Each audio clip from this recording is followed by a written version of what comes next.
You ever ask yourself what you were doing at 18 years old? I was not winning ARCA races at Talladega, that is for sure. Jesse Love getting it done out there today in the ARCA Series, his third win. As I said, 18 years old. He is from California. It's a big day out there at Talladega. We are going to get you ready for a little Xfinity Series racing, which is coming up a little bit later today right here on FS1.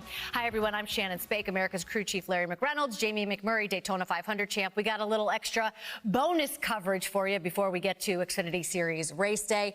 What a race and what a win for Jesse Love. It really is, and only his 31st start, and that's his very first start of any type at Talladega. But Venturing Motorsports that he drives for, they have won a ton of ARCA races. That's actually their third win at Talladega as well. And I think they're also running the ARCA Menard Series West race tonight out at Kern County.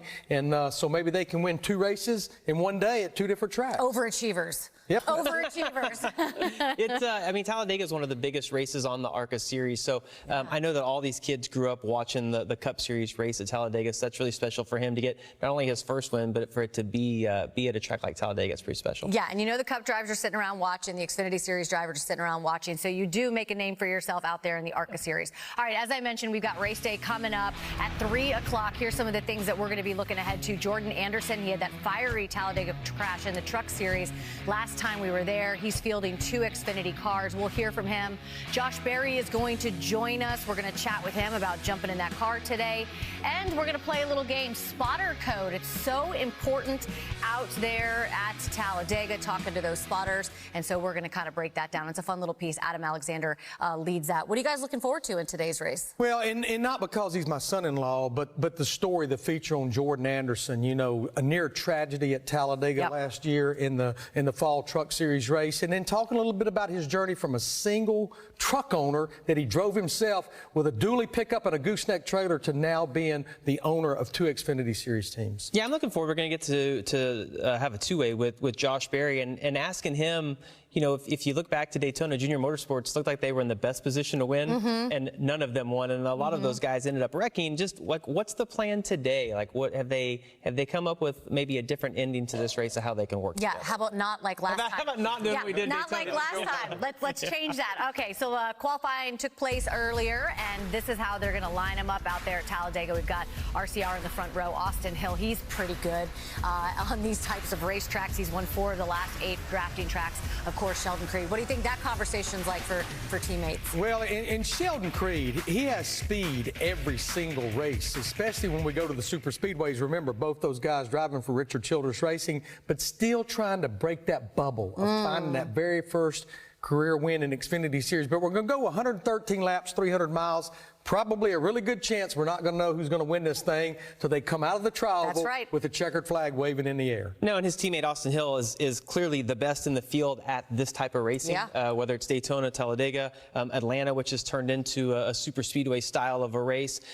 He's had a lot of luck, but I will say that comes in waves, and hopefully he can continue on having the same luck and maybe get back to victory lane. Yeah, and he's proven that he can win on other tracks besides just this type of race. But at this type track, he is exceptionally good. We talked earlier today when we did Race Hub about track position. Like back in the day when we talked about Talladega and Daytona and these drafting tracks, you could kind of win from wherever you were on the racetrack. And now a lot of the focus is track position. Well, it is. It's maybe not as much in Xfinity as it is in the Cup with the next-gen car right now.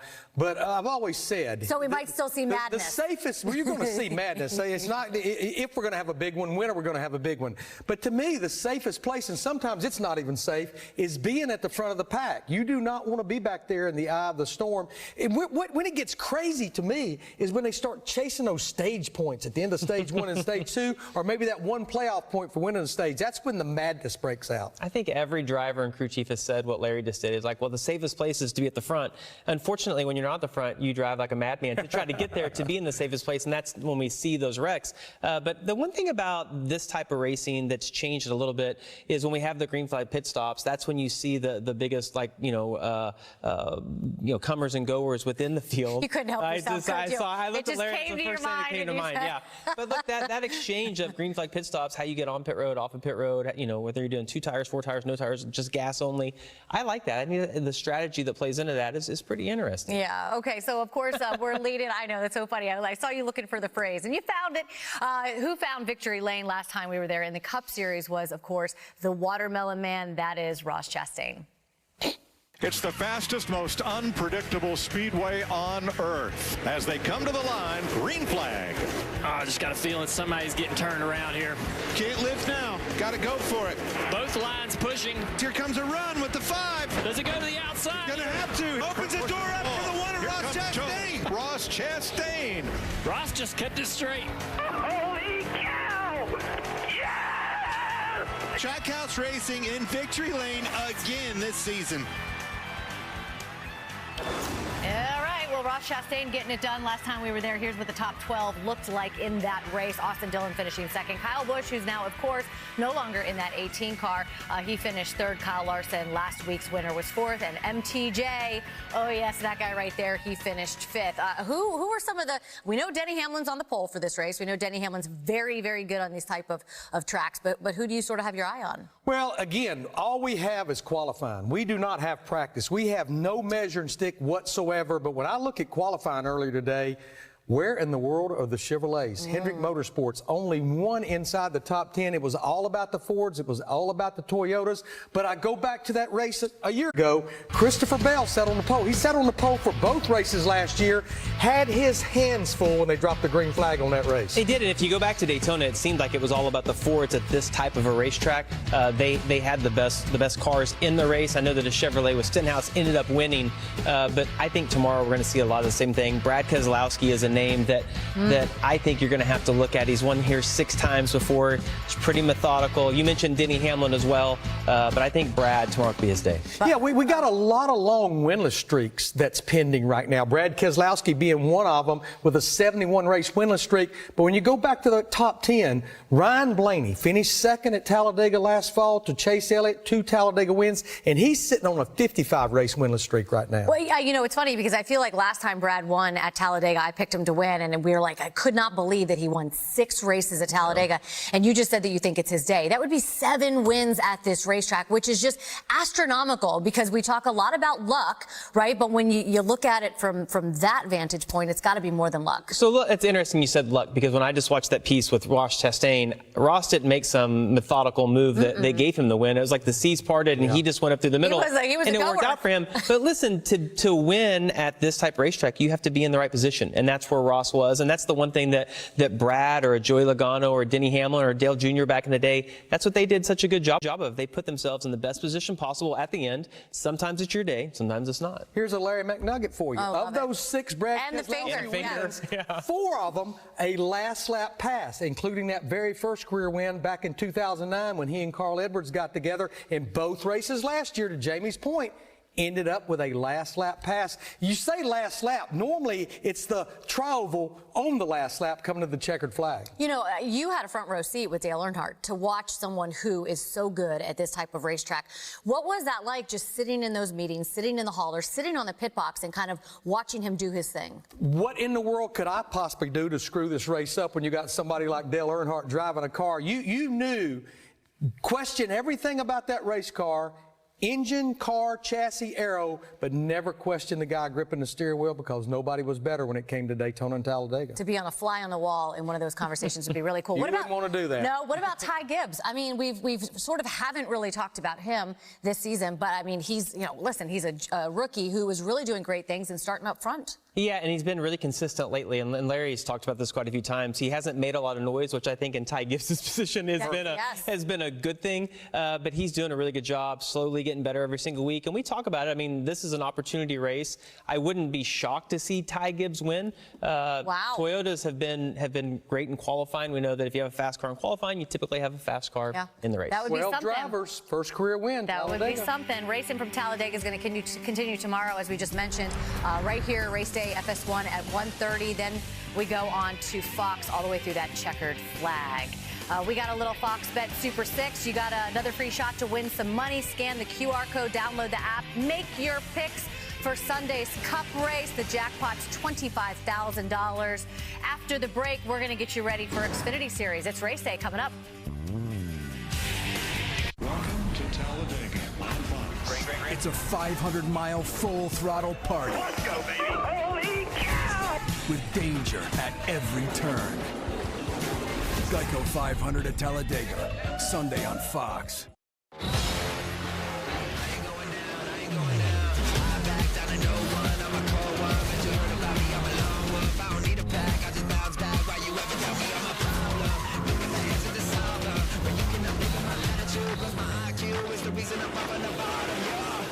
When the fight comes, and my palms sweaty, I ain't backing down.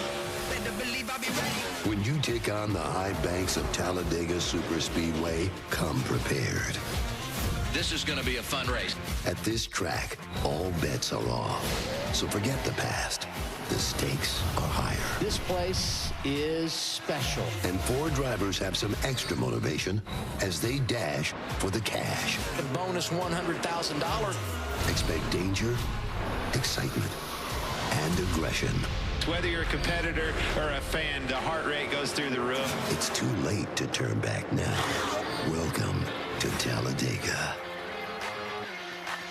Oh, baby, Talladega is huge in so many ways, in the size of the track and the importance of today's Xfinity Series race. In a season that has seen its ups and downs, now we go bigger, we go wider, we go faster. It's Dega, baby, and we are here to get you ready for all of it. That shot right there, I love it with the flag over the racetrack as we say hello and welcome to race day on FS1. What a day it is in Talladega, 71 degrees, absolutely beautiful. Hi, everyone, I'm Shannon Spake with the pride of Alabama. Here he is, America's crew chief, Larry McReynolds, 2-time Talladega winner and star of Talladega Nights, everyone, Jamie McMurray. Highlight of my life. Yeah. Right there, yeah.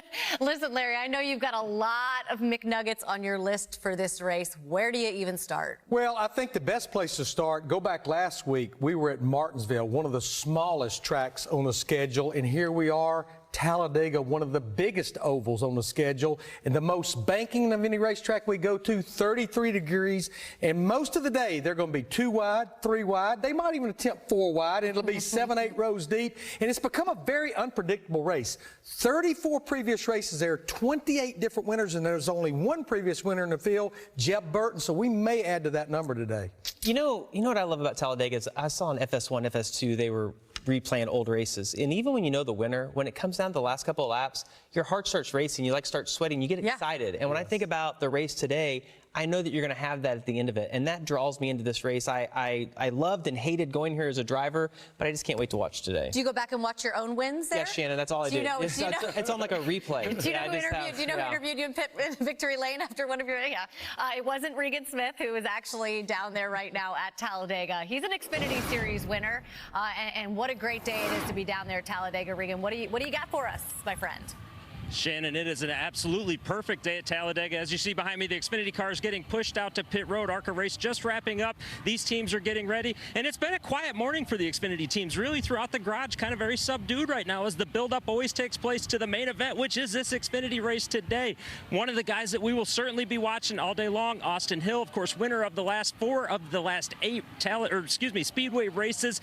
Always good at these drafting tracks, but is going to have to battle through it a little bit today. Feeling just a little bit under the weather. The team told me that he's fine. He went and saw some folks at the infield care center earlier this morning. Don't expect it to affect him at all, other than maybe just a little bit of feeling before he gets into the race car. Coming up in a little bit, I'm going to talk to Jordan Anderson Racing's driver Jeb Burton, as well as John Hunter Nemechek, of course, our winner from last week, to make sure that car's not still on fire.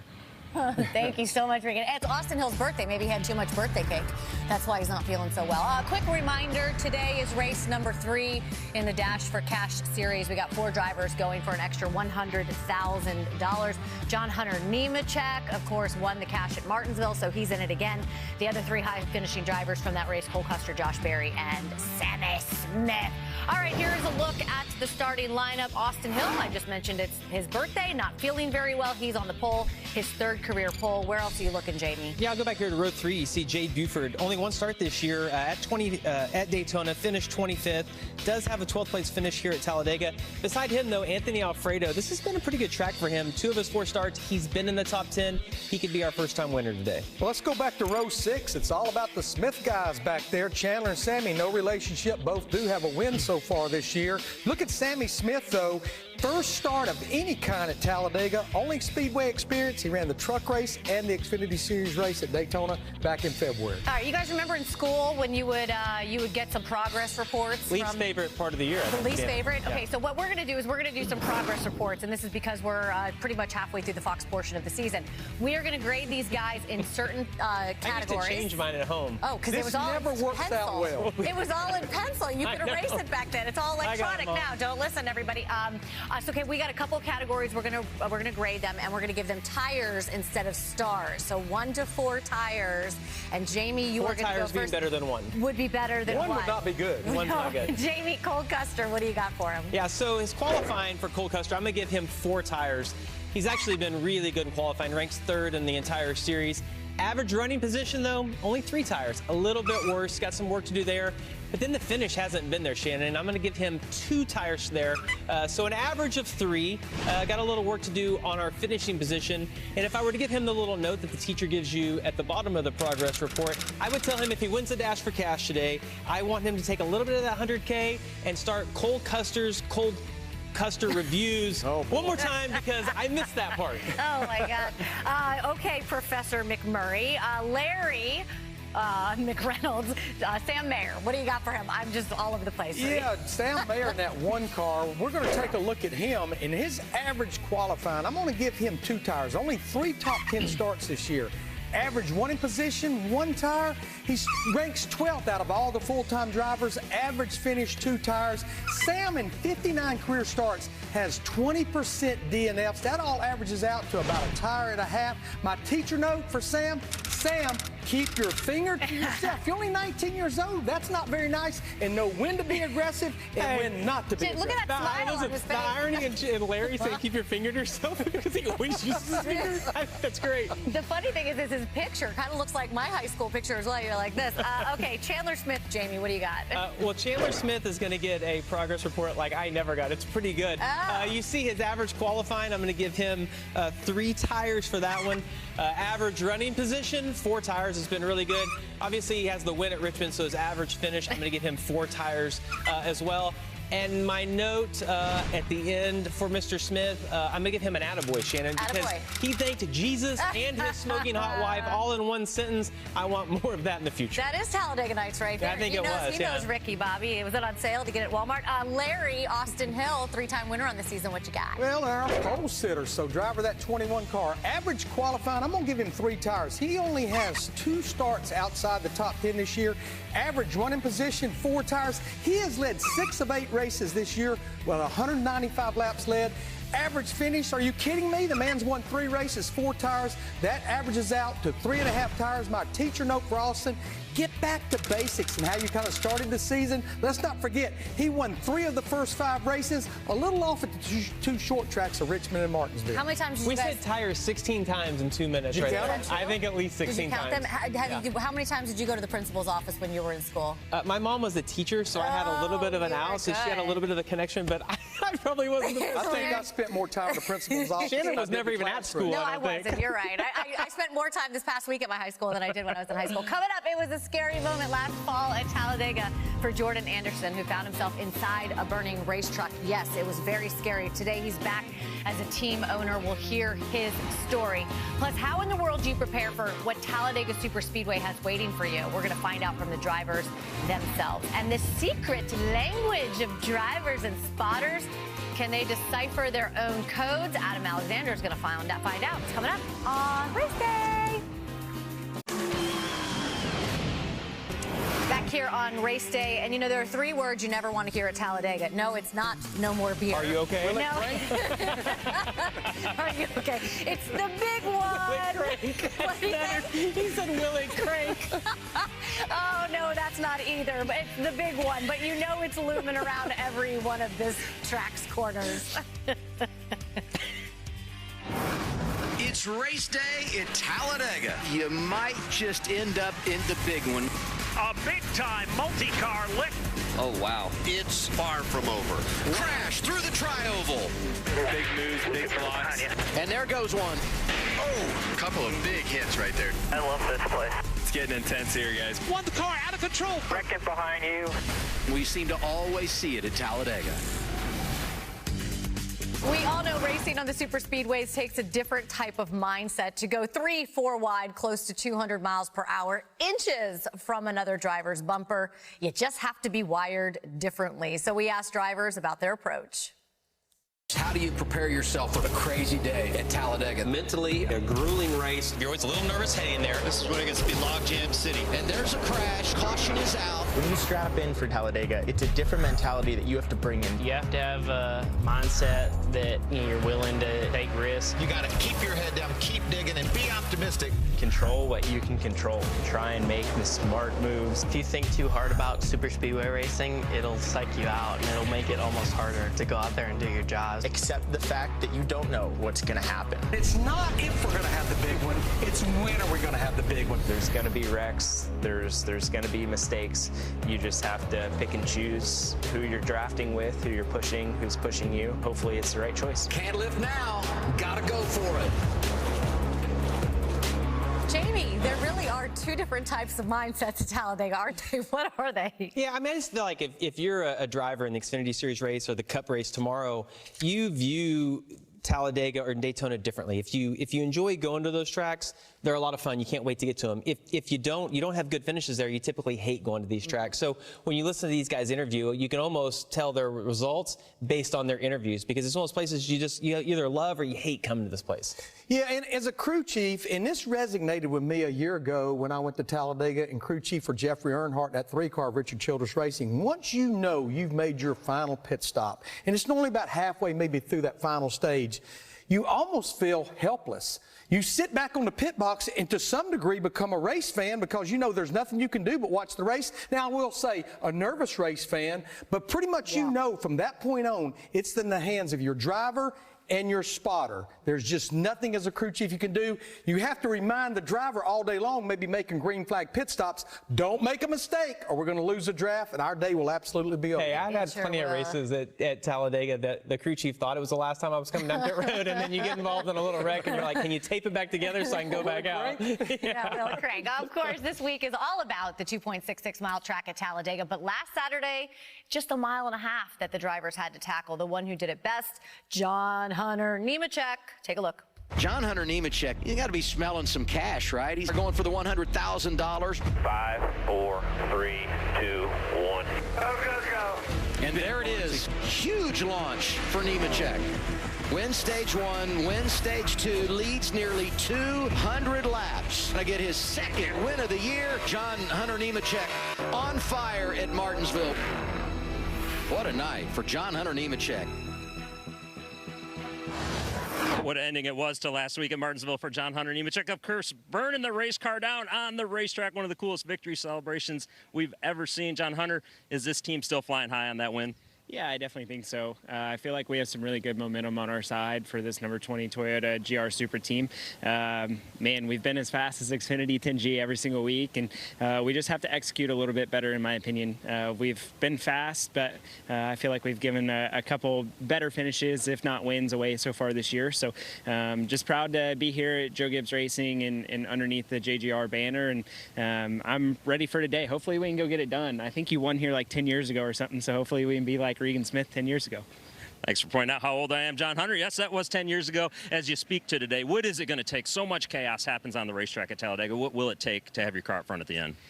Just staying out of trouble. As you know, things here get a little sketchy at times, and stage points are really valuable. So I think that you'll see a lot of guys pushing really hard to get stage points, and in the final 1 point, or I guess the one playoff point that you can get.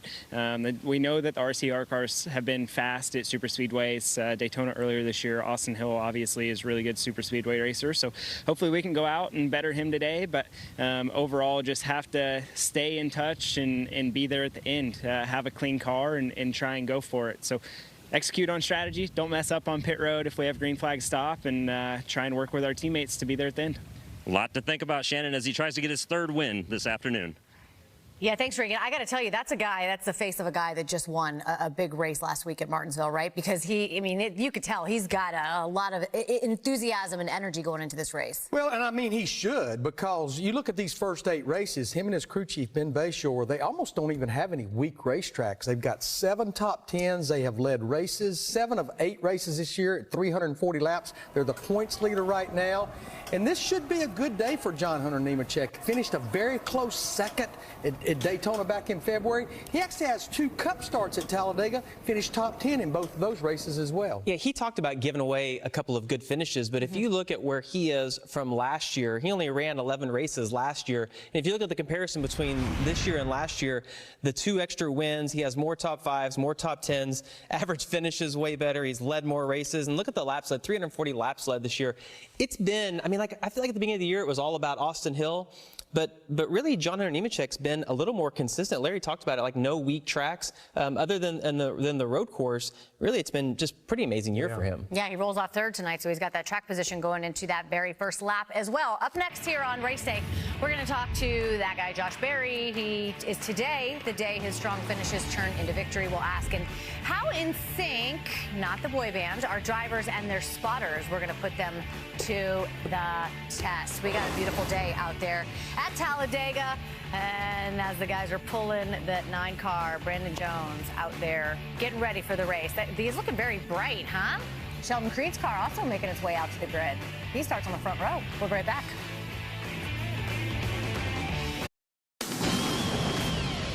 Back here on race day, and the driver inside the car certainly is the main focus, but NASCAR is no doubt a team sport, and today no team member is more important than the spotter, navigating his driver from right there high above the speedway. You got drivers and their spotters. They certainly have their own little language, and there better not be a barrier in that language at close to 200 miles per hour. Adam Alexander, he put the guys to the test in a little game of spotter code. Hey everybody, it is time for America's favorite game show, Spotter Code. I'm your host, Adam Alexander, and the audience today, they are out of control, and I know why, because our contestants, they are special. Let's meet them now. From Team Big Machine, the driver is Parker Kligerman, the spotter is Brandon McReynolds. Welcome, fellas. Good luck to you. From Team Colleague, the 2021 Xfinity champ, Daniel Hemrick, and his spotter, Jason Jarrett. You guys know how the game works. I hand you an envelope. It's got our spotter code. You give a 1-word clue to your teammate, trying to get them to crack the code. Are we ready to play? Ready. We'll see. Here we go with our first spotter code. Pass or play? The spotter code is checkered. Appreciate the honors here. Oh, definitely pass. You're going to pass? Okay. No, just kidding. Oh. Just kidding. Okay. Flag. Stand. That was terrible. I think I know this one. Victory. Checkered. Yeah, we got one. All right, it's 1-0. Brandon, you go first. The spotter code is spin. Oof. Wrecking. Crash. I know. Damn. Jason, your turn. Anticipation's killing me. If he does this Saturday, oh my God, you are in big trouble. It's not going to be good. 4. 4. Like the number. Interesting. Think about what he did, though. Spot. The word is spin. Oh. Spin. Oh. This time, drivers lead it off, giving the clues. Ooh, exciting. The spotter code is grip. More. Throttle. Good guess, not correct. It's close. Oh, God. I'm letting you down, bud. No, you're fine. Last chance. Flip. Oh, boy. Grip. Flop. Grip is it! No way! We're tied 1-1. The spotter code is splash. I think I need to pass. Let's pass. I love that strategy. I like that. We're going to pass. You can't pass. You got to play. You don't get to pass. I had it. I lost it. Outside. You ain't clear. Splish. Good clue. Splash. Last clue of the round. The spotter code is pit. Box. Pit. Bam! Let's go, baby! Let's go! Thank you for watching Spotter Code, everybody. We'll see you next time. I mean, at first I didn't really know what we were getting ourselves into there. That was actually pretty funny. Brandon McReynolds had better not lost that game. He's trying to make his own rules, though. He was trying to make his own rules. Of course he does. Apple doesn't fall far from the tree, does it? No, it doesn't.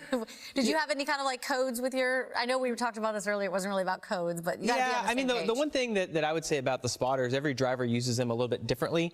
Some drivers want a lot of information. I always use the spotter more as just verification of what I was already thinking, especially like at Daytona or Talladega when you're drafting. It's instinctive. You have to make those decisions on kind of what you feel, and then if you hear the spotter say what you're already thinking, then you can make that move. They were doing a little bit more of, I think, like pit or not to pit, and the code that goes with that. So that was pretty fun. But it's amazing when you listen to an in-car radio today and listen to what those spotters are doing. I heard one of them use the word anticipate. That's probably the biggest thing a spotter has to do is anticipate. You can't make the call as it happens. You have to anticipate that's going to happen, and they're basically driving the race cars. And I think sometimes that's good, sometimes that's kind of be bad. But these spotters today that will be spotting this Xfinity Series race, most of them will be up there spotting for Cup drivers tomorrow. Yeah, and the one thing that they do today, like they don't have to have a code because they all have a sheet of. I remember Bubba Wallace somewhere had like double cheeseburger, and it's whether it's 2 tires or 4 tires. So it's kind of funny to listen to Radioactive on Hub to hear the code that these guys are using. Yeah, I mean, you got to be looking for ahead or whatever, all just like wherever it's going. All right, well, let's check in with one of the guys who was on that game right there with Adam Alexander. He's with Regan Smith. Well, Shannon, of course, it was a big win for Parker Kligerman in the Fox studios earlier this week. You and Brandon McReynolds, that communication is amazing. Unfortunately, you're going to need all that communication today as you start in the back today. Some problems yesterday. Well, I feel like we have an advantage now after that game because Brandon and I obviously almost were speaking, telepathically at one point there. So I feel really confident about this. We might just, put that into our rotation of prepping for super speedways going forward, playing a game like that, see if we're really in sync. But yeah, we'll be starting the back, which continues our trend of passing the most cars in the Xfinity Series in 2023. And once again, hopefully we have a car as fast as Xfinity 10G Internet, which would allow us to go from the back all the way to the front, which I think we can do fairly quickly. So Patrick Donahue and everyone at this Big Machine Racing team has this Spike Core Chevy so fast these tracks. Daytona, Atlanta, I'm very confident we'll have the speed. It's really up to me, Regan, as you know, to just make the right decisions. Make those decisions when they matter, be in the moment, know when to not go for that move and when to use those moves, and then obviously just plan it out and hopefully put us in a position to win at the end. Shannon, I know that Parker and Brandon McReynolds won that event in our studio. I feel confident, though, had it been Jamie Mack and Larry McReynolds, it would have been different. Those two guys finish each other's sentences. they sure do. There's no question about that for sure. They just actually finished this sentence. Did you? No, never mind. On a more serious note, as Parker Kligerman is getting ready to celebrate, this is what remains of Jordan Anderson's truck right there from his fiery escape last time we were at Talladega. He's back as the owner of 2 cars in today's race. We'll tell his story straight ahead. Josh Berry, plus he's getting ready. There he is right there. We're going to catch up with him in just a few minutes as we're going to chat with him before he climbs into that race car and hits the track trying to win $100,000.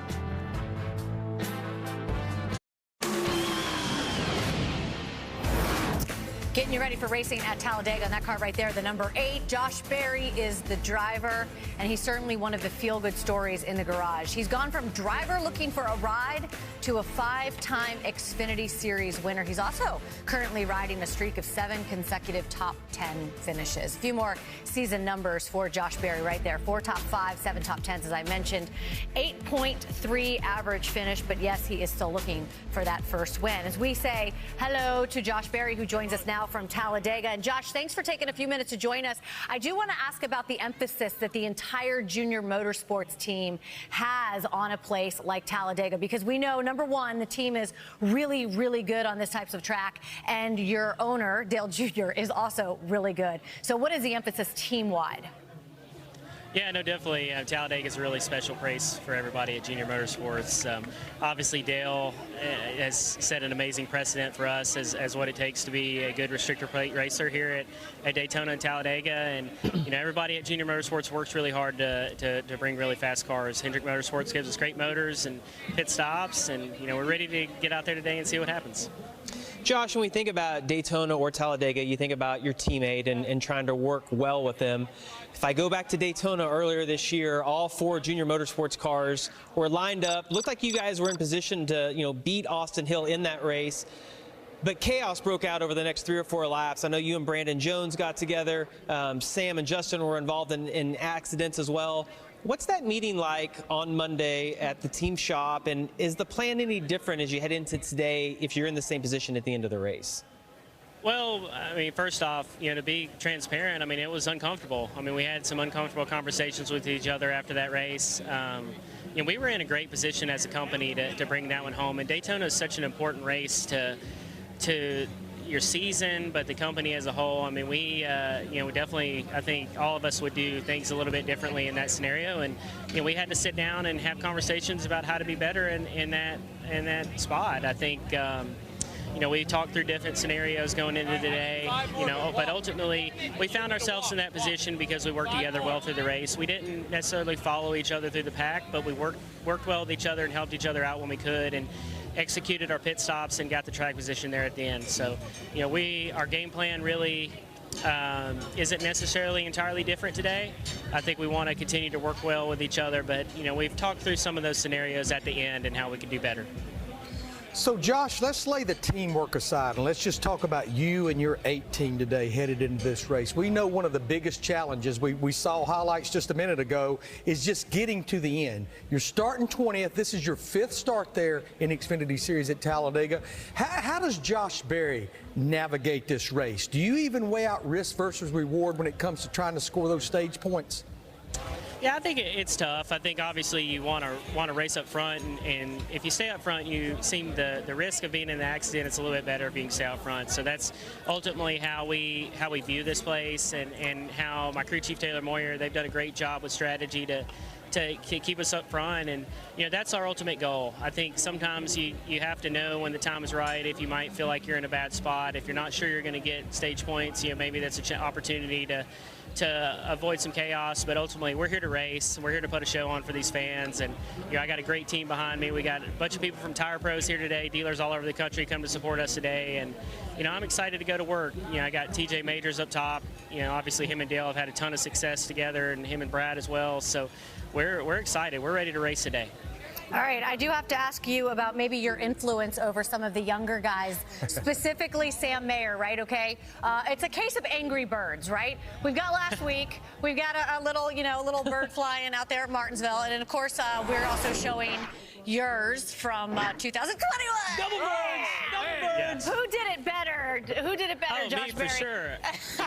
Mine is way better. For one, I delivered 2 and a smile at the same time. I mean, how often do you see that? It was perfection, absolute perfection. The young guys could learn a lesson or two. Josh, good luck out there. Have fun.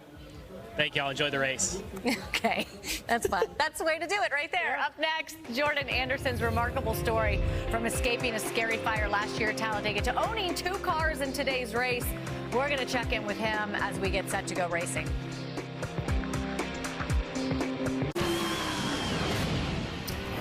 As As race day rolls on, we're taking a look at the Jordan Anderson team. That is the 27 of Jeb Burton.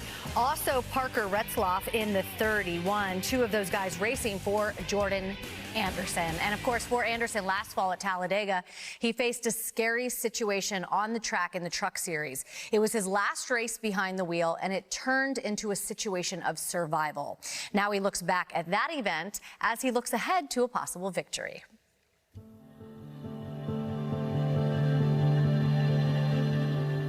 The Jordan Anderson truck has just gone up in flames, blew the engine on entry to turn 2, and a massive fire. You know, you do this your whole life, you kind of block out any chance of getting hurt. You just almost consider yourself maybe invincible. Then when something like that happens, it humbles you really quick. I felt really, really confident in the truck. Next thing I knew, I lost power. I remember it just got hot.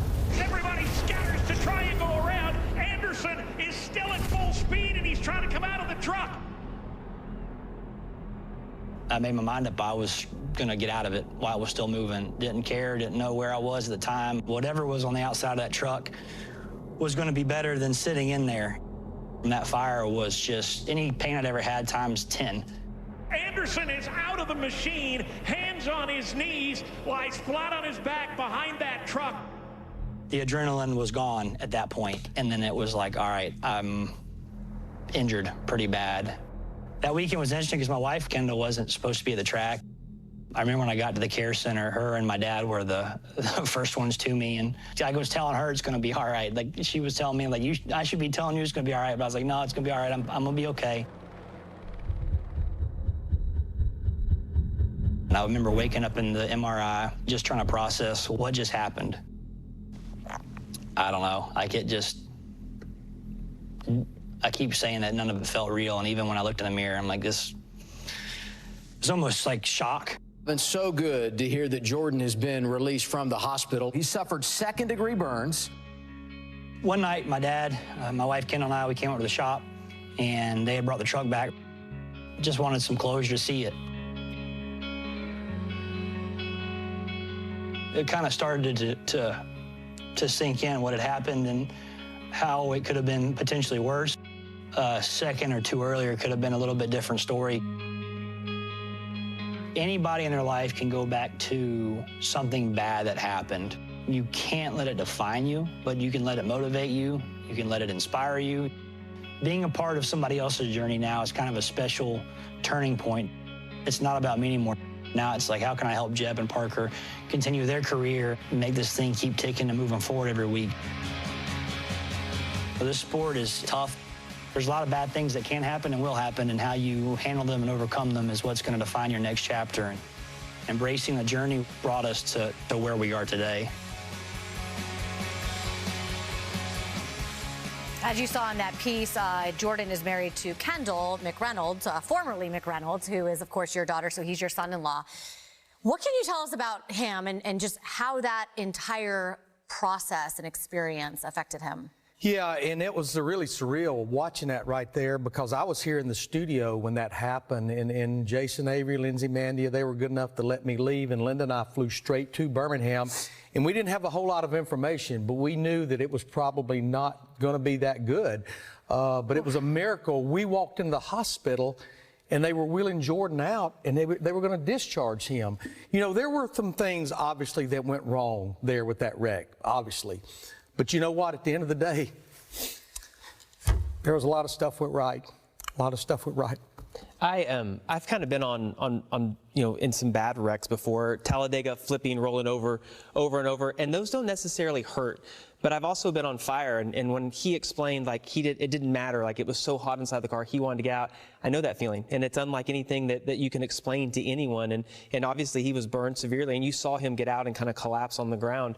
And part of what made that wreck so bad is that he had to get out before the truck was stopped because he couldn't see. And I remember watching that here at the studio, and just like he said, just a couple of seconds could have been a completely different story. But I love the path that he's on right now. I've gotten to know Jordan through Larry, because Larry, brags on him every once in a while here at the studio. He's proud of him. So I've gotten to know his story a little bit better, and I love the path that he's on right now, both with Jeb and Parker, and the success that those teams are having. I like the direction that they're heading. Yeah, and it was a tough journey for several weeks, a few months after that. It's hard to believe that actually happened just a little over 6 months ago, but honestly, and you saw him right there, you'd almost never know that he was actually involved in that accident from a mental approach, and then obviously from physically. He overcame it, and him and Kendall walked the journey together. Yeah, love you, Larry. Thanks for sharing that with us, Jordan, and of course, all the entire family. So Regan Smith is with the Jordan Anderson drivers, Parker Retzlaff and Jeb Burton. Well, Shannon, it was a great day yesterday for Jordan Anderson Racing. Of course, getting both their cars into the top 10 starting spots today. I know the goal is going to be to stay up there today. I want to start with you, though, Parker. What is it like having a car owner like Jordan who's been experienced in these race cars and has been in them very recently? Yeah, I mean, I think it's been really good to also have Jeb as a teammate, and also Jordan and everyone behind us who has a lot more experience than me, just, being my rookie year here. So I think we've been learning and getting better as a team and an organization every week. So it feels good to have cars as fast as Xfinity 10G every week, and I think that we can stay up front all day. Stay up front all day. Obviously, the goal, somebody knows how to do that, is Jeb Burton, the only winner in the field. Jeb, what will you use that experience of winning here for today? Well, I didn't know that. That's a good stat, Regan. So just really proud of everybody at Jordan Anderson Racing, like Parker just mentioned. They've been working really hard every night past 9 p.m., probably past Parker's bedtime. But just really proud of everybody at Jordan Anderson Racing. Appreciate Solid Rock Carriers and all our partners for stepping up and making it happen.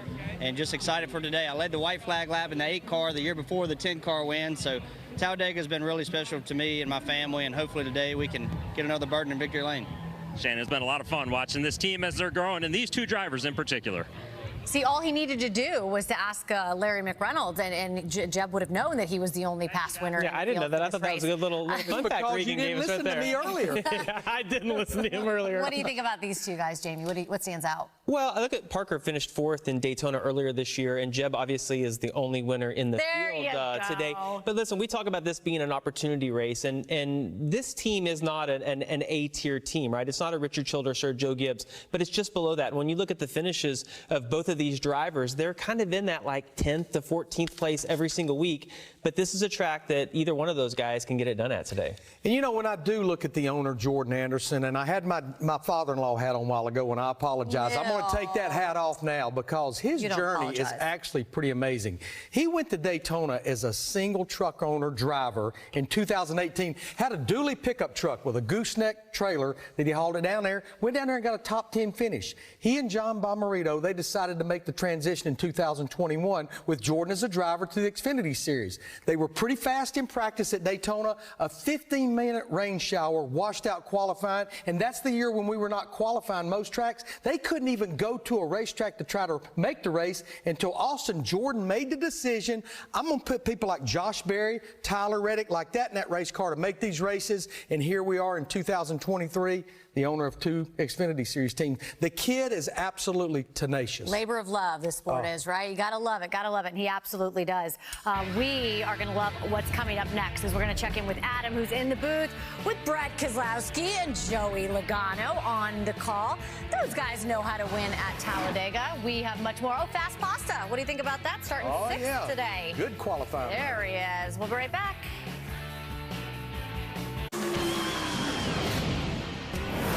Welcome back. We got a 2.66-mile track. We're going to be going around very, very fast. 3-4 wide. We're going to put on a show. And the guys that are going to call the race, Adam Alexander, Brad Keselowski, and Joey Logano. But hey, wait a minute. Before we get to you guys, right, I want to brag on our Xfinity coverage crew because there's a lot of talent from Talladega. We got Brad Keselowski, of course, has 6 Cup wins, an Xfinity win. Joey Logano, 3 Cup wins, 2 Xfinity wins. That's not all. Jamie Mack, he has 2 Cup wins, and then of course Larry Mack has a Cup win with Davey Allison. Regan Smith also. How many does Adam Alexander have? None, but Regan Smith, he's got an Xfinity and 1 almost Cup win. What is this? We've got 0. But Adam wins with that face right there every single time. That little blue steel that he's got going on. Face, Adam Alexander. How many almost Cup wins do you and do Brad and Joey have? I wonder if Regan has an almost Cup win. Yeah. Almost Cup wins here. Yeah, there's a few almost. A lot of almost, yes. There's a lot of DNFs as well. Yeah, Shannon, I think we go off the air at 7 Eastern tonight. We don't have time to recount the woulda, coulda, shoulda here at Talladega, right? You know what I'm curious about, though? We're talking about what you guys have been able to accomplish this place. I didn't realize you've been coming here and racing for 15 years. How has it changed in that span of time, or has it? I mean, on the cup level, this track changes every year. Even same thing here on the Xfinity side. And the moves that it takes to win the race are always evolving. You know, what you're going to see here today, you're going to see the race at the top lane. You're going to see the race at the bottom lane. You're going to see all different tactics.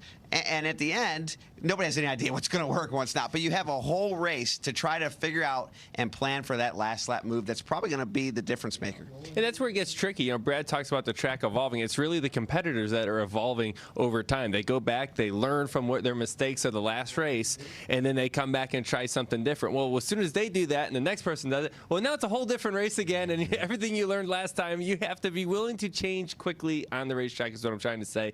You have to figure it out while the race is going and then be able to adapt. Universally, and you talked about how it's all about that last lap, universally quickly describe the last lap at Talladega. Well, if you just make it to the last lap, Joey, I always feel like I won already. Like, I really do. Like, if you get like a green, white checkered and I'm still running, I'm in the top three, like, I've already won this race. But then you get there and you're just, you don't want any bad breaks. You don't want somebody to take you out from behind. You want to get the right push at the right time, and that's so critical to winning this race. Just want to see the checkered flag, right? If you can be in the top 3 rows, coming to the checkered flag, you have a chance to win at Talladega. 100%. You got your first career win here, 2009. McMurray made his first Cup start here in 2002. That tells me he's old. Yes, I'll tell you what I was thinking when they said last lap. I've been the leader on the last lap, and it only takes about 50 seconds to make a lap. It's about 7 minutes long when you're the leader. It takes forever with all the blocking that you have going on. True. Solid use of the word. Second, they don't wreck. Yeah. No. Solid use of the word universally there, Adam Alexander. Yeah, that was good, like Adam. the word of the day. Great job. Looking, good we'll vocabulary. See you guys in just a little bit. Time now for a little Stump the Max. Yes, and Larry Mack is leading the way. That's hard to believe because I feel like you've won more, Jamie,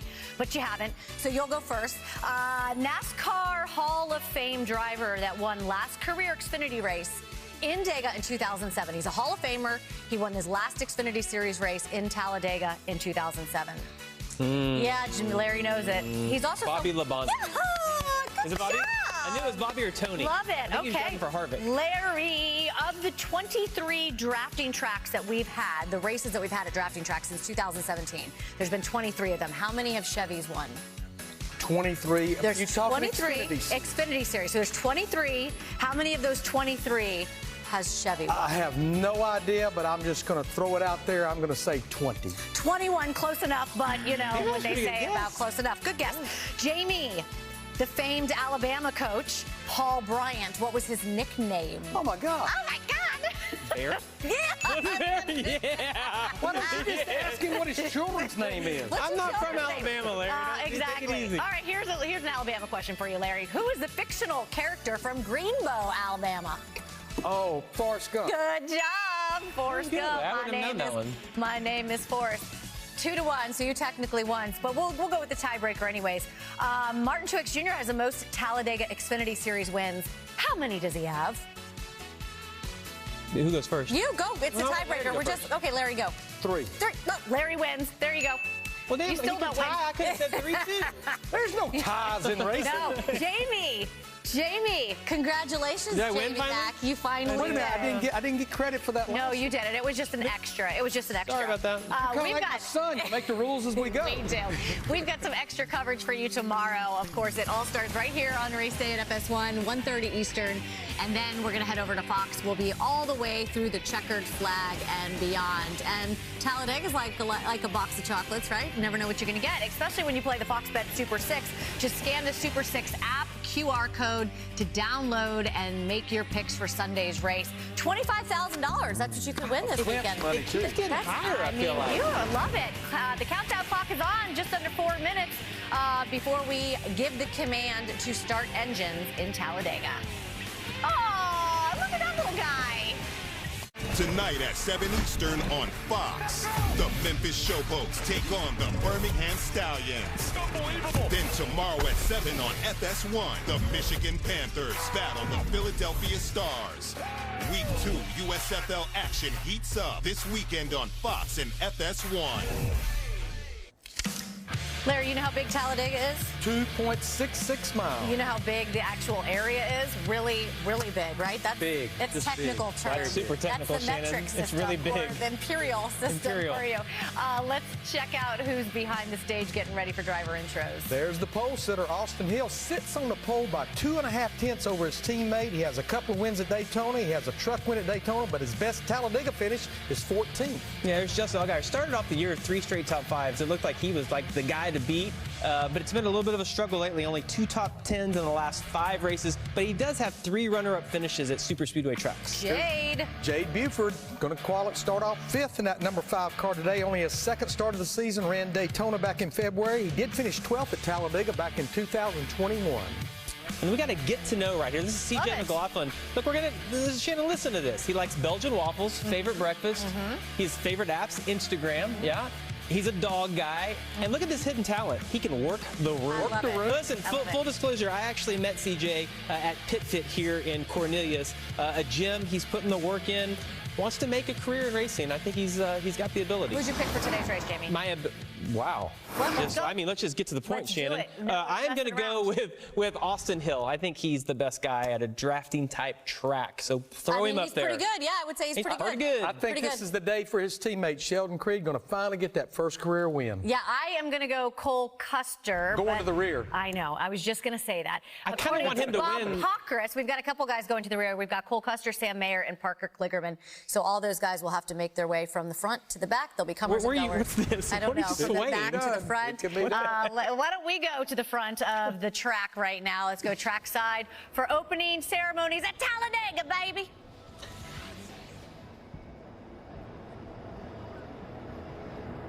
Ladies and gentlemen, at this time, we ask that you please rise as you are able and remove your hats as the Davidson High School Navy Junior ROTC Color Guard presents our nation's colors. Here to offer today's invocation, please welcome from Abundant Life Church of Alabaster, Alabama, Pastor Tony Roberts. Lord, thank you for this beautiful day you have given us on earth. We thank you for those who have gathered to enjoy this great event today. We thank you for blessing us to live in such a wonderful country where we enjoy freedom, liberty, and the ability to worship you as we choose. We ask that you protect the drivers and their teams today. Protect the fans. May we have a fun and safe race today. And please grant traveling mercies to all who are present today as they return to their homes. And may we never take for granted the freedoms we enjoy as Americans. Please bless our country. We humbly ask these things in Jesus' name. Amen. Here to perform our national anthem, please welcome the Oak Grove High School Band.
If you love Talladega like we do, you are going to love the racing out there today. Xfinity Series, Joey Logano, Brad Keselowski, Adam Alexander. There it is.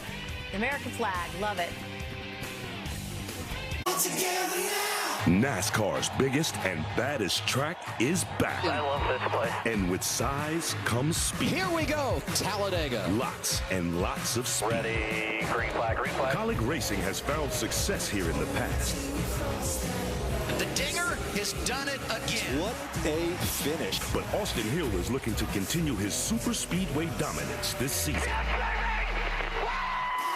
Can he get his first ever win at this fabled track? Oh my God! Or will someone else step up and conquer the high banks to victory lane? Anything can happen at Dayton. Oh my goodness! Up and over! Wow! He's upside down! Oh, that was a good one, boy. This is the NASCAR Xfinity Series on FS1.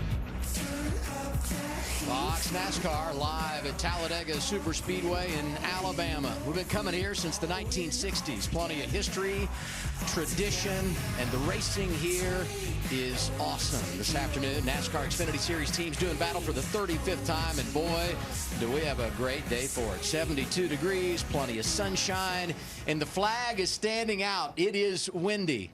Just like these two when they come up to the broadcast booth with Joey Logano, Brad Keselowski. I'm Adam Alexander. So glad to have you with us. So, Brad, you've won here multiple times. Tell me about race day at Talladega. Oh, man, this is an intense race morning. When you prepare to get in that car to run this race today, like, this is one of the mornings where I would tell people, just don't talk to me. Like, I need to have all my mental focus and stamina built up, because when I get in that car, I'm going to use every bit of it, Adam. The racing here is so intense. You make one little mistake and you become the big one. And occasionally here we'll see an upset. In fact, in the Xfinity Series, 4 of the last 8 winners here are drivers that got their first career victories. So we go to today's starting lineup. 5 of the drivers that qualified inside the top 10 have never won in the Xfinity Series. As you look at this group, Brad, who do you like this afternoon to get it done? Excuse me, Brad, Joey, who do you like this afternoon? We're just so alike now up here. You're getting used to us being up here. That's right. I don't. Well, on this list, I like Sheldon Creed a lot. You know, Sheldon's been close to winning on any kind of racetrack a few times. He's in one of those RCR cars that's been very fast. We've seen Austin Hill, his teammate, able to make a lot of time on these super speedways. I think Sheldon can make it happen. Let's go back to your first career win here, 2009. I mean, you always love getting that first win, but to do it at this place, how special is that? Oh, I mean, you feel like you just tamed a beast. I mean, this track can be so intimidating to a young race car driver. It's so fast, and you got to know all these moves, and experience is so valuable that when you win here, you're like, I've slayed a dragon. And today, we add into the equation Dash for Cash. Round number 3, there are 4 drivers going for $100,000 this afternoon. Yes, they'll do anything in the draft to get it. It's time to go racing at Talladega. Let's go trackside now and get the command of Fire Engines. And now, race fans, here to say the most famous words in motorsports. Please welcome Ag Pro Company's partner and corporate sales manager, Timmy Ayers. Drivers, start your engines.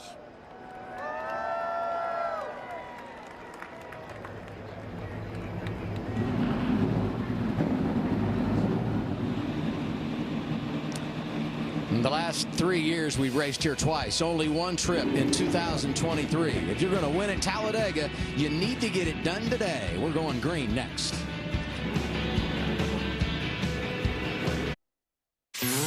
Talladega is the fastest, the biggest, most unpredictable speedway on earth. This is Talladega. This is a huge stage to stand on. Here we go. This place makes me shake. Let's boys got their hands full.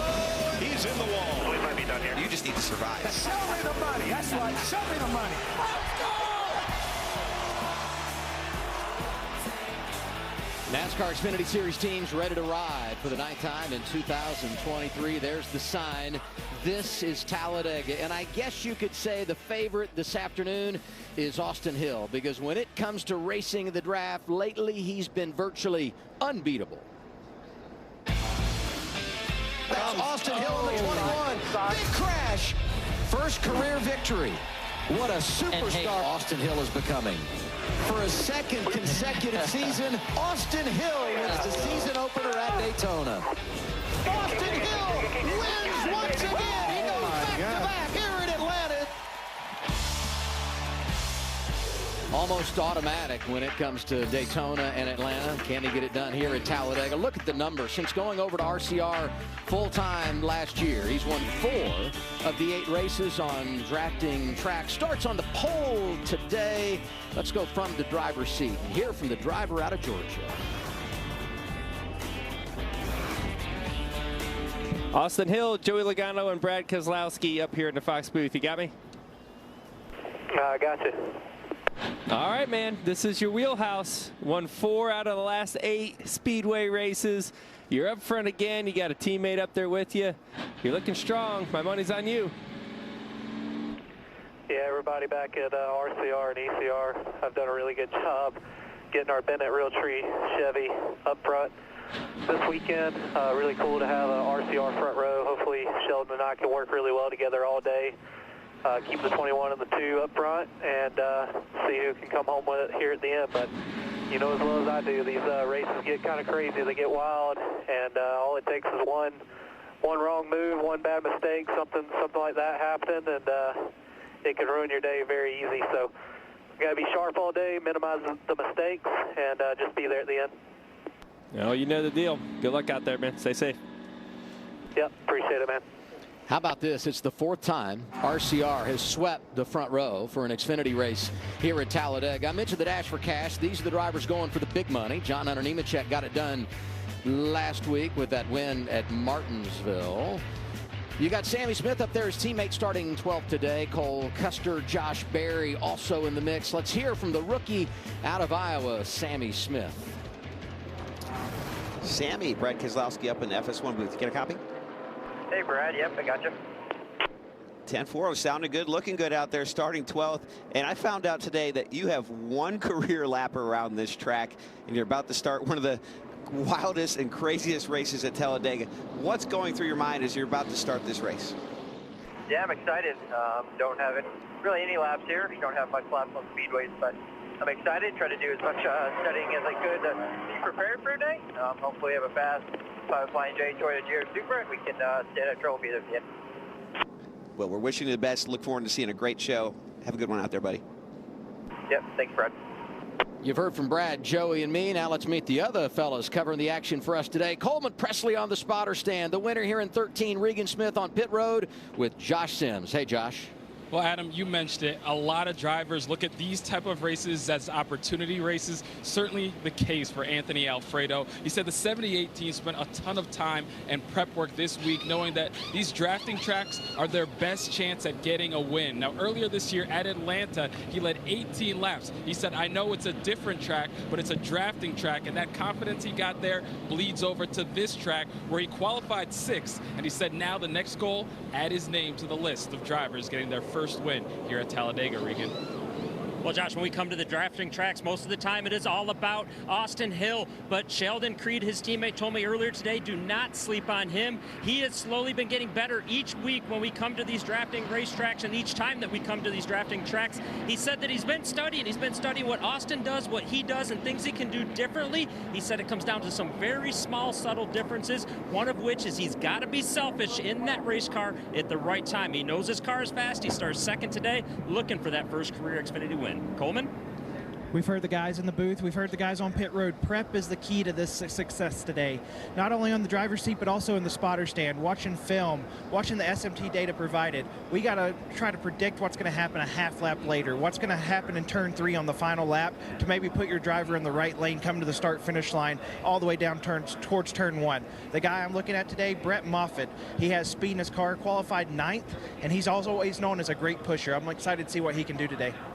You mentioned learning through the day, 113 laps. The first 112, kind of like going to school for that final lap where you go get the big trophy at Talladega. Green flag in the air when we come back. There's a thin line in the NASCAR Xfinity Series between winning and losing, between being the future and being past, between headlines and tailspins, between making history and being it, between the sweet taste of victory and the fumes of defeat. In the NASCAR Xfinity Series, there's a thin line between being a name they know and being a name they'll never forget. the anticipation for this race and the build up to going green is always great when you're outside looking in. But if you're behind the wheel, I can only imagine what these pace laps are like as you get set for 300 miles. 113 laps here today. The stage breakdown 25 and 25, okay, and then we're going to go 63 laps in that final stage. The pit window 43 to 45 laps. That's significant because a lot of teams run this race backwards. You start at the end and work your way in reverse. So you pit when the window opens, and then you've got that track position. You don't have to come back. Yeah, I don't think tires are going to matter a whole bunch. I mean, sometimes you want to put them on for sure. You may see cars do some rights, then some lefts, or vice versa. We got Jeff Burton here. He's got the heart rate monitor. And he's already a little amped up. And this is one of those places, Brad, you know how it is. Physically, not a very demanding racetrack. Mentally, there's not a more challenging racetrack than a super speedway, especially here at Talladega. And that brings the heart rate up a lot, especially as the intensity keeps ratcheting up towards the end of the race. Chandler Smith has a win in his rookie season. He's starting 11th today. All right, boys. Another weekend, another opportunity to go collect another trophy for Matt Colley. Appreciate each and every morning, you guys. You must do this every week for me. Keep getting better and better. And bigger picture, meeting. Have fun out there today. When you come to this style of racing, keep an eye on this team. Colleague, they've really been good here. Won the last time we came to Talladega last fall with that 16 car was A.J. Allmendinger behind the wheel. Front row, all about RCR. Qualifying here yesterday, no practice, just qualifying. Austin Hill wins his 3rd career pole, 2nd straight at Talladega. To his right at the start, teammate Sheldon Creed. 113 laps, 300 miles. It's the NASCAR Xfinity Series at Talladega Superspeedway. Green, green, green, green.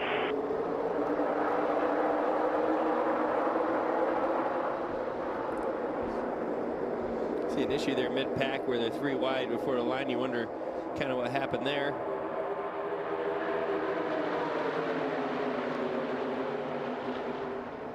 For me at Talladega, this is where it really hits you for the first time. When you just get up the speed, down the backstretch, you're surrounded by 30 some other cars, Joey. You're like, oh my goodness, this is going to be a long day. Well, and this is when you don't know what your car's doing either. We just said it, no practice. They're going to get right on each other here. They're getting up to speed. Everyone's figuring out, what's my car going to do when I get to turn 3 and I'm up to speed? Is it going to drive good? Is it going to be a little off? Is it going to be hitting the racetrack? Meanwhile, you're trying to move your way through the field.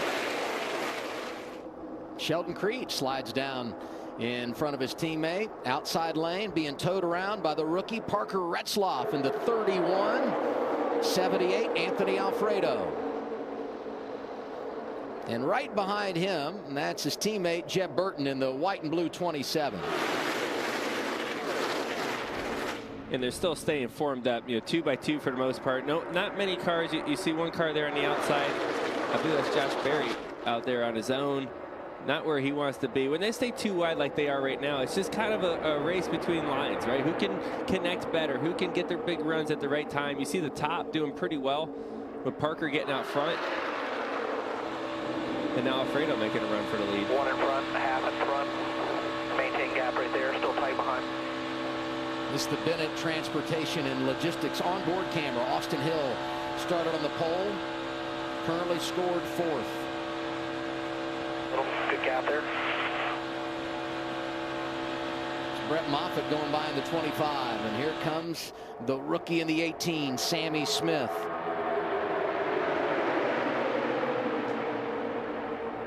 Middle and outside lanes are starting to form. The NASCAR Xfinity Series cars drive so much differently than the Cup cars, and I think you're going to see a different race today than what you're going to see tomorrow. And some of the reason for that is these cars will run faster in the 2nd and 3rd lanes by the nature of how they draft. The draft in these cars just a little bit different, and you're seeing that right now with the 2nd lane has already had 2 overtakes for the lead. I think you're going to see that continue to be the trend here today. And if they get out to the lead, Brad, you know how this is. If they stay out to the lead and they don't come down in front of the bottom lane and they get 3 cars cleared up top, you better look for that top lane to be very dominant if that happens. Right now, they're still staying racy. Some cars are going back to the bottom of the top. You got some faster cars back here. You see Barry, you see the 9 of Brandon Jones. they're trying to work their way up, right? They're in the hornet's nest. They're where you don't want to be, right? And, you know, if something goes wrong, they're in the middle of it. So they're going to make moves, right? They're in the middle there right now, trying to figure out how can they get to the front to where they can be in a little safer spot and go for the stage points. And there were some drivers that knew they would be right in the middle of it because they're coming from the rear. You saw the graphic. Parker Kligerman did make a qualifying run yesterday, had brake issues. He's plus 13. Cole Custer had to go to the rear, unapproved adjustments. He's plus 16. Sam Mayer nearly won this race in the fall. He, too, coming from the rear, is up inside the top 25. We'll monitor their progress. We're only 4 laps in and already a lot of movement. 16 cars in 4 laps. That's pretty good. That's really good. On the other side of that, I'm looking at Austin Hill, who started on the pole, and we're only 5 laps in. He has not moved from the bottom lane, and he's already cycled back to 9th. You have to think, if you're in his shoes, Joe, you're thinking, I might need to find another lane here. Well, the one thing he's done such a good job of, and we showed the graphic of all the laps he's been able to lead in the last couple of years, is control the race. He's qualified good, been up front, had track position, and kept control. Now he's lost control, and the man trying to keep things in charge out front is the 78. That's Anthony Alfredo. But control's the right word. To run well here today and to stay out of the crashes, you want to control the race. And the best way to control the race is to be in the lead. What you don't want to be is 4 wide, what we just saw here, Joey. Well, Josh Berry saw the opportunity to shuffle a car out, get to the back bumper of Justin Allgaier, his teammate, and he took it. Plenty of room for 4 wide. You could definitely do that here. You don't want to be the one that gets put in the middle, but he saw that opportunity and took it. He has a teammate behind him, knew he was going to go with him. What's the story on our pole sitter, Josh? Yeah, and you guys talk about right now that he's not able to make 21 of Austin Hill, not able to make up much ground, with the team talking to him over the radio and saying, as soon as you can, we need to get out of that bottom lane. That bottom lane is falling apart. And Austin told me before the race, the biggest thing, like you guys mentioned, is having control of the race. He said, I feel much more confident when I'm out front. Well, that's certainly not the case for the 21 right now. Lead changes only recorded at the start-finish line. So Alfredo has led 3, Retzloff has led 2. But when you look at the collection of drivers that have spent some time at the front of the field, truly remarkable. Saw Moffitt a minute ago. Alfredo back out there now. Sammy Smith looking good early in the 18. What are you seeing from the spotter stand here, Coleman? Yeah, right now, Brad and Joey pointed it out. The top lane's coming, and once you get 2 or 3 cars cleared, that's the lane you're going to want to go to. What I see looking 3rd, 4th, 5th in line on that top lane is those JRM cars. We've seen them have a little bit of issues towards the end of Daytona race. Look for them to try to get together. Once they get all their cars clean, try to drop down to that middle lane and take control as a team. Yeah, what I see them doing already, too, we already saw it with Josh Berry. These guys are moving up through the pack, and then they're going to start shuffling cars, right? Anytime they get an opportunity to get one out, right? Moffitt's on the hot seat, if you ask me right now. He's got 3 JRM cars behind him. He's next to get put out, so he's got to be on his game, right? He's got to be in the mirror, being able to make the blocker the move before it's too late. There's Moffitt to the outside of Sammy Smith, found the run. Sammy Smith's going to be in the middle. He's got no one behind him. So you got to have cars behind you. See what happens? He's got to fall all the way back to Riley Herbst back there before he can find some help, and he loses 5-6 spots just like that. His teammate. Hey, here's your help. 98-19, you'll be fine here. Sammy Smith's teammate right behind Riley Herbst there. 19 is Ryan Truex. 2nd of 4 consecutive starts in that Toyota for Joe Gibbs Racing for him. Anthony Alfredo, man, they ran really good in Atlanta. A lot of laps there. You say, okay, Atlanta's a lot different speedway than Talladega, but look at right back up front again, leading that top lane. Shows that there's a lot of speed in the car, right? Any car that can get out front and stay up there for a little bit shows it's fast. You need to have that here. Fast pasta. 25 is with you. He's microwaving today, Anthony Alfredo, in that outside lane. Company down low, Daniel Hemrick. We've talked about the success of Colleague Racing here. Won 4 of the last 6 with 3 different drivers. And he's got company now. Parker Retzloff starting to get aggressive in the 31, riding that double yellow line, which a reminder, that is out of bounds. You put those left side tires below the double yellow line and advance your position, you will be penalized by NASCAR. Daniel Hemrick sliding up to cover the outside lane. That's a big move right there. Really big move. He's gone back and forth and making a lot of, this is a wide racetrack, right? To be blocking all the way across there, that's a long ways, and trying to judge that. You know how it is, Brad. Trying to judge the closing rate of a car 4 lanes onto the outside is tough. Yeah, that's a bold move for lap 10 in the race. I always look at, Joey, on the blocks when guys commit in the middle of the corners. Because you have to actually climb the banking. And, you know, TV doesn't do justice for how steep this banking is.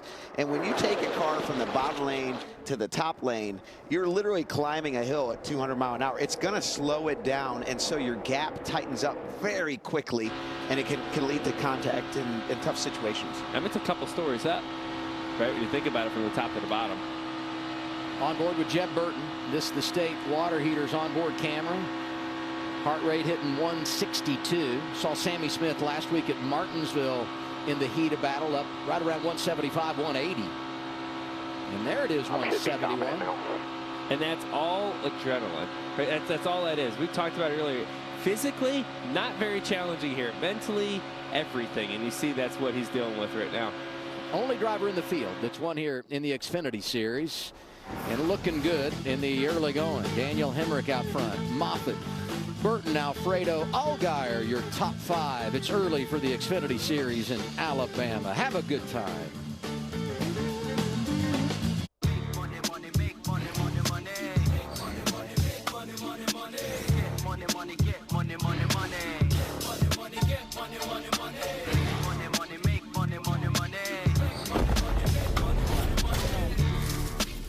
$100,000 on the line today. It's race number 3 of the Dash for Cash program. Justin Allgaier got the money at Richmond last week at Martinsville. John Hunter Nemechek. And the best of the bunch today, Josh Berry, he's 10th.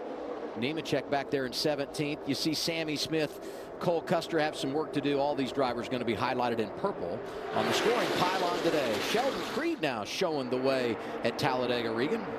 Well, Adam, you see the 8 car there of Josh Berry right now. Spoke to his crew chief, Taylor Moyer, earlier today as they have all 4 of their company cars lined up. He was quick to point out, I know there's been a lot of discussion about those guys not being able to get their cars through to the last lap and finish it off at Daytona, but he was quick to point out in his time at Junior Motorsports, that is the best those 4 cars have ever worked together was Daytona earlier this year. He said they did everything perfect except for 2 laps, the last 2 laps. The job today is going to be to see that through all the way to the end, and that is their focus right now. And maybe the most impressive Chevy from JRM, the last one in line, you saw him there in the draft, Sam Mayer, who's 13th, but he had to start in the back and almost got the win here last fall. Austin Hill back to second. 31 struggling to get to him. 1-1. Hill still trying to pull off like 2 Carlins before turn 3. I think we're stacking the top lane up too much, and it's causing them to get a big run into 3. Copy, just related. Top lane's going to get stacked up tight right here. Just keep doing what we're doing. I told him. Yeah, so they're trying to string the top lane, and what I've seen here so far is that, to no surprise, the RCR cars are really, really fast. Brad and I were talking on a commercial break that we were pretty certain the top was going to string out and the bottom was going to fall apart, except the RCR cars were leading the bottom, and they were able to draw it all the way back up. And now that they're out front, now we'll see what happens to the top lane, that you have 2 of the fastest cars, the 2 cars that qualified on the front row, back in the lead of this pack. Always a sign of a fast race car when you can pull a lane that nobody else can run. Oh, yeah. And still make your way to the front. And like you said, these RCR cars look like rockets to me today. Toyota on board. Kaz Gralla got his best career finish a few weeks ago on the short track in Richmond, Virginia. See his numbers on the day. Yeah, and talk a little bit about like what we said. Yeah, and we always talk about how super speedways is a great equalizer, right? And anybody can win on a super speedway. Yeah, you know what? Some of that's true, but the fast cars is still very, very important to have, right? To that point, you can make moves and do things, defend positions. If you have a fast car, if you don't have a fast car, you get stuck in the pack. You know, you can see the leader, but you might not ever be able to get there. Chandler Smith, rookie driving the 16, trying to make something happen. Tried to make an inside move on Austin Hill, and you can see he used distance to his advantage. He drove all the way down to the bottom 1 and 2, got himself all the way up to the leader, but now he's going to get swarmed down the backstretch with that big run. He had his teammates there with him. You saw Daniel Hemrick from College, Derek Kraus driving the 10 again this weekend. See if he can recharge that run on the bottom. Take another shot at the lead here. It's been a pretty racy pack. You know, usually by now you see a lane kind of prevail, but guys are making moves, they're learning things, they're trying different things. And part of that's because there's only 8 to go in the stage. You got to get up there if you want some points. 8 laps now, 7, and it's been a quickly moving opening stage. Racing has been outstanding. 4 different drivers have led. Sheldon Creed has led the most at 7. Hemrick and Alfredo 5, and Retzloff had 1 as well. That was a great example. You saw Chandler Smith on the very bottom. The amount of time he gained by shortening up the racetrack. He gained 2-3 spots. But the problem is when he gets on the straightaway, the top is so tight. There's so many more cars up there closer to each other, and they're able to push that top lane back that 3 or 4 car lengths.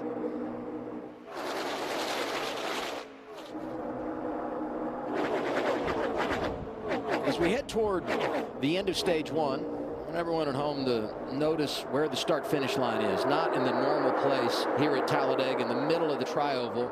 There it is all the way down at the exit toward turn 1. Exit of the tri-oval heading to turn 1. And that has cost a lot of drivers a win at this racetrack. I'd give credit to Bill France Sr., who designed the track here some 50 years ago. He really wanted the fans to be able to see the finish of the race from all the different angles, and really what it did, it gave more time to make that last move for the win. Coleman, there's going to be 5 to go in the stage. What are your observations? Things going to get racy here as we head toward the green and white checkered flag? Yeah, coming 5 to go in the stage. The thing I see is the Colleague cars lined up on the bottom lane. We're always known for their teamwork here at the Super Speedway, but what's also known is their relationship with RCR. So obviously there's some speed there. It's going to be interesting how soon this 21 and 2 migrates down to their Chevrolet teammates, knowing that they're fast enough to pull the lane on the bottom. It doesn't seem like the top's able to string out as much today as what we anticipated. And we had some body language working in the booth. I saw Brandon Jones moving around. I'm like, uh-oh, Joe, you about came out of your chair there. Someone's got to give a little, it's got to be a little give and take sometimes. There's a late block being made, and he was kind of already there, and thankfully everyone lifted a little bit. And here's the point that Coleman was just talking about. Are the RCR cars pulled down in front of the Colleague cars? Well, too late. Too late. They're there. And with 5 to go, does the bottom make it happen, right? There's a lot of teammates working together here, and especially these RCR Chevys or affiliated RCR Chevys. They're quick. They have control of the front, 3 rows or so. Regan? Out of the 27 car, Jeff Burton, of course, started up in the top 10 today. Has slid back a little bit right now, and maybe an issue in that car for him. It just feels like a slug now. I don't know, a shock or something went bad, or I don't know. Just keep it posted. We'll get through the stage here. We'll get through the stage. One of the good things about Talladega is when you do have something wrong with your car, you have a lot of yellows that are really long to work on it. So that's why they're telling them, just get through the stage. We'll get a good look under this thing at the break. If you can survive that long, Joey, a little dancing right here. It's going to get dancing here, coming to 3 to go. They're 3 wide, the second row back. Here comes Justin Allgaier up through the center, kind of splitting up those RCR cars. Ford's trying to make some noise here. Saw Brett Moffitt up there, and I don't know where he came from, but Cole Custer started in the rear. I looked up 2 laps ago, he was 27th, and right now he finds himself flirting with the top 5 in the 00. I like this move. Justin Allgaier up the middle. The middle, to me, is probably the fastest lane. Top, clear to the bottom. Bottom, nosed out. The middle's nosed out now. Yeah, the middle's the fast lane if you have the cars behind you. Yes. Right? There's times that it gets very separated, and everyone always hears about the sucker hole, right? The one that makes you go backwards. Well, that's if there's no cars behind you. But if you have 3 full lanes like you see back there right now, not a bad place to be. Sam Mayer from the back to the front, working with his teammate, or at least he was, and the one down low. Now Allgaier slides up as they work that middle lane. And that's a big move, right? Sheldon went down there to try to side draft Justin Allgaier, put a bunch of drag on that rear spoiler to pull him back so he doesn't clear him. But it was very important for Sheldon to get back up in front of his teammate to get the push there again. If he misses to get back up in time, it's game over. Right here gives us a similar move. He's going to go down here, try to side draft him a little bit, get back up, get the top lane down the back stretch to push him. A lap and a half remains in our opening stage at Talladega for the NASCAR Xfinity Series. And Jeb Burton may be having a problem, but right now, best place is just right there at the front of the field, feeling comfortable in the draft. He's the second car down in that inside lane behind Allgaier. Oh, top lane's breaking apart. You see Josh Berry drive through the middle here and really give it the finishing blow. That's going to hand Justin Allgaier control of this race for the last lap in the stage. Allgaier never won at Daytona or Talladega. 3 times he's been a runner-up on the drafting tracks. Off to a good start here today. This is a tough track to lead. Look at Josh Berry with the big run trying to get outside of Creed there. Opens up the middle for the 19 car, Ryan Truex Jr. There's going to be a big run coming off the top here to Justin. He's blocking all the way down to the bottom. Wow. Your mirror on. So he gets to his outside. That was a huge block to try to win this stage. Jeb Burton not quite clear, though. Jeb Burton wants the lead. Slides up to block Creed, not in time. 2 drives around him. Allgaier leading in the bottom lane. Drafting help from his teammate, Sam Mayer. Now he slides up in front of Creed. It's the finish to stage 1 for the Xfinity Series at Talladega. The green and white checkered flag is out, and it's given to Justin Allgaier, his 4th stage victory of the season. That's the most of all drivers. 3rd time he's won a stage here at Talladega. Creed was 2nd. Mayer was 3rd. Jeb Burton, Austin Hill, the top 5. Way to go, number 7. Allgaier wins the opening stage.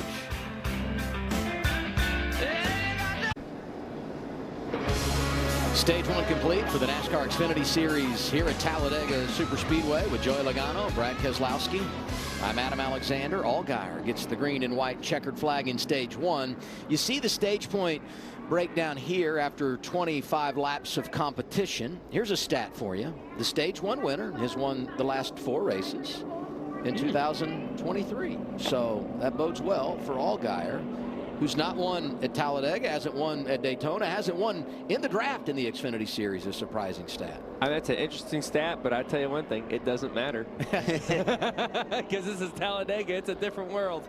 You know what I always like about the stage points at a super speedway race is 2 things. One, it makes you do more aggressive things earlier in the race, so I think it's a better show for all of us watching, even in the booth and the fans at home. But the other thing I like as a driver is if I score stage points at a super speedway race, then if I wreck at the end of the race, I'm kind of like, all right, at least I got something out of it. Yes. But if you don't score any stage points in a race and you get wrecked late, you leave here so frustrated. Yes. I hear that a lot. Let's take a look at Austin Hill's road to Talladega, sponsored by Wyndham Hotels and Resorts. See his numbers. This is his Speedway career, and he's done it at a lot of levels. Going to be racing here with you guys tomorrow afternoon, driving the 62 for Beard Motorsports. But if you look at Xfinity, in 11 starts, you know, really, truthfully, you should give him 8, because that's what he's been doing full time when he's been committed to it. And in that time, the last year and a half, is when he's led those 410 laps on the Xfinity side. Also has the win at Daytona in the Craftsman Truck Series. So he is an impressive driver, no doubt, and understands the draft. He's grown so much over the last few years and really positioned himself to be a great star in the sport.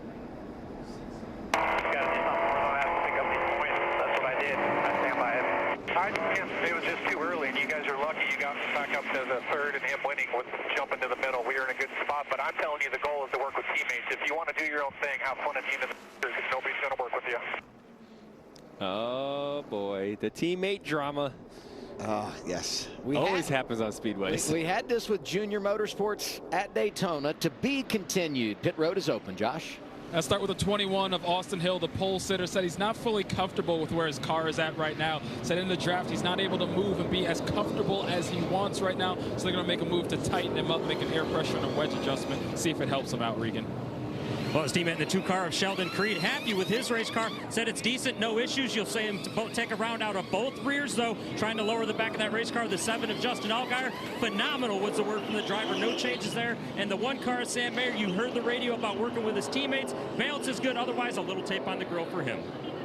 There's some crew chiefs been lying to me in the garage. They said, you know, you take 2 tires on the first stop. You take 2 tires the next time around, and then you come back for fuel only in the final stage.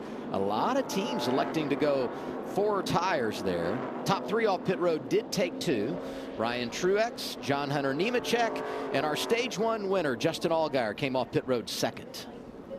Let's see if we can talk to him for a second. Justin Allgaier, Joey Logano in the Fox booth. You got me? And just because I was afraid of sliding up, and it hurt me. He was talking. So, wheel to the right, getting into the box than I thought I was gonna. Oh, maybe we're going to try him again here. Copy, we got you, buddy. Justin Allgaier, Joey Logano in the Fox booth. You got us? Yes, sir. Go ahead, buddy. All right, you made some pretty big aggressive moves. You had us all on the edge of our seats on that big block down the backstretch, but it seemed like it was worth it. You got the stage win. Congratulations on that. Now you got a couple tires on the right side, a little track position now. Not as many teammates around you. How's you feeling? Well, obviously, Junior Motorsports brings really, really fast Camaros to Talladega, and excitement's what y'all want up there, right? That's the name of the game. But honestly, it was a little more exciting than I wanted it to be. Yeah, I just didn't want to crash myself trying to be that guy. So, all in all, my first spark change, Hellman's Camaro's really good. You know, I feel like for us right now, you know, managing traffic is really, really difficult. You know, the lanes, the energy that we're seeing in the different lanes is quite a bit different than normal. So, you know, we're going to keep working on it. The guys down there in the box are going to do what they can. They got a great pit stop right there, and we'll just keep working on it. Hopefully, at the end of this race, we're crossing that finish line at first, and not just a stage win. All right, man. Sounds good. It's definitely a different race than what we've seen, but I like it. A lot more racy. Yeah, I mean, here, you know as well as I do, the aggression level keeps going up every time we come back to these places, and you know this is quite the experience. So we'll keep after it and try to keep the fenders on it. We'll be in good shape. So thank you, boys up there. Hope you guys are having a good time, and we'll keep this baby in the wind, and hopefully it's as fast as Xfinity 10G, and have a little bit of fun. All right, man. Thanks. Talk to you soon. Aggression, the name of the game. A couple of drivers too aggressive on pit road. Austin Hill speeding, so is Josh Williams, both exiting stage 2 from Talladega when we return. The 2023 USFL season continues tonight as the Memphis Showboats take on the Birmingham Stallions. I'm going to give the promo there. Delay a game. It was delayed, you know? Birmingham Stallions 7 Eastern on Fox. Then tomorrow it's the Michigan Panthers. Brad's Michigan Panthers against the Philadelphia Stars 7 Eastern on FS1. Let's go down to Regan. Adam on that pit sequence there for Chandler Smith in the 16 car. Actually stayed on pit road the first time for an extended time and had to come back down pit road. They are having trouble with the radio in that race car. Fortunately, under yellow, you can fix that. He can hear them now, so things are a little better for Chandler. Here's good news for him. Austin Hill had radio problems at Daytona. Right at the start of the race, dropped to the rear, drove through and won the stage, won the race. So maybe that is a good omen. Speaking of the 21, here he is, facing more adversity at Talladega. The other thing to watch here, the mix of tires. Some got 4, some got 2. Will that make a difference over the long haul? Going to be less than 20 laps to go in the stage as we return to the green flag. Yeah, this is a short stage, right? You got to go. And if you're starting towards the back, like an Austin Hill who just got a speeding penalty, he's got to go.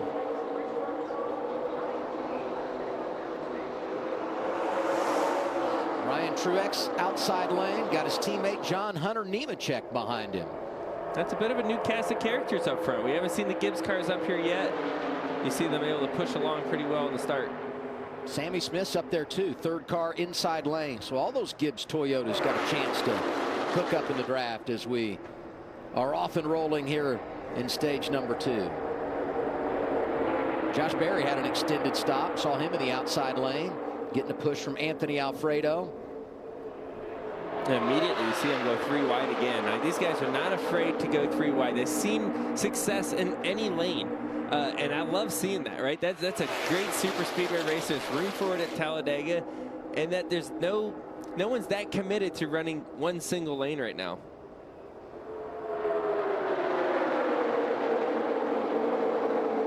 See Riley get up right in front of John Hunter Nemechek, right? The right amount of time in the tri-oval there. I love seeing this middle lane come together, Joey. You keep seeing this. There's a 21 car with a big run. So he tries to recover from that speeding penalty. He's made a ton of positions, 14 spots in 1 lap, and he's still going. It's nice when you go back there and you've got a buddy. 16-21, the affiliation, colleague, and RCR, both having problems, both coming from the rear and working together quite nicely in the draft. Well, the situation there right now, it's a bit of a roadblock. Where do you go? They're 3 wide all the way around you. You got to just kind of push your lane along and hope it goes. Well, when I got a car as fast as Austin Hill's car is, I'm going anywhere it's open. I'm looking for a hole, and I'm going. Well, here you see. He's going to switch lanes up to the top, bring a friend with him with Anthony Alfredo, and keep charging. Just in front of him, Parker Kligerman, another of those drivers that started in the back today. He's kind of been a yo-yo, made up some ground, went to the back, and here he is surfacing toward the top 10 one more time. Let's get an update on Josh Berry. Regan? Adam, a little bit of a slow pit stop for Josh Berry. The report from the driver was that car was extremely loose. They made significant adjustments to that race car. You see him back here in the pack just a little bit further right now. Let's see how quick he can get back up through there. Yeah, Josh is in the top lane like we were talking earlier. I just don't see the top lane as the lane you move in, Joey. I see the middle lane being the lane you move in, and the top lane being the place where you can kind of ride it out and be safe for a little bit. But I think we've seen all the big passes happen from the middle. Well, I mean, a lot of times if you get in a lane, see how stacked the top is? If you get in a lane that you're the 8th or 9th car in that line, well, you're the 8th or 9th car in that line. You're never going to move forward. You got to be willing to make some moves and jump out of that line when the timing is correct, right? Because you don't want to do it the wrong time and fall backwards. But right now, not much risk. There's 3 lanes. If it doesn't work, someone's there to catch you, right? There's a back lane that's going to kind of catch you. You won't go all the way to the very back. Brett Moffitt on point in the 25.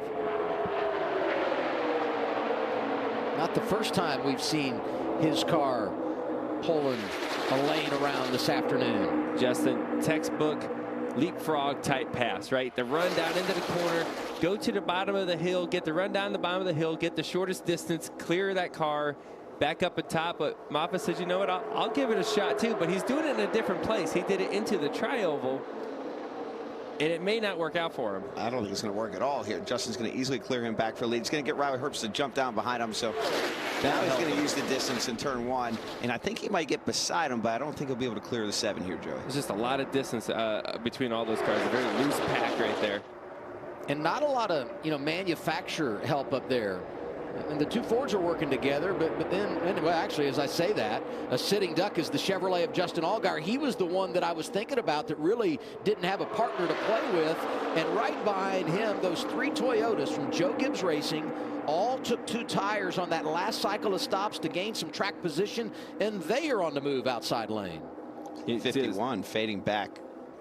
He must have an issue. Looks like he's coming down pit road. Jeremy Clements is going to make an unscheduled stop here at the midway point of our second stage. Won Daytona last summer to make it into the playoffs. See him get squeezed up a little bit there. What if he got a flat tire or something from the contact, Joey? See him down pit road here, changing the left side tires. He was among the drivers that took only 2 tires when they pitted at the end of stage 1. Oh, he's got flat right front. Yeah, it looked a little low there, didn't it? And that's what Josh said. He confirmed it. Flat right front tire for Clements. Right now, though, he would be the only driver 1 lap down. We're going to get another caution at the end of the stage.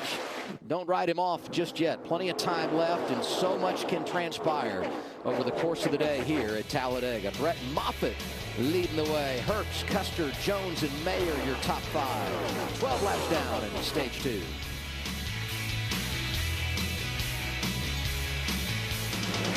For great views, go to Kansas. For unforgettable views of action-packed racing, go to Kansas Speedway. With a premier facility that gives fans what they want, how they want to see it. Racing in Kansas. And with a Saturday doubleheader, a Sunday Cup Series race, and great deals on kids' tickets, the views will get better all weekend long. Get your tickets today at kansasspeedway.com. Mom, can we go inside and get ice cream and see where we live? What about the zip lines? We gotta ride the zip lines. And the animals. They have animals, Mom. Oh, and VR. Junior, I promise, you can do it all. Woohoo! Best day ever! Caution is out halfway through our second stage. First time the yellow flag has been displayed today for an incident on track. The only other caution came out at the end of stage one. You see the AMR safety team rolling up. The white car pulling away with the window net down is Parker Chase. Anthony Alfredo has damage, and he's not the only one. Parker Retzlaff as well. Let's see what happens. It happens, I think, towards the middle of the pack here on the top side, I believe. Oh, or in the middle. Oh, wow. 24 gets hooked into the 31, who comes up and gets into Anthony Alfredo. Alfredo, just an innocent bystander. That's just part of being in the pack. That's why you want to be in the front, right? He lost his track position, and you get back there and you get caught up in something. He's going to come down here and hit the wall. Didn't look like he was tore up too bad until this contact. On board with Kaz Grala, the Toyota on board. Couldn't tell what car came up and started that. It's this one right in front of us. Watching this 31 go around reminded me a little bit of last year's season opener at Daytona on the last lap when that 31 did something similar to that with Myatt Snyder driving. He did go over. I'm glad they were able to keep all four tires on the ground there. At least he settled there. And look at Ryan Sieg. He barely got through that, didn't he? That was close. We were all so nervous when the 31 was sliding back down the track. We'll take a break. Brett Moffitt leading as we are under caution for the second time this afternoon at Talladega. 4 cars involved in this one. If you were to draw up a picture-perfect day at Talladega, this would be it. This is truly an enormous slice of NASCAR when you come to this place. It doesn't get any better. A red-letter day on the NASCAR calendar. Fans out today. They'll be out again tomorrow. We look forward to the Geico 500 live on Fox. Right now, though, it's the NASCAR Xfinity Series. Going to be inside of 10 laps to go, stage 2. When we return to the green flag, we did have a handful of pit stops here. If you pit here, I mean, you definitely in your window to do it on one more stop. And there's the 10 of Derek Kraus. Let's watch what happened in this caution again, because this is where it all began, coming down the back straightaway. You see the 24 car coming up from the middle, Parker Chase. I'm going to guess that Mr. Kraus here in the 10 says, I like that lane. I want to get up there, and he just barely misses it. Gets in the left rear quarter panel.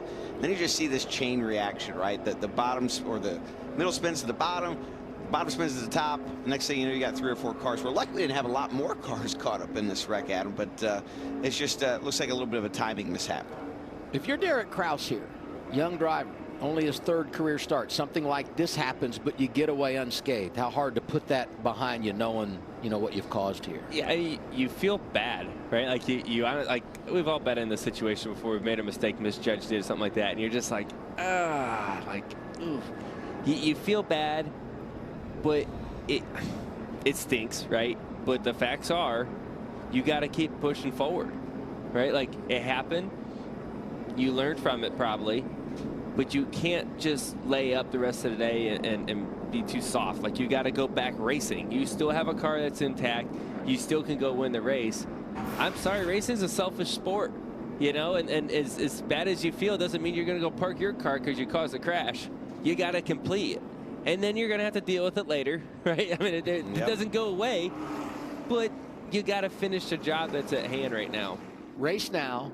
Apologize later. And the reason you need to coach him up on that is because Colleague, and I said this earlier, they've won 4 of the last 6 here with 3 different drivers, but 2 of those got their first career victory at Talladega, and that would be Jeb Burton and Justin Haley. So we'll see if Kraus can make something happen here today, one of those involved in the incident. Tomorrow, NASCAR's Cup Series returns.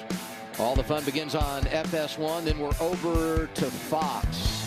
I'm excited about this. I mean, it's just, it doesn't get any better than 500 miles at Talladega. The thoughts from you two as you anticipate putting on a suit of a different kind tomorrow. I'm ready. I think we got some fast Mustangs that are ready to make it happen. I'm sure Bradley and I will see each other at some point out there. We'll work together at some point. Maybe at some point we won't. Who knows? But I think we'll be racing up front at some point. I hope your car's handling well. Trash talk him. Trash talk him, I just hope his car's handling well, because I am going to push anybody in front of me so hard, and I hope they got the stability to hold on. Well, we worked on that, so hopefully it's better. Because last year you were pushing me, and I was like, stop. Go away. Don't help me. I was looking for not you, anyone but you. Now I'm ready for it. Brad, bring it on. 6 wins here. If you win here tomorrow, the only driver that's won more than you, the legend, Dale Earnhardt. So keep that in mind. Let's go down to the Care Center. Here's Josh. Anthony Alfredo checked and released from the Care Center. What happened there from your perspective? Just the usual when you let kids drive cars faster than they have an ability for. So very disappointed. I appreciate you guys giving us an interview, because we're a small team punching above our weight at these tracks. Pretty much we're dominating early parts of that stage. We don't have any friends out there, man. Nobody wants to work with the little guys. So if the fans are looking for an underdog to root for, it's definitely us. We always outperform and over-deliver with what we got. And, we don't have alliance or anything. We just bust our freaking tails, and it sucks to tear up a car like that. But that's just super speedway racing, I guess. So all we can ask for is having a car almost as fast as Xfinity 10G, and I just love racing the Xfinity Series. So we'll have to go give it another go, but definitely disappointing, especially because we had Arctic Outdoors on the car for their first race with us. But we have so many amazing people supporting us, and we're going to get one somewhere else this year. Glad you're okay. I feel for him. Fast pasta turned into a little spicy pasta. Imagine a driver from Connecticut showing emotion at a race. I've never seen that before. Adam, first time for everything. Ford's on the front row. Brett Moffitt in the outside lane next to Riley Herbst. Herbst has got his teammate Cole Custer right behind him. Mayer, Jones, Allgaier up there from Junior Motorsports. Going to be 8 laps to go.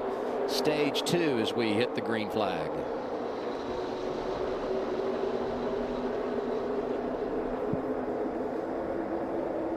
Great overhead shot from the drone cam. That looked planned, right? That was. Ford's working together. Moffitt slides down in front of the 98 00. Yeah, it's definitely a safer play for him, because look at, you got Junior Motorsports cars lined up on top. He knew, just let it happen before it happens to you, right? Like Moffitt knew that.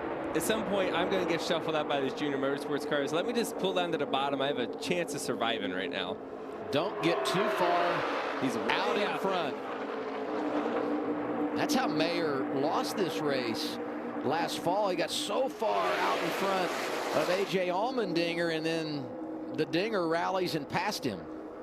Look at that. Who's that on the bottom? Jeff Burton. He just shuffled right down on the line. And he's going to get squeezed, too, in the middle. Had to lift to avoid a big wreck there with Sam Mayer. It happens that quick, right? Cole was just minding his business, maybe drop the guard down just a little bit on the exit of 4. Jeff Burton takes advantage of it. Custer was leading the way. When you look at those 4 drivers going for the dash for cash, and now he slid back outside the top 10. He's not done yet. He's making some more moves, trying to get to the lead. And he's going to get a huge run here. He must have someone pushing him back there. Of course, it's Austin Hill. Look who it is. He's back. Austin Hill, speeding penalty, no problem. 21, pushing the 27 of Jeff Burton to the lead. Both really good drivers in the draft. Now Austin's up here. He's a little bit on his own. 3 to the bottom, straight line, headlight higher, middle lane's 4 now, 4 back. 6 laps to go, stage 2. What's up, Coleman? It's getting dicey, but if we think back to what we seen in the first stage, that middle and bottom lane started prevailing as the stage ended. Looking for someone like Parker Klingerman, John Hunter Nemechek to try to work that middle to bottom here sooner than later and shuffle Austin Hill out. You definitely have a couple pretty good cars there in the bottom lane, but that top lane's got some really fast cars in it. Oh, big moves here going for the lead. Did Coleman say it's getting dicey? Yep. It looked like he was getting organized up top just for a half a lap. And then they went right back at it. If I'm a spotter, I don't like this. Because Hill's car looks a lot like Burton's car, that looks a lot like Mayer's car, that looks a little bit like Nemechek's car. It's hard to keep track of who is who. A lot of white and blue cars in this race, and spotters generally do not like that. In fact, I was down in the garage yesterday, and Jeb Burton's team said the reason we went with this paint scheme is we thought maybe people would think he was Austin Hill and go with him. You know what? There's a lot of truth to that as you see another pass for the lead here. Austin Hill gets that run. He's going to try to make a big one here on Jeb Burton. Sam Mayer there in the one. He's just trying to do whatever he can do to try to get clean air on that thing. This has a recipe for disaster right now. It just looks like there's some late blocks happening, big aggressive moves, no one staying committed to each other as you're coming to 4 to go in the stage. And up the middle, the other driver coming from the rear in our second stage, Chandler Smith. You're right about that, Joey. Everybody's taking every run, and what that does is it changes the real flow of the race to where it's hard to make the top work. And that's why it generally moves back down to the bottom. When everybody starts to take every run, the top falls apart. Update on Jeremy Clements. Got the free pass with that last caution. He's back on the lead lap 29th, so he's not out of the game, but not in that lead mix right now. Ford Performance onboard camera. Cole Custer 15th. Jed Burton leading. You see Riley Herbst, I think he was right there in front of him. Both those cars were leading the lane on the restart just like 6 laps ago. Snap your fingers. It happens just like that at Talladega. That move, Josh Berry went to the top.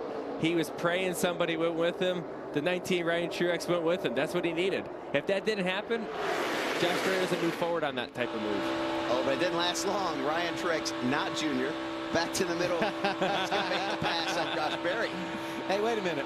If you're racing here, you should just go by Junior, and there's trouble again. 3 to go on the stage. My goodness. And a major hit for Dexter Stacy. Blaine Perkins with huge damage. He hit the end of the wall, Joey. Great where he kicks out like that. Oh, my. Debris everywhere. And a tire bounding out of control into the wall. We're going to take a quick break. This caution likely ends stage 2. Third yellow of the afternoon. Dexter Stacy Blaine Perkins involved at Talladega.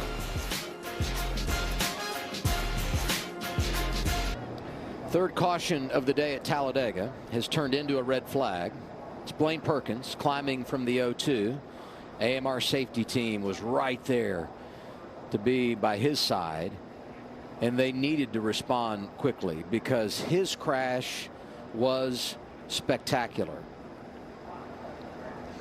So let's go back and see where everything started here coming off of turn 2.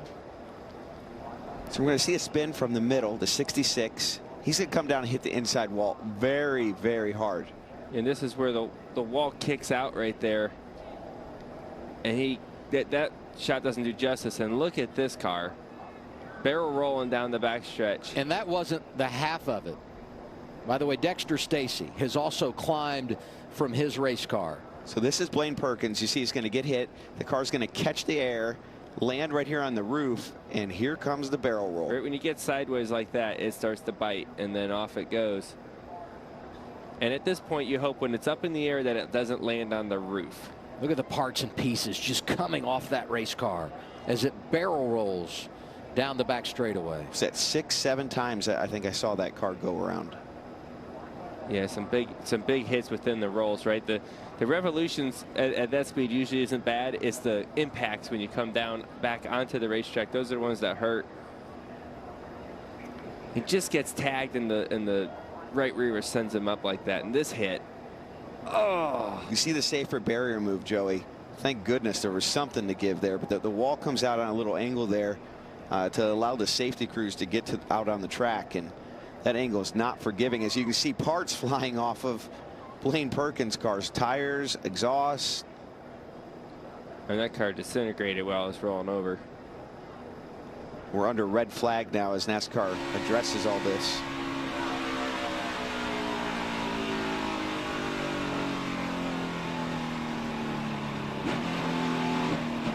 Oh, he got the tire. Yes, he did. That's a lot of damage. Look at this. Thank goodness it hit the front of the car. Oh, my goodness.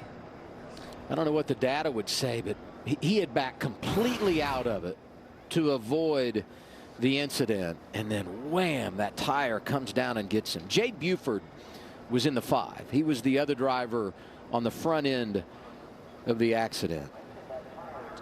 And this is going to end our second stage. We'll get them going again and do everything officially, but Jeb Burton is leading when all this happens. All this happened, and he will end up getting his 3rd career stage victory.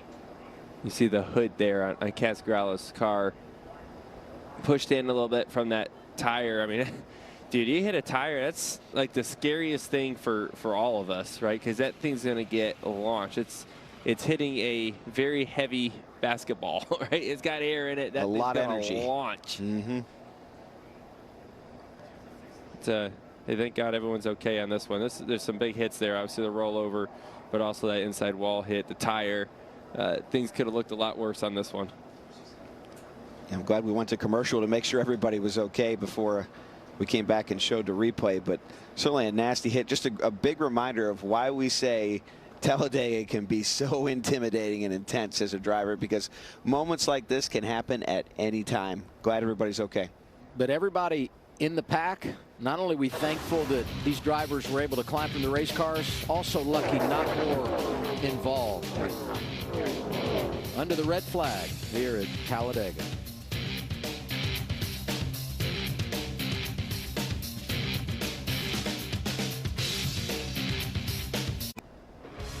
Third caution of the day for the NASCAR Xfinity Series at Talladega has turned into a red flag. The 5 is Jade Buford. The 0-2 here, the bright yellow car flipping Blaine Perkins. The barrel roll just spectacular.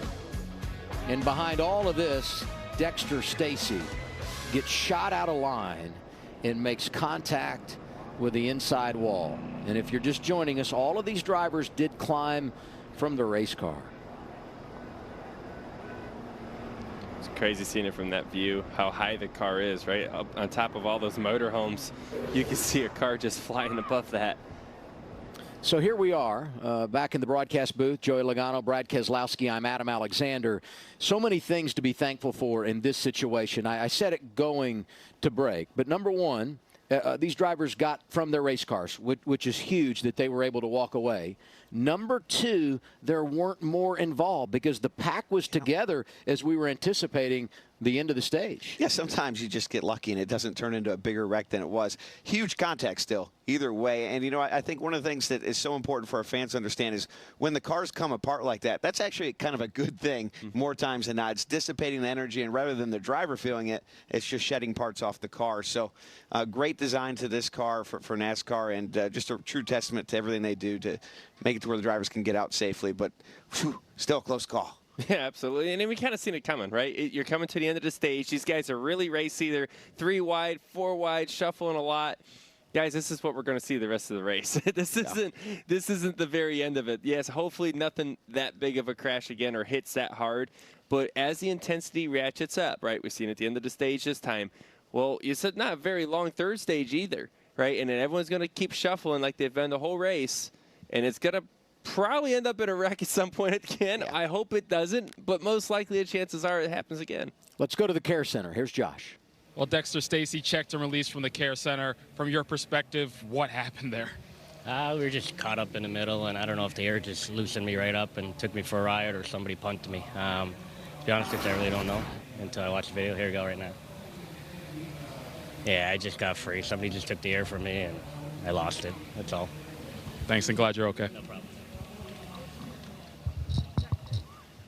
The impact of this hit, at the worst possible angle. And what you said is so true, Brad. And we talk about the element of safety in NASCAR, not just the cars, but the tracks themselves. And there's a good shot of that safer barrier that absorbs so much of the impact of that 66 car.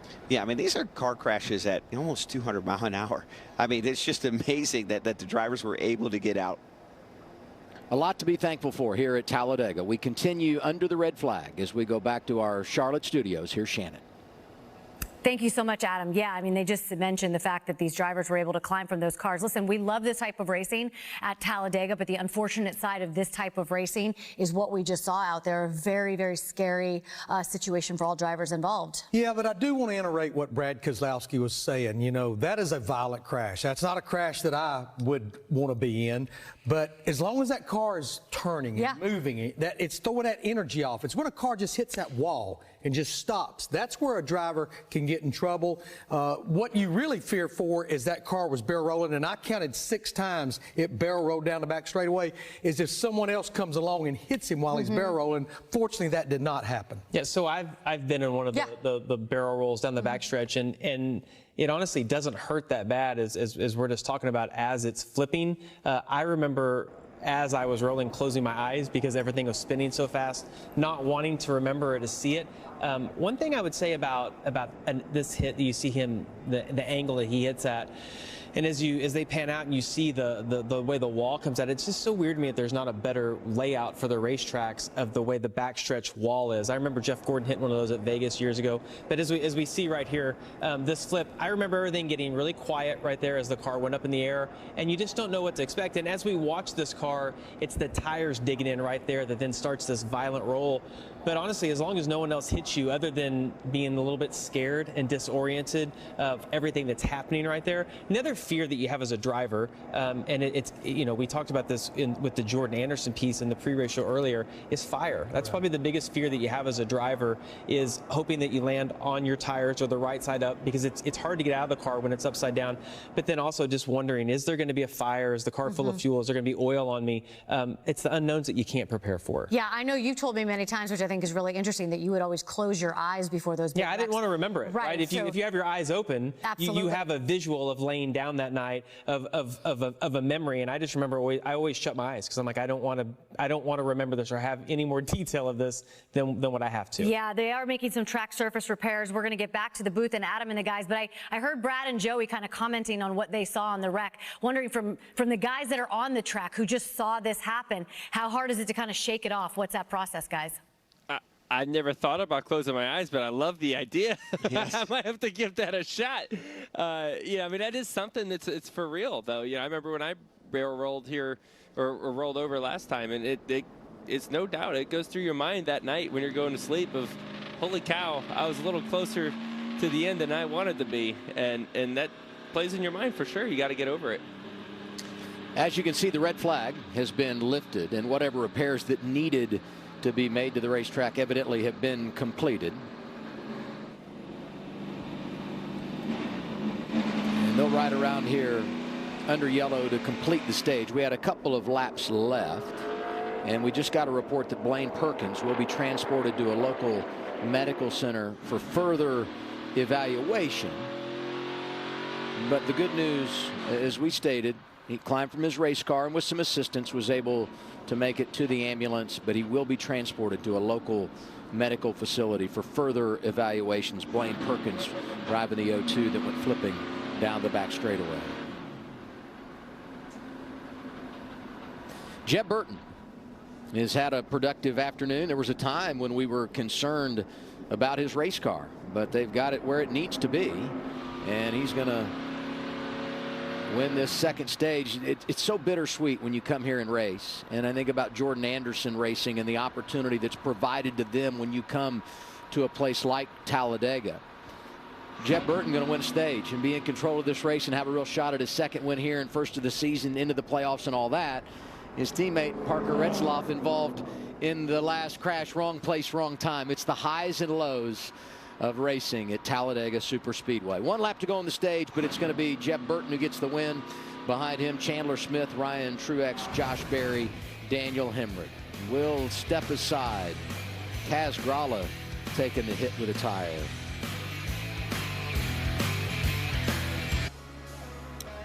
Stage 2 officially complete at Talladega.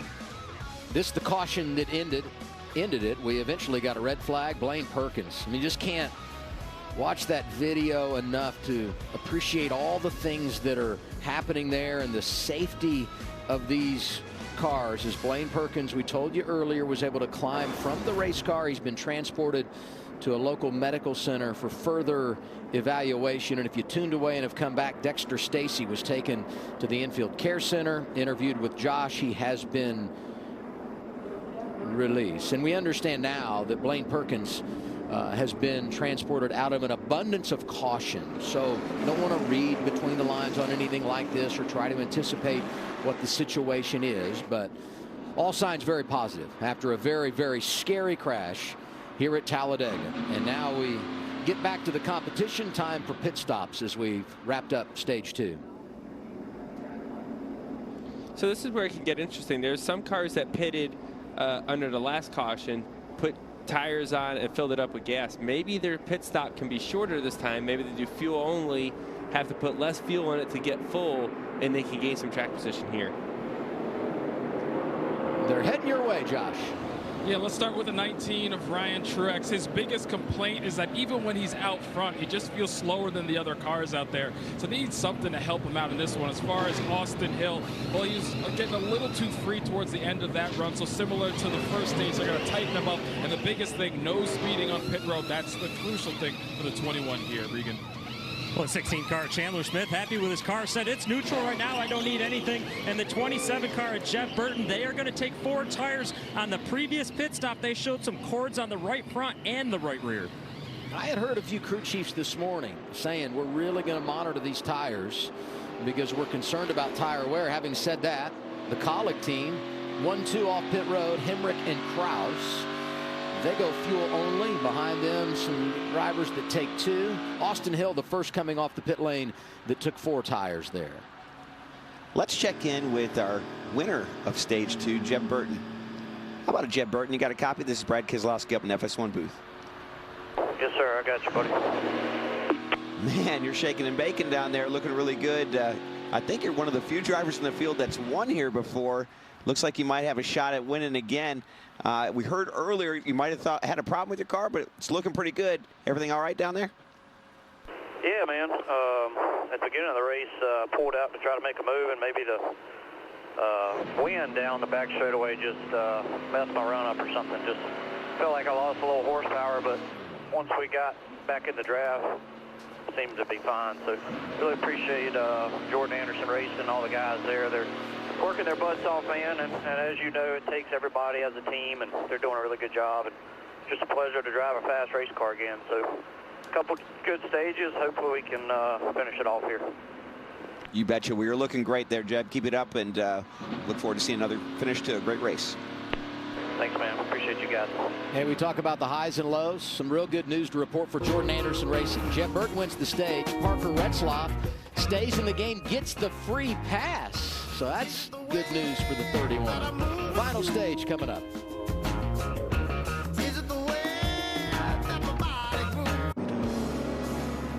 Ready for the final stage, Talladega Superspeedway with Joey Logano, Brad Keselowski. I'm Adam Alexander. Here are our Toyota top performers. Joe Gibbs Racing looking strong today. All 3 of their vehicles inside the top 5. Let's get an update on the 7 of Justin Allgaier, our stage 1 winner today. Well, Adam, Justin Allgaier at the end of that stage complaining of a loose race car, and I believe we found the culprit. Take a look at the right rear that just came off the 7 car. You can see the cords across the middle. Obviously, that tire was not doing very good at the end of that stage. They left right sides on the first stage. So this has been the qualifying tires that have been on this car all day long. Left sides were changed on the first stage. Obviously, you see that didn't feel too good for him.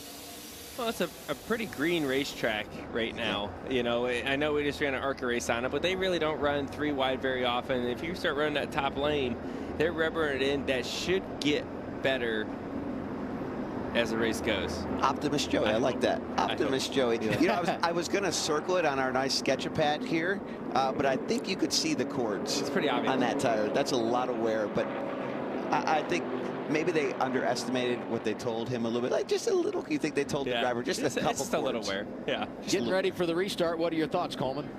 Yeah, we think back to last restart. We've seen the Fords try to do a teammate-style restart where Brett Moffitt took the outside and then come down. A little different approach for the Colic cars. They went 1-2 bottom. With the choose-down effect at Super Speedway, it kind of changes up how you set up a teammate-style restart. Yeah, there's definitely a couple ways to do it. Coleman brings up a good point. You can do the okie dokie, the teammate start, that the leader comes down in front of the other car, or you can just stack them in like Colic did and just stack them right behind each other. It allows the Gibbs cars, though, to stack the top side. I know, as a team owner, I hate that. Like, I at least want one of you guys on the front row, or, you know, like both of you on the front row. In case something happens, I've hedged my bets, but we'll see how it plays out for Colic here on this restart.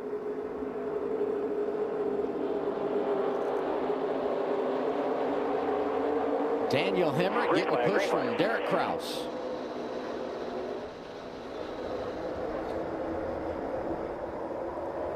About to on.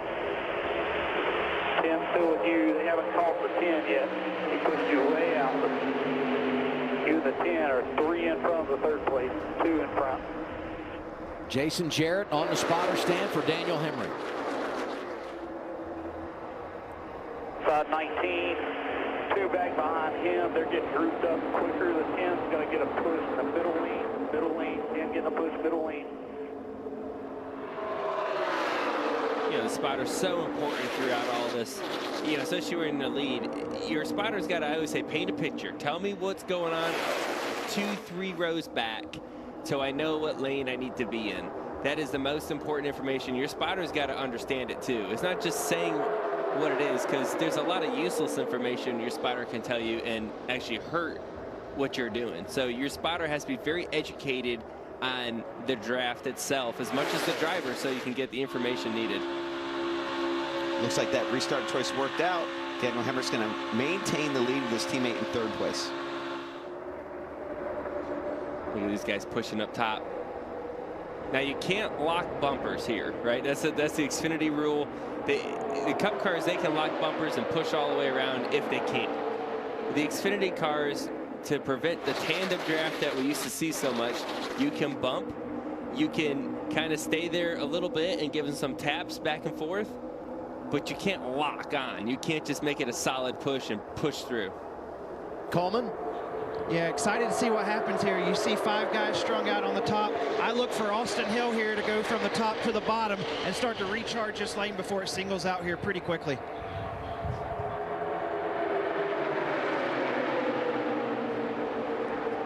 $57 laps to go on the stage. We just had a series of pretty big wrecks, Joey. You have to wonder if there's a couple guys like, you know what, I just want to catch my breath and lower my heart rate for a few laps here. It's a little bit more calm right now for sure, and you see the top starting to string out here. It might be everyone just hoping to, you know, we got to get to the end of this thing too. They got a fair amount of time to the end of this race. There might be, you know, 57 laps to go. It might just be clicking some laps off for a second, but these guys aren't to that point yet. they're still racing back here. Well, some of them aren't, Joey. Some of them are. Jeb Burton making that tight move. This heart rate deal really gets my attention. Speaks volumes about what he's facing inside the race car. Saw it up over 170 earlier in the draft. Near 160 right now, and there he goes. 161, 163. And as you see the top cars there in front of Jeb Burton right here, they're all single file, very disciplined with each other, running very, very top. And that's the fastest way. And I think as they stay like that, and if they stay that disciplined, which it looks like they are, that top lane of this 3-wide racing that you see towards the middle of the pack here, it's going to keep drawing it up, right? They're going to keep pulling the top lane up. There goes one right there. Right? There goes one, and then people are going to start bailing on the bottom. They're going to be like, this isn't working. And they're going to find a hole, right? Josh Berry could get up there. He did not. And if they start bailing, it just starts to go away. Yeah, it'd be interesting. The Junior Motorsports cars have the bottom lane here, and they are going backwards fast. But if they can get organized, they can defend against it.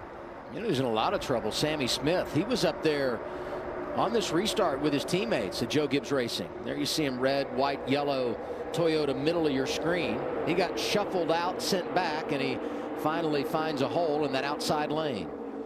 You know, and look at Riley Herbst pulling down there. That's a pretty gutsy move. And then he's already towards the back of the single file lane, so he's like, you know what, maybe I'll go for it. But pretty risky move at the time. But his teammate Cole went there. There's actually some pretty fast cars down there right now.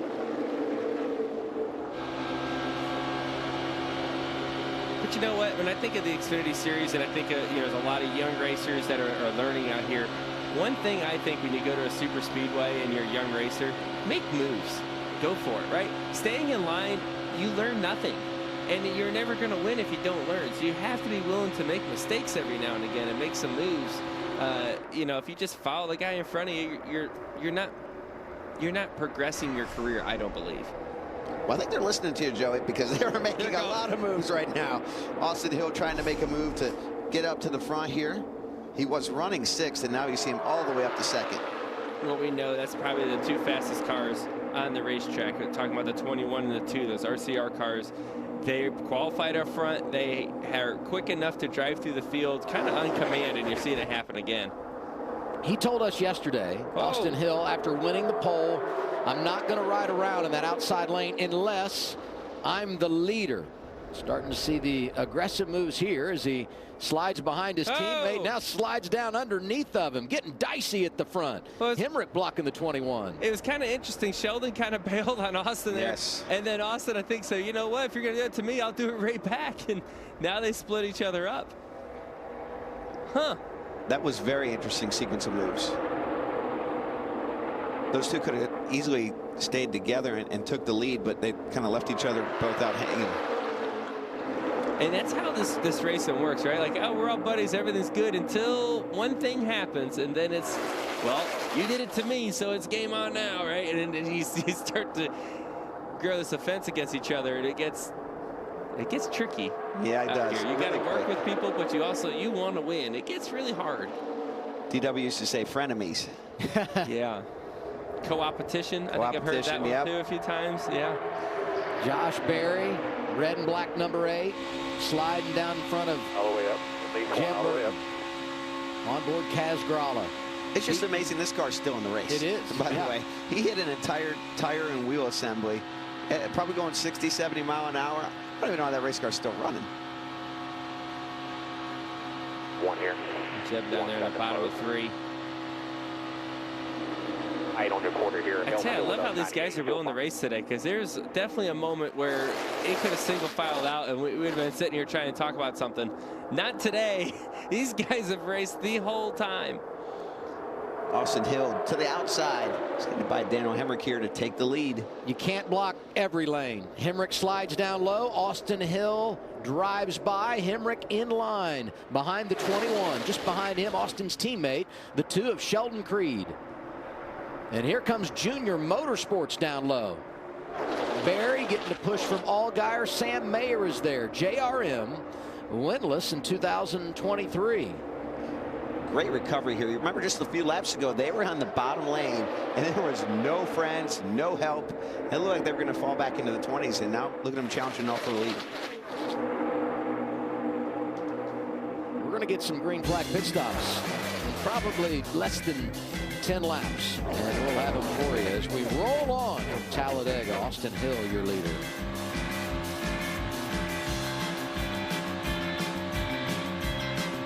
This is ready to go online. Any questions? Yeah, I got one. How about the best network imaginable? Let's invent that. That's what we do here. Quick survey. Who wants their internet to work pretty much everywhere? And it needs to run smooth, like super smooth. Hey, should you be drinking that? It's decaf.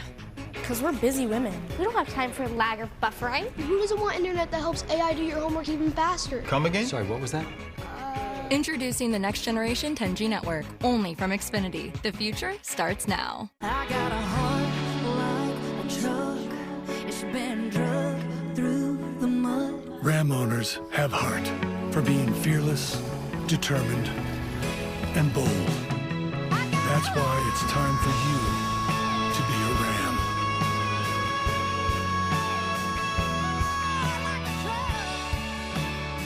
During Ram Truck Month, get 1.9% financing plus $2,000 bonus cash on the 2023 Ram 1500. People throw around legend a little too freely these days. Legends are legends for a reason. It's why most are never called up. A legend in this sport is about 75 years of going fast and all the unforgettable moments that fill those years up. So after all this time, when we call something NASCAR Legends, you best know we mean it. A-list celebrities. They'll sing for their lives, but who are they? The Masked Singer is back! Oh no, why the long face? The new season is epic and you can watch anytime. With weekly themes, New York night, 80s night, Abba night, and a new twist. Whoa! That will have everyone talking. What? Somebody's messing with us. All new Masked Singer, Wednesdays on Fox, or watch anytime on Hulu. Under caution here at Talladega, our fourth one of the day. It's for the rookie Sammy Smith. Look way in the distance as he starts to come into your picture, and then oh, somebody gets into his left rear. Sideways. Brandon Jones? Brandon Jones. Yeah. I think Brandon Jones was trying to get in behind him, possibly misjudged it. It looked like Brandon got a decent amount of damage too. I couldn't really tell, and I don't know what was there before the contact, as you see Sammy hit the inside wall, but it looked like the front end of that 9 car was beat up. It's a big hit. Yeah. Yes. Oh, wow. Yeah, that I would call that evidence in a trial That's an court here. interesting type of damage, though. It almost looks like debris that would do that, kind of centered up like that. It's not a bumper that would punch it in, I wouldn't think. Joey's working as a defense attorney. Yeah. Well, that's what I saw that damage, and he got backed into, obviously. Yes. I wasn't sure if it was from the hit or he had that prior, but Joey, I'll let you work your magic on that. Yeah, maybe that he looks slid like up with that much damage. He might not have had good handling. Part that of my looks, defense attorney. Yeah, that was good, Joey. Keep working on it. That looks like the left rear tire, if I had to guess, but. Good news for Sammy Smith. When these things happen to a rookie who had never been to Talladega, he's got a win to fall back on. Yes, that is one of the good things. Like, you want to have a win coming into Talladega. A win either coming out of here or coming in. Yeah. Either one of those is fine. Or both would be nice, actually. You don't want to be on the other side of either of those. It's an interesting caution period because it's falling right at the edge of the fuel window. And these guys, you hear him saving fuel. It's a nice thing to do for his team, but they're going to fill him up with gas, and they're going to say, oh, boy, this is going to get really close. We think these guys can run somewhere around 43 laps on a tank of fuel. You do the math here really quick. It's about 48 laps to go. By the time they go green, it's going to be close to 43 laps. So he's going to have to do a lot of that fuel saving if they're going to have any chance to make this to the end after the pit stop. It's hard to save fuel here, right? I mean, you're onto gas so much. When you go to a short track and you can lift earlier, you can eliminate the brake and do those type of things. Here, it's a little tougher to save a lot of gas, and 1 lap is 2.6 miles, so worse when you're leading too, because you can't tuck when you're into the leading, draft, it's the right? worst, right? Yeah. You're the wide open the most. You know, what's funny about that is I asked Andy Street today, what kind of number are you looking at to make that final stop? Most everyone in the garage said 68, 69.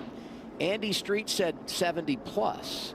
Maybe his anticipation was my driver's going to be leading a lot and my fuel mileage will not be as good. He stays out here, others pitting, led by Daniel Hemrick. The RCR Chevy stay, but a bunch of others getting service, Josh. Yeah, start with the 11 of Daniel Hemrick coming into pit this time. He's been happy with that car so far, just like a little better track position as they come in and get fuel, Regan. The 16 to Chandler Smith, you see an adjustment there. He's sliding the rear tires too much, wanted just a little bit of help after the previous adjustment. And a side note on the 2 car, Sheldon Creed, he was told to do whatever the leader did. The leader stayed out, so didn't he.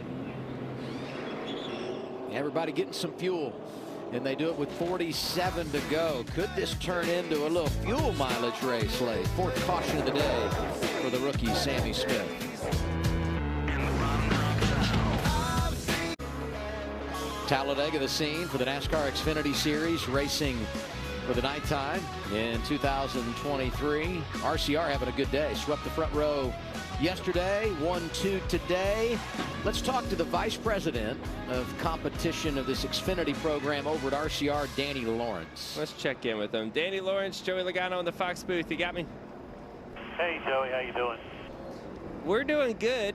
I'm not sure how you guys are doing. You have the two fastest cars, no doubt. We've seen them be able to drive through the field. We've seen them work together. We've seen them not work together. And now you guys are on your own little strategy out there. You really switched it up. Everyone else pitted. I'm not sure they can make it, but you guys must think you can't make it. What's going on? Well, we could actually make it, but it was going to be really close. But we have some concern about our right rear tire. And both of our cars, the 2 and the 21, the right rear tire did not look very good each time, and we're not confident running that many laps on the right rear tire. So we're playing the safe strategy and trying to take care of our drivers, and we saved our tires for later on in the run. Well, it's very interesting. That's not something we thought about up here at all. You guys must be a lot smarter than us. That's why you have the fastest cars out there, I guess. So, saving tires. Thank you. All right, thank you guys. And Austin complained about pulling a boat anchor around. You know how them drivers are sometimes. I know. It's a bunch of kids. We get paid to whine, and we're very good at it. You know, as race car drivers, the only way you can make your team better, make your car better, is to complain about it a lot. So I think we do a good job at that, Joey. A lot of drivers coming down here topping off the fuel tank. So these guys are not worried about tires. Sheldon Creed second behind his teammate right now. Well, this is a new play, huh? Yeah, it was a 50-50 split here of what we could have done, because the reality is we don't know if the right side tires could make it, even if we put them on here. So obviously we still have to pit, so this could put us in a better spot if we get a later caution to put our tires on and they don't have tires left, you know. No, they're going to be about 3 to 4 laps short right now with no caution. Yeah, I mean, this is just, to me, it's very interesting. No one else is really that worried about their tires besides these cars. I got to tell you, though, Joey, I think we're going to get a lot more yellows. So they'll get another shot to pit. What do you think? Yeah, I mean, you can put your tires on there, and it's probably more yellows. It's not like you're going to run 45 laps green, I don't believe. Yeah, you're right there. If they're that concerned about their tires, if it does run green, are they going to green flag pit stop, or are they going to wait for their right rear tire to blow out? I mean, it's kind of a situation, like a real. It's a tough call. Real pickle there. That's why I'm glad to be up in the booth right now. And this race today really has felt pretty clean by Talladega standards. Wouldn't you guys say so? I mean, last year we had 10 cautions in this race. And I know that anything can happen. Adam, are you okay over here? I know, but I'm just thinking about how this plays out. You look at the trends, and no doubt they probably are going to want to caution at some point here. Yeah, I would be shocked if we don't get another yellow. But I've been wrong before. If they get another yellow, they'll have the chance to put those tires on and not have to worry about it. I've also seen here a number of times where tires at the end of this race can be important. And keep in mind, they have demonstrated all race long with this 21 and 2 car, Austin Hill and Sheldon Creed, the ability to drive from the back to the front. Absolutely. I bet they can do it again. They might. I think they're going to. Well, they're going to have to do it again. And 45 laps is an absolute eternity at Talladega.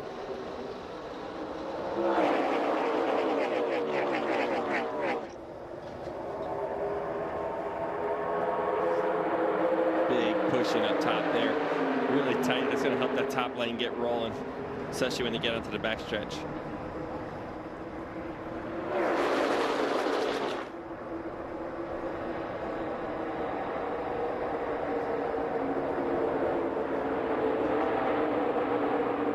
Sammy Smith. It's one of those drivers going for the dash for cash. Best in that category right now, Cole Custer, who is 6th in 0-0. Josh Berry back there in 12th, very much in the game. So Josh Berry's one of those cars that just put 4 tires on, so gave up some track position for that call. He's in the middle of the track there. He's down a lane. I will though. Would be interested to know after this race how the strategy thoughts have evolved as the day has gone on. When you look at that tire wear, you get the cautions at times maybe when you didn't think you would. How many audibles have been called from the pit box today? And you wonder, here's another thing that can happen here, right? If everyone's this close on fuel and maybe they're a lap or two short, maybe if they stayed back in the pack, they can save fuel better, right? So that might calm the pack down possibly, as everyone's like, hey, let's save some fuel before we go race again, so we can make sure we see it to the end and not go back down pit road. That might calm the field down for a minute, and you might actually see a longer green flag run because of that. Look at Austin Hill and the numbers, especially laps led, and then the result.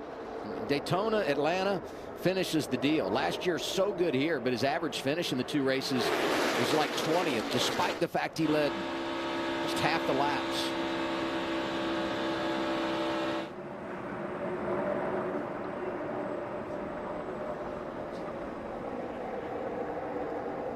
It does not look very calm to me. I was going to say calm down the field, but I guess not. See, the 00 jumps to the inside. I don't think he meant to do that, Joe. I think he got a big push from the two, and the car just jumped to the bottom, and he corrected it into that lane. Josh Berry just keeps using that middle lane and climbs through the field. I'm so impressed watching him do that. He's one of the few guys I've seen that's really been able to use that middle lane and time it just right and continuously make gains. You see his teammates up front there going back down to the bottom lane. Sheldon all the way back up top, trying to make a block on the 11. Daniel Hammock. Here comes a run down the backstretch for him. What do you think of Custer here? He's been a lone ranger a little bit at times in that bottom lane, going up, getting that side draft, that island hopping type concept we hear from drivers from time to time. And we've seen that for years with the Fords in the Xfinity Series. There's only a couple of them out there, not many of them. So you're a little bit on your own little island there. You got Cole Custer, Riley Herbst, you know, and Moffitt. Moffitt, right? And Ryan Sieg, too. And Sieg, right. So that's kind of all you got. So the numbers aren't in your favor. So you are forced to, you know what, I'm going to have to go just figure it out myself and make it happen. And sometimes it's kind of fun that way. You have no commitments that you have to stay true to. You can just go race, and it's like a single man. That's exactly what it's like. That's exactly right. I got no wife, got no kids. I just do whatever I want. That's what it feels like if you're Cole Custer right now, being one of the few Fords in this field. There are a lot of analogies used to describe the draft at Daytona Talladega. Being a single man, no wife, no kids is one I've not heard before, I don't believe. It's great until it isn't. The lonely guy. Well, Moffitt's right up close by, so he has a friend nearby. I don't know if that's a wife or kids, or maybe they're courting each other. I don't know what's going on. Here's what I can't believe is some of these damaged race cars that have found their way. Oh, here's that yellow. Sam Mayer. Hold on to it. Keep it rolling if you can. Looks like he's going to get out of this fairly unscathed. Yells out with 39 to go. This will pretty much ensure the entire field can make it on fuel. Oh, okay. Tire debris out here. Maybe that's one of those right rear tires they talk about. I don't know. Let's take a look and see what happened here.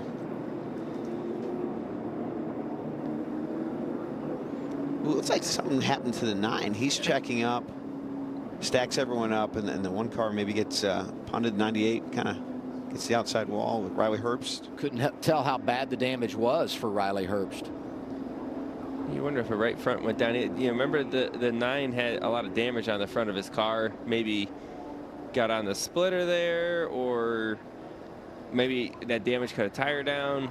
I don't know, but it really went up the racetrack. Despite that, he was running in the top 15. Now, this might be something that takes him out of contention, but he had worked his way through the hard times with that damage on the nose, and there you see it's patched up, but not near where it needs to be.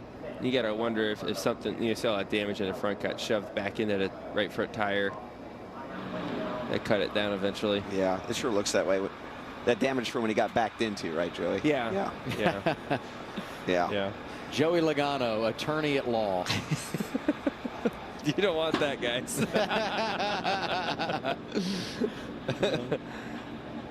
Cautions are going to breed cautions, though. You start to see cars getting torn up. It's still running on the racetrack, and this is what happens. Things come off of them, or they get flat tires, and it causes checkup reactions. There's still 30-some cars left on the racetrack. A handful of them are now tore up. Yeah, there's a lot of torn up race cars that have somehow stayed in the game that we thought maybe wouldn't be able to. I kind of wrote off Parker Retzlaff, but there he is, 13th. He got the free pass. They've spent some time on pit road, and he's hanging around. So now Austin Hill and Creed, 2 RCR cars, have stayed out the last time. I would say they're going to pit. Sounds like from what they told us, they're probably going to put 4 tires on this thing. They're going to take their lumps now, right? They're going to lose track position. And then they'll have 36 laps or so when we go back green to wheel it back up there. But this caution comes at a great time, because if it comes in 10 or 15 laps, you lessen the amount of time you have to get all that track position back. By getting it here, you're well within your window on fuel, so you know you're good to go in that regard. You've got the fresher tires and plenty of time to put it to work. It looks like everybody else is going to, or a lot of cars are going to come in here and top off of fuel to get some insurance as well. Pit road is going to get real tricky here. Cars pulling in and out at the same time. Josh? Yeah, let's start with the 21 of Austin Hill. Remember, they elected to stay out during the last caution. This time, they're coming in to get 4 tires and fuel, as far as the 11 also coming in to get fuel and 4 tires. Regan? Well, the 2 car, Sheldon Creed, continues to love what the car's doing today. Handling's good. Obviously, they got to get those tires in the fuel right now. And the 10 car, the 00 car of Cole Custer, a little bit of debris on the grill right there that they were struggling to get off. So maybe a good break with this yellow. Well, it looks like that debris was still there that Regan was talking about. Hard to tell. Josh Berry, fuel only, wins the race off pit road. A couple of tires for Hemrick. He was second. 5th caution of the day comes out for Sam Mayer, who was second in this race last fall. Ryan Truex leading at Talladega, 36 laps to go. He and brother Martin have had quite a run in NASCAR. There's Martin, a NASCAR champion. And did you know he's the all-time wins leader in the Xfinity Series here, winning 3 in a row driving for Chance 2. And when you consider what Ryan has done in the last couple of years driving that 19 car for Joe Gibbs Racing, quite impressive. Top 3 in the draft last summer at Atlanta, a pair of podium finishes early this year before coming home in the top 15 last Saturday night at Martinsville. And he will be driving that car not only today, but next Saturday at Dover, and in a couple of weeks' time, actually in 3 weeks when we go to Darlington.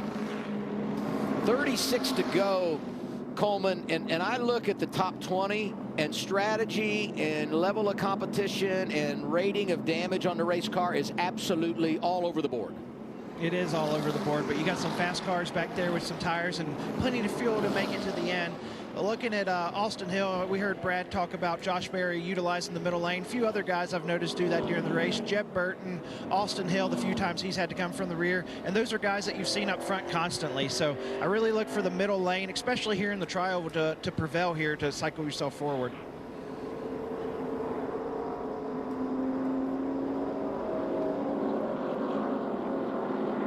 Okay, well, they're lining up, I believe.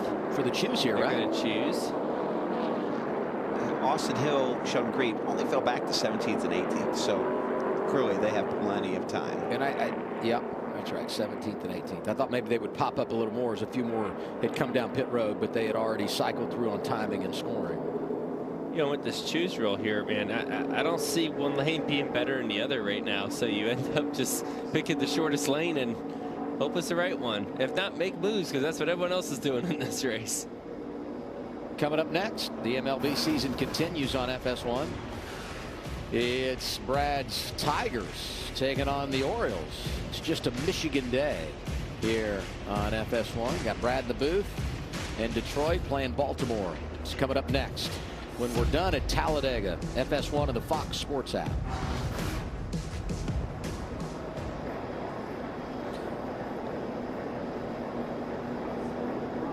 You see the laps led today. Austin Hill, Daniel Hemrick, each with 14. What I noticed, though, about this graphic as you look at the numbers is the balance. Just a lot of exchanging the top spot throughout the afternoon. No one's been able to really just take the lead and hold it, run away. Usually you see team cars kind of work together to try to make that happen, but we haven't even seen that. You know, it's been interesting to see the team cars. No one's really been able to get organized and stay together. Yeah, no one's content.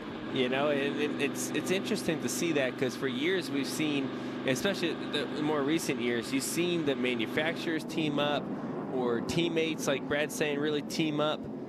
And like this race, it's like old school draft where everyone just takes their run and gets the lead. And I love it. I think it's great. It's great for us to watch.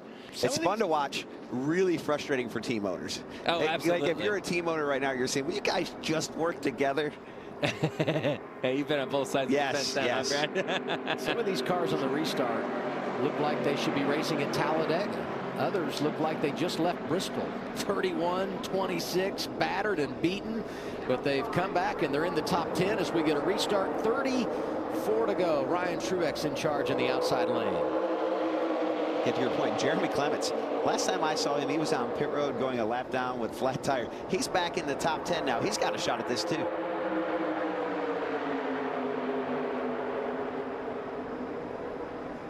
Just remember those RCR cars that have been dominant, right? If there's a pair of cars that's the fastest, they are on a different strategy. They just put their 4 tires on. You see them on the bottom lane towards the middle of the pack. Look for them to be moving through the field.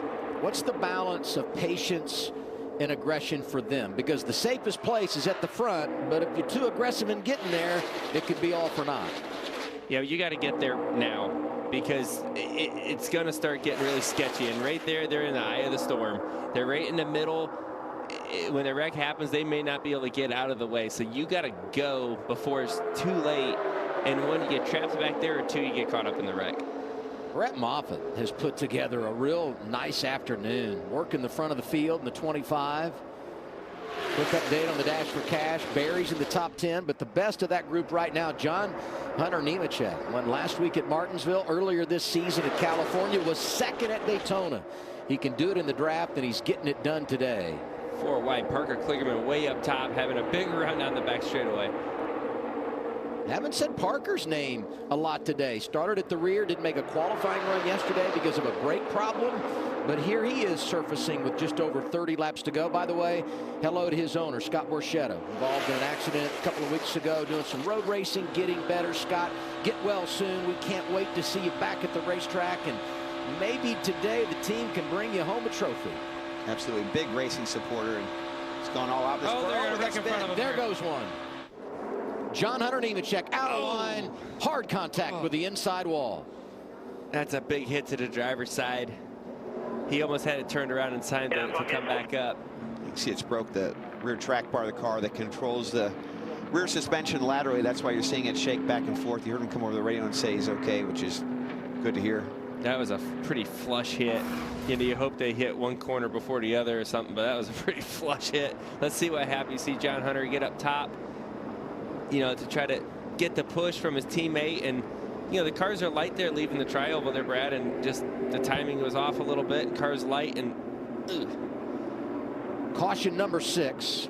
Free pass here, Brandon Jones. He had lost a lap after that last incident.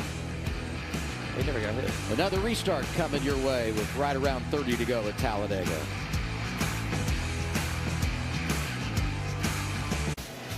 Let's get a little race recap for the Xfinity Series at Talladega.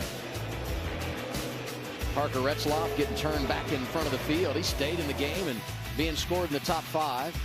Anthony Alfredo was involved in that one. This Dexter Stacy. Such a scary hit into that inside wall, and as he was doing that, this was happening down the back straightaway. Jay Buford into the 0-2 of Blaine Perkins, who went for a roll. He was taken to a local medical center for further evaluation. The tire hit Kaz Gralla, who's been able to stay on the lead lap. Right here you got Sammy Smith getting some contact from the 9, send him inside wall. And the damage on Brandon Jones' car, we see a little bit more happen later from that damage. Sammy Smith, one of our Dash for Cash drivers, so is John Hunter Nemechek. And most recently, John Hunter Nemechek clears his teammate Ryan Truex comes up in front of him and just kind of loses it here down the front stretch tri-oval. He's going to hit the inside wall hard here. A lot of contact, a lot of damage. Don't think he'll be able to return and win this Dash for Cash. No, that's a pretty good hit, mainly to the right rear. We saw the track bar was knocked out of it. Obviously, the front end's pretty messed up as well. Restart coming when we return to Talladega. Moffitt, Truex, Retzloff, Ryan Sieg, Kaz Grala, the top 5. Next week on Fox Saturday Baseball, Acuna Jr. and the Braves battle Lindor and the Mets, or the Cubs take on the Marlins. It all starts at 4 Eastern on Fox Saturday Baseball. A lot of goose eggs when you look at the career win column for our top 10. 4 of the last 8 races here produced a first-time winner. Speedway racing has that ability where you get somebody up there that's not typically up there. Things can happen. Looks like there's a good chance today. Austin Hill says, forget about it. Regan, what do you think? Well, Adam, the 7 car, Justin Allgaier actually just pitted to take 4 tires. They had 1 set left. A discussion between him, crew chief Jim Coleman, as well as spotter Eddie DeHaan was basically, we're in 15th right now. Our best bet to get back up to the front is to take the tires now. I feel like I can maneuver better by doing that. I mean, we just saw John Hunter Nemechek just lose it, just spin out. So it tells me that these cars are not very stable. Especially, and you see the track bar coming out of the 20 right there as he's trying to back up, like the rear end moving all over the place. That's going to be the end of his day. But to the point of these tires, though, they may be worth more than you think. And I kind of like Justin Allgaier's call here. I'm back in 15th already.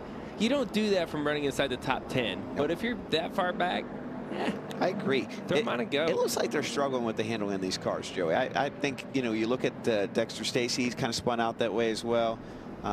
I've seen a couple moves where like, hey, these cars are starting to slide around. So maybe tires will be an advantage here at the end for Justin Allgaier. We'll have to see when we come back.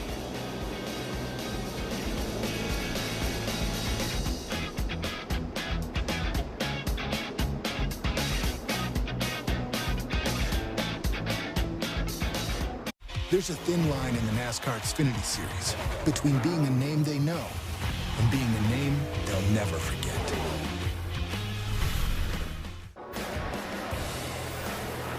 It's a great weekend here in Talladega, Alabama. And if you're a NASCAR fan and you couldn't be here in person, you see it all, don't you? No. Even some things you wish you hadn't. That's part of the experience. Nobody parties harder than the people in Talladega. I mean, it is an event. I was just telling these guys, we got down here Thursday night with my family, and there was already people camping. And I can tell you that night, even we park in the family section here, so, but I can hear the not-so-family section going at it even on Thursday night. Hudson said, Daddy, what's going on over there? You'll never know, son. Justin Allgaier, 27th after that pit stop for tires. I just needed a moment to breathe, know that I can go out here and do what I need to do and go after it. So I hope it, like I said, I don't want to ever second guess you, and I'm not. I just know mentally I needed that. Let me tell you about the most important part of that race car, the 6 inches between that helmet clip. It's all that matters on that thing. Yes, sir. Well, right now that's what matters because he's got all the tires he's going to get. It's time to go run the next 26 laps here as we go green as hard as you can. Let's give some love to Brett Moffitt leading this race. He's led 15 laps today. Was the Rookie of the Year in 2015. Truck champ 5 years ago. He's been all over the board, racing at various levels with different teams. This year landed with AM Racing, who is a startup group. They've been racing other places, most notably Craftsman Truck Series, but they start this Xfinity program, develop the alliance with Stuart Haas. He doesn't always find his way to the front, but you know he's going to overachieve and get the most out of it he can. And here we are today. He's in position with 25 to go or so, looking for his first career victory. He's kind of got playoff sleeper written all over him, doesn't he? And if he can execute today, get this win, he'll find himself locked in. I mean, there's quite a few that have a chance there, right? I mean, look at the top 5 cars up front there. I mean, they've never won before. So they're right at it to be able to get one of these things, right? And then don't look too much further back. You have a champion in Hemrick. You have Austin Hill, who showed how much speed he's got in his race car. Parker Kligerman, who was fast in Atlanta. He could pop up there before you know it. Creed, you know, he's fast. You know, I mean, there's some pretty big hitters still towards the back of this pack that are going to be looking to make some moves with, you know, 25 to go when we go green. I will say, though, the way it played out strategy-wise for RCR, I feel like the cautions have come at the right time to allow them to make up some ground and reset. And then you can use the choose to pick up a little ground. So they have kind of manipulated this deal quite nicely and really have done it without putting themselves too much in harm's way as they had to come back through the traffic, Coleman. Yeah, and we're sitting here with 20-ish to go, and I'm just wanting to point out here, beginning of the race, Brett Moffitt was my pick, so I'm hoping you guys see this, and if the flag flew right now because of rain, it would be Brett Moffitt in victory lane. Are you seeing some clouds on the spotter stand that we are not seeing? There's not a cloud in the sky. No, yes. Well, it's not raining, so we'll talk to you in 25 laps, all right? For what it's worth, Coleman, there was rain today in Martinsville, Virginia, and we're not there, okay? So you talked to his Dash for Cash guys, right? You got 1 in 12 in Cole Custer. You got another Dash for Cash here, 100 grand on the line. Josh Berry back in 16th. The other two are wrecked. So you got a 50% chance of winning 100 grand right now, and they're not too far from each other. Would you shake on it right now and take 50 apiece? Nope. All or nothing, baby. Imagine that. A greedy driver. Oh, yeah. Yes. All right, we had to add another lap here. So part of that's a scoring issue that revolves around Brandon Jones, who had gotten the free pass. Our Ford Performance Track Fact, 53 race Xfinity winless streak by series regulars when it comes to Ford. Last time they won, and this is a series regular because if you go to last year, Cole Custer won in the 07, driving for Bobby Dodder, but they had that alliance with Stuart Haas. He won at California. But the last time a series regular won, your teammate Joey Austin Cindric did it at Indianapolis on the road course. There it is. This is amazing. The drone camera is keeping up with the race cars. I know they're under caution speed, but these are some incredible camera shots. Josh? John Hunter Nemechek checked and released from the care center. What happened there from your perspective? I don't really know, other than I jumped from mid to the top. I had a big run, tried getting up in front of our teammate to work together, and when I slid up there and got to the top lane, it just turned sideways on me, and at that point I'm just along for the ride. So I guess I shouldn't have jumped to the top like I did there through the tri oval, but was getting down to the end and felt like teammates could work together. So our car was as fast as Xfinity 10G today. We were able to push and get back through the field. So thanks to Mobile One, everyone at Toyota, Joe Gibbs Racing on this 20 team for bringing a fast piece, and hopefully we can throw this one out and go to Dover and get another checkered flag next week. Thanks, John Hunter. I'm not going to lay down favorites this far in advance, but put him on the short list next Saturday at Dover. I mean, he's always good there, and you know Joe Gibbs Racing will bring a strong Toyota for him. Already 2 wins this season. We've been watching from the booth this drone that's working the tri-oval. Special thanks to NASCAR for allowing our Fox production team to put this piece of technology in play for our coverage. It is so fun to watch this. Distracting at all could it be for a driver coming through and you see something like that out of the corner of your eye? You see it. You see it out there, yes, and it's kind of cool. And there's 2 of them. That's the smaller one. There's one of them that's like, it's huge. It's like 3 times the size of that one. They're both really cool. I'm just glad that whoever flies it seems to be very good at it. And they're not flying in front of you guys or around you guys when you're out there racing under green flag conditions. Just want to be clear about that. 24 to go. We get the restart at Talladega. Front row, a couple of Fords, a couple of drivers looking for their first win. Brett Moffitt in the 25. The 39 is Ryan Sieg. And the intensity is going to ratchet up big time here. And we talked about not many Fords out there, but look at the 2 leaders right there. A couple Mustangs running together on the bottom lane. That was the okie dokie, wasn't it? The okie dokie. I think they might be planning on trying to work together here. Pushing hard, even from the 3rd place car down there is pushing really hard. I think that phrase was born in a Craftsman Truck Series race on FS1 a few years ago when you were in the booth. Is that right, Joey? I believe I may have originated the okie dokie. I'm not sure how much it's sticking though. Austin Dillon says, all right, I'll okie dokie my way to the front here. Nice move on the outside of Kaz Grau. He's going to build some momentum. He's got a whole bunch of friends behind him with them Chevrolets. Yeah, Austin Hill looking so good in that 21 car. Sneaks up behind the 39 and the 25 that slide up to cover the outside lane.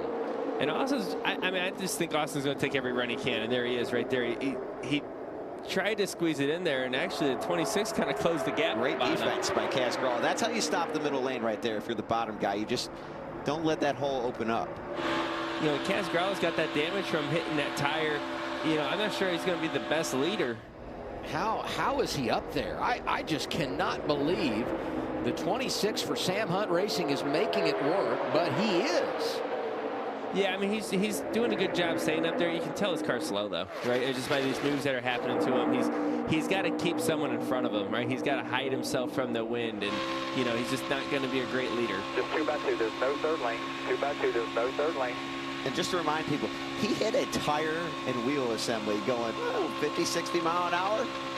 And he's even just to be still on the racetrack is pretty amazing. Absolutely. It left a mark. Car sounds a little strange there. I'm sure what the noise difference is about, but I'm sure the air going over it's a little different. He's in that low lane. There's 2 cars out back at you at the 8, no 1, 7 coming back bottom again. Low lane for Kaz Grau behind Chandler Smith, Sheldon Creed. Ryan Sieg in charge in that outside lane. Got the Ford of Brett Moffitt behind him.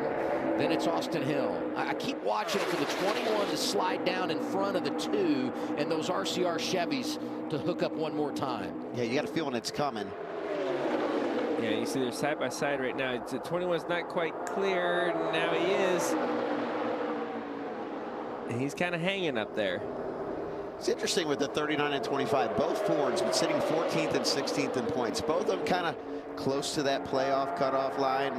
You know, wanting a little bit more and a win would be huge for them. Oh, this is their big chance. There it is. We talked about it. Austin Hill, was he going to make the move? He made it to the bottom. He didn't have the 2 with him. You're clear of the 25. The 2's back there, but a little too far back. See, this is the power of working together, the 39 and 25. They might not be teammates, but they're behaving like it, and they're able to defend the runs from the fastest car of the race, the blue 21 of Austin Hill. Justin Allgaier making the fresh tires work in that bottom lane. 7 starting to cycle to the front. He's now 3rd in line behind the RCR Chevys. Coleman. Yeah, let's think back to what we said at the beginning of the race. Brett Moffitt's always been known as a great pusher, and we've seen it right there. The 21 had his big run, and Moffitt's just really good at attaching and not, you know, locking bumpers, just doing that solid tap. And we see, like, now he's got 7 guys cleared on the top lane. But when I think of Brett Moffitt, I've always thought of him being that pusher and a guy you want behind him at the end of these races.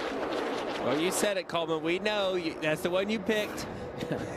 He's doing pretty good up there. And, you know, you look at Austin Hill, right? We talked about how fast he was. He made a move to try to get the lead. He went down there when his help was too far back and lost too much momentum and then went backwards. But now he's trying again. Oh, Josh Berry spinning.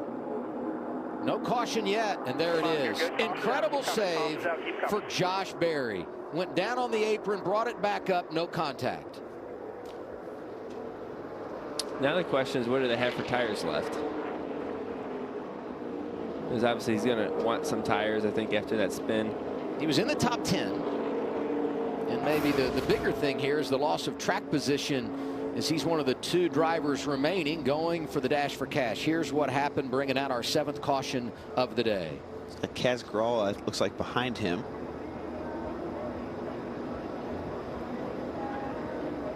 Ooh, a little late on the block there. Yeah. And really, Austin Hill couldn't check up. He had the 7 into him, too, so. Yeah, good eye, Joey. I don't know what you could really do different there. Sometimes it's just hard when you pull down in front of someone. Oh, he has a car pulling down in front of him, too. Yeah, it's like everyone all of a sudden thought, you know, the bottom's going to work. I'll tell you what, I'll give Josh Berry a lot of credit for here with this spin. he kept the wheel turned to the left. They see this so many times, especially young drivers at tracks like this. When they spin down right here, they turn the wheel to the right, Joey, and it bites and it goes straight up the hill, and you wreck really hard. So I was impressed by that. Young race car drivers, that's exactly how you handle that. Onboard Kaz Grava. This is the Toyota onboard camera. 11's going with him. Keep filling that top.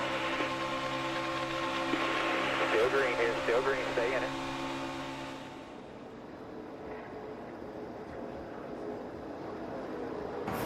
Now we hear from Austin Hill after that last incident. Shouldn't have done it that late. I don't know what he expected. Like I was all the way off the throttle, still ran him over. Copy that.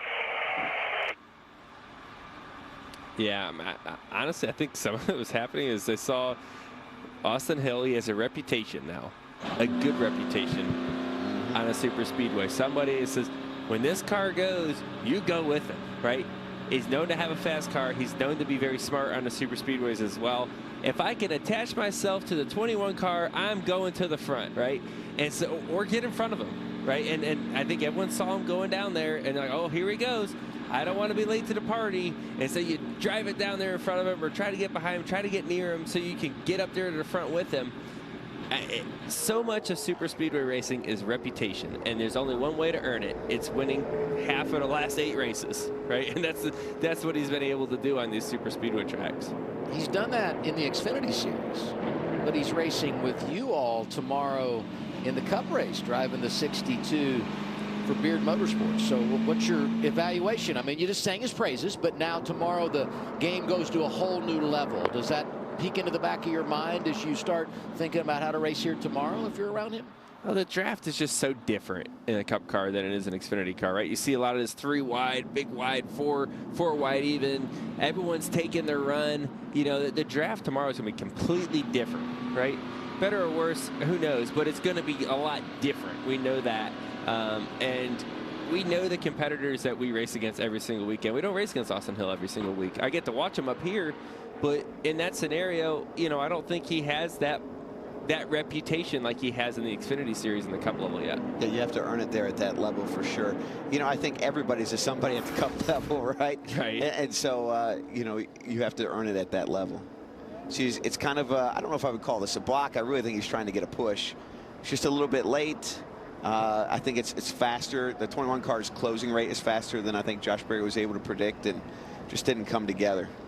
It's funny earlier that Joey was an attorney when he was talking about the damage for the 9 who, oh, by the way, got the free pass and is now back to 1 lap down. When I asked him about drafting with Austin Hill on Sunday, he turned into a politician. Yeah, he did.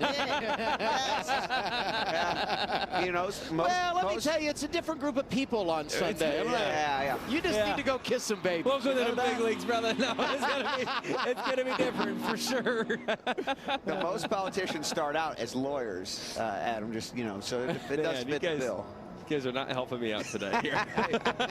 Look at the scoring pylon. How many cars are highlighted in purple? Just one. Just one. One guy that can still win the Dash for Cash.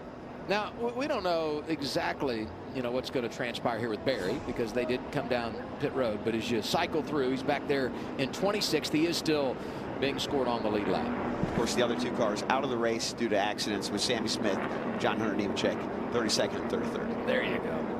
That was perfect timing on the ticker. It really was. We're getting good at this. It's like you rehearsed that. Yeah.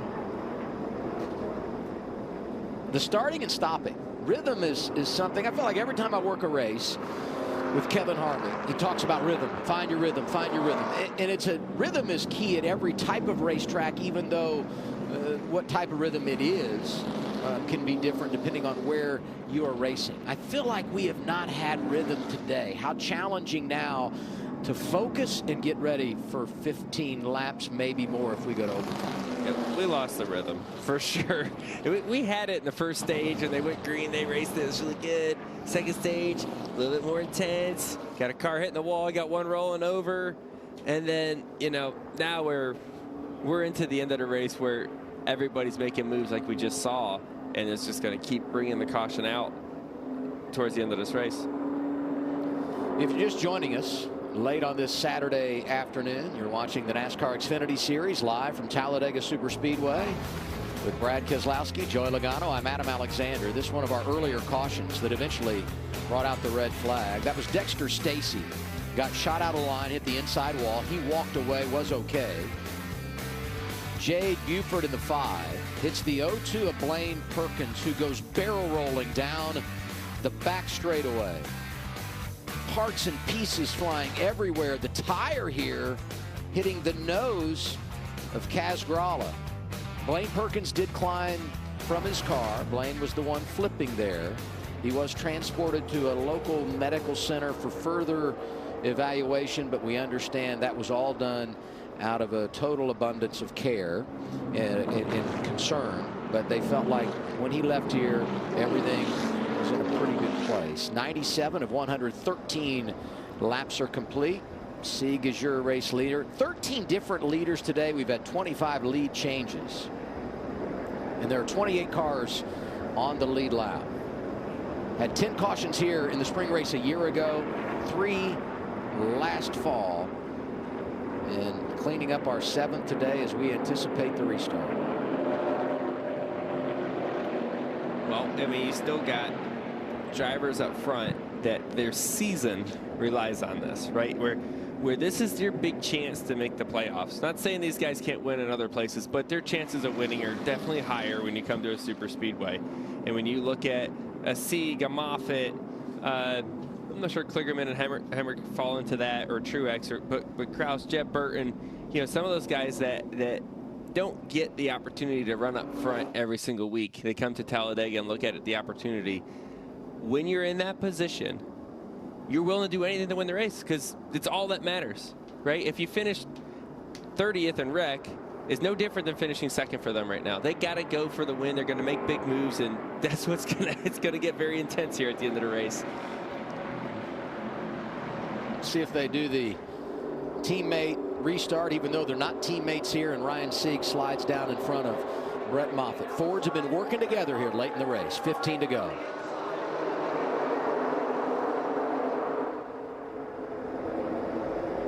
Still lined up with you, 48.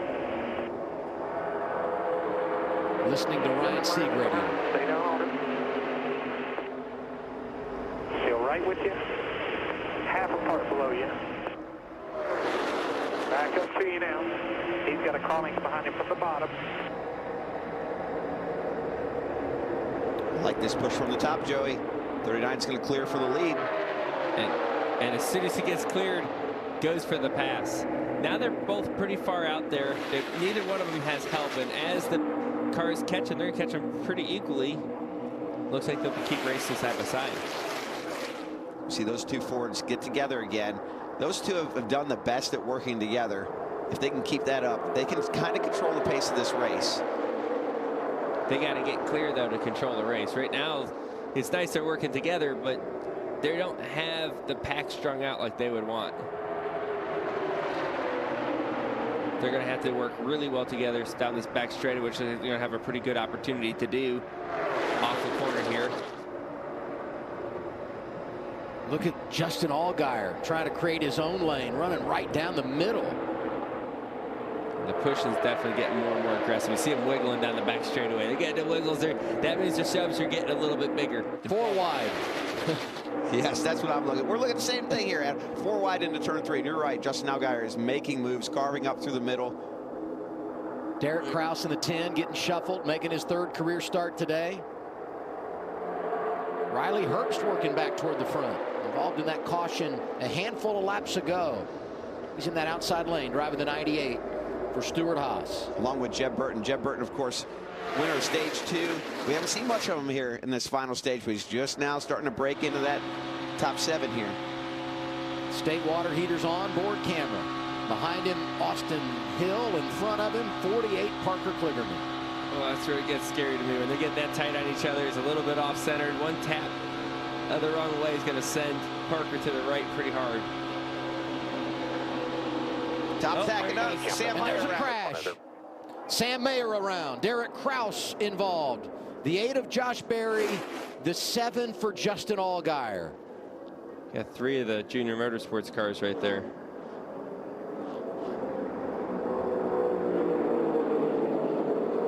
Patrick Donahue calls the shots for the 48 of Parker Kligerman.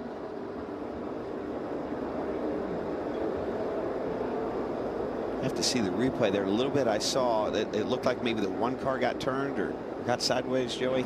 It looked like the one was sideways. I'm not sure how it happened.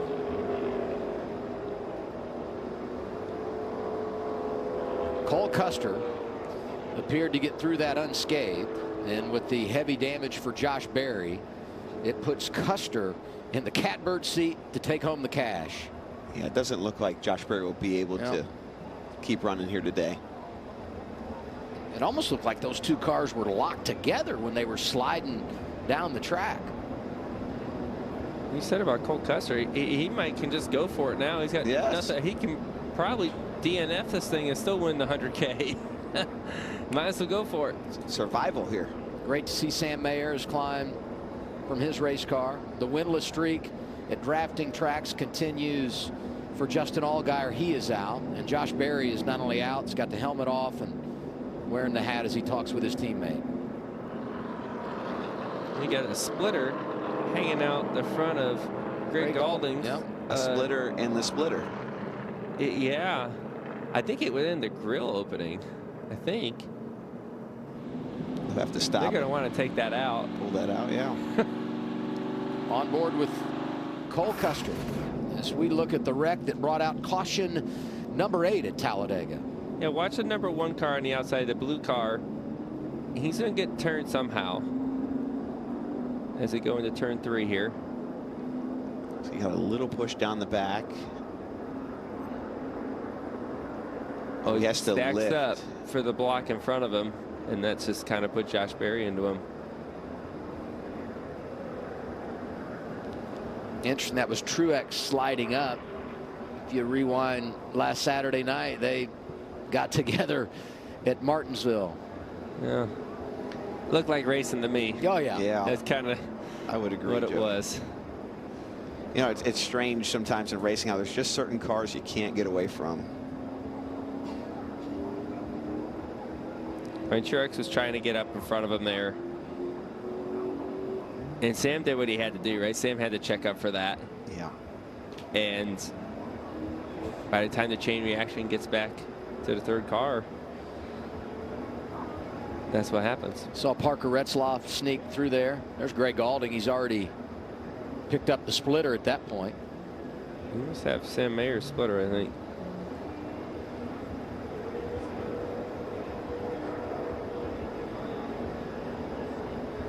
Big hit for the 7. That's definitely going to shut that thing down. Nice avoidance by Parker. The 31, Parker Retzlaff. So 3 junior motorsports cars involved, but the free pass goes here to their 4th teammate, Brandon Jones. And that will get him back on the lead lap. He's gotten the free pass. The last 2 cautions was 2 laps down, went to 1 lap down, and now will be scored on the lead lap here. What'd we say about having a hard time finding rhythm? Yeah.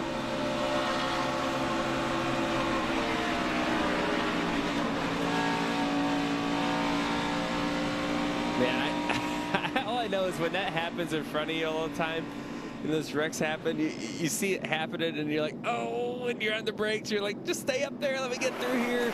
And it's always that close. I mean, it's what it looks like from inside the car in these camera shots is exactly what it looks like for real. And the feeling, though, is just like, it's a sketchy feeling for a second. You just hope you get through it. I'm going to go back to something you said earlier in the day, Brad, and that is the benefit of winning a stage or scoring a bunch of stage points. If you get involved in an accident, at least you have that to fall back on to salvage what's a DNF. Justin Allgaier wins stage 1, involved in the crash here, not going to finish the race, but those 10 points will go a long way in minimizing the damage. Well, you know, he's sitting right now 7th in points, and with those 10 points, even if Cole Custer has a great day, he'll probably still maintain his points position, which isn't always the way you want to look at it, but it certainly helps ease the pain.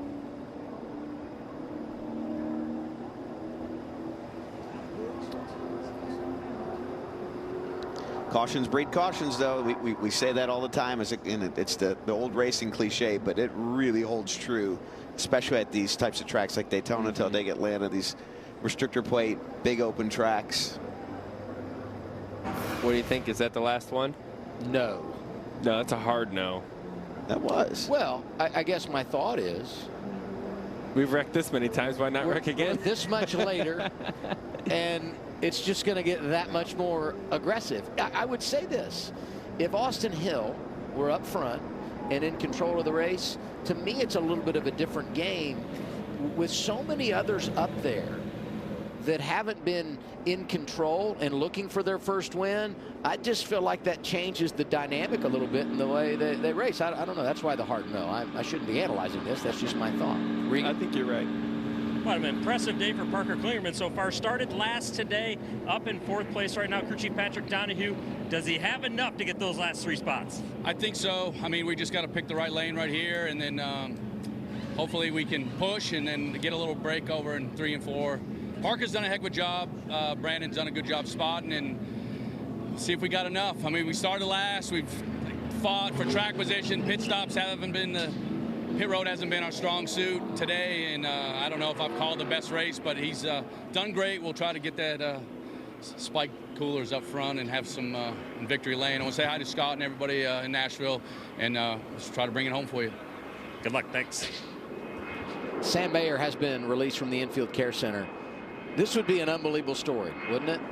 Scott Borchetta and everyone with his 48 team, Big Machine Racing, getting their first win. Parker's a great race car driver. I mean, these types of tracks. Their second win, I should say, but the first for Parker. Yeah, these types of tracks, you know, he's won here in the Truck Series before.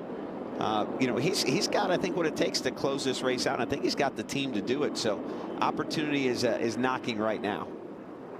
Here are the numbers you need to know for Parker Kligerman. And by the way, he's won here twice at Talladega Super Speedway in the Craftsman Truck Series. Every time I see drivers born in the 90s, I'm like, are you kidding me? And he's really touched all corners of the motorsports world, working on the NBC side as a pit reporter, and this year going full-time with Big Machine. Last year, they had a collection of drivers, and they managed it quite well. But I feel like when you go to one guy full-time, it opens so many doors. And even though they had success last year by putting some cup drivers in and all that, this is really a tremendous story to watch a veteran driver like Parker continue to help grow this team. And he's at 12th right now in points. He's right on that playoff cut. I know we're really early to the playoffs, but a win for a guy like him, no different than Ryan Siege, Brett Moffitt. Guarantee him in the playoffs, where if he doesn't get it, he's going to be sweating this all summer. Absolutely. He's going to be right there on the cutoff line throughout it. And, you know, Parker's done a good job, but this team has done an amazing job at growing, right? Just slow, methodical growth. And you see that the results really starting to come along. And when you put a driver like Parker in there that is experienced, that you can build around, that you know, is the same person every single week. It's not an up and down and what was it, the driver? Is it the car? Is it this driver wants to be a little tighter, this one's looser, this one can't drive the car like that? You know what? No, it's one driver. It's Parker Kligerman. This is what he wants. This is how we got to make it work for him. And they can focus in on making it better every single week, and the results will come, I think, as they go along. Let's go to Josh. Well, for the second week in a row, unfortunately, Sam Mayer's day ends early. I know you haven't seen the replay yet. From your perspective in the car, what happened there? Yeah, I mean, we came with a head of steam because, I mean, all of our cars at Junior Motorsports, and my car especially, was as fast as the Xfinity 10G Internet. Seeing a replay right here, this is the first time I'm seeing it. I mean, yeah, it's just a tough spot. I mean, it sucks to watch because I feel like the 19 came up, and I didn't want to wreck I didn't want to wreck the whole field, and I ended up doing that anyway by backing out of it. The 8 just was on my bumper. I mean, that's what we're there to do. We tried to make that 4th lane work, and just unfortunate. I think I don't want to take credit for that because that's speedway racing, but it looked like I had enough room to go, but I didn't want to have another problem, so I kind of backed out of it. But unfortunate. I mean, it's Talladega. There's another hard hit that I've taken, unfortunately, but I'm looking forward to going to Dover, where it's just as fast, but a lot more fun. Thanks. Appreciate your time, Sam. And we're going to walk over here to your teammate, Justin Allgaier, and check in with him. Also has been checked and released from the care center. Justin, I know you probably haven't seen it yet, but from your perspective in the car, what happened there? Well, I just saw it in there.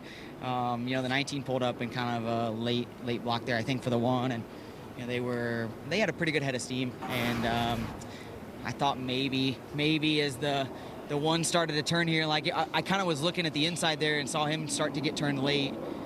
And I just didn't know if I tried to get by him, if I could get by him. And obviously you see the impact right there. So I hate it for our team, everybody at Junior Motorsports.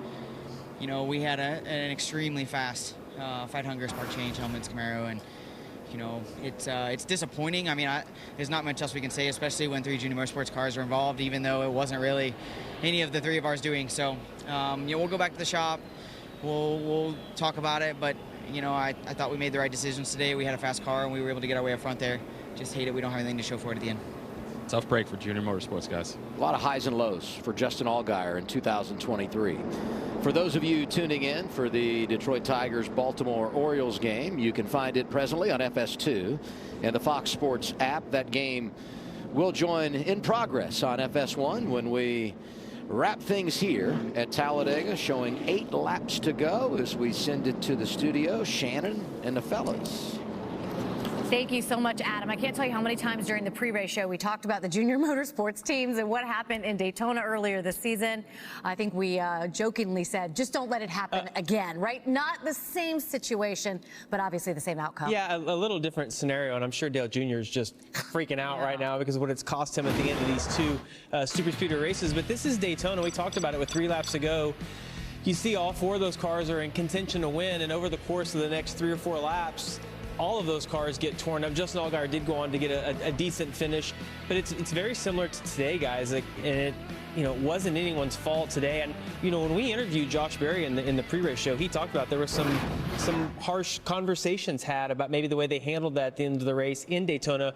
Today, much different scenario though. Justin Allgaier is kind of just a victim of circumstance right there. Brandon Jones is still out there. It's not a pretty looking race car, but we're going to go back racing with much less than 10 laps to go. And I looked at that graphic a while ago. How many drivers are running at the front that's looking for their very first career Xfinity Series win? And Joey Logano said it. You can make your season right here. You win this race, you'll be a part of the playoffs here in a few months. We have been working together way too long, because that's exactly what I was going to bring up, Adam. I'm sure that you knew he was going to say that as well, right? I can put a period on every one of Larry's sentences. There's no doubt about that. Well, I'm going to use one of his lines right now. If you're in it, you can win it. There's Brandon Jones. Ryan Sieg leading, never won. Brett Moffitt leading, never won. Daniel Hemrick has 1 win.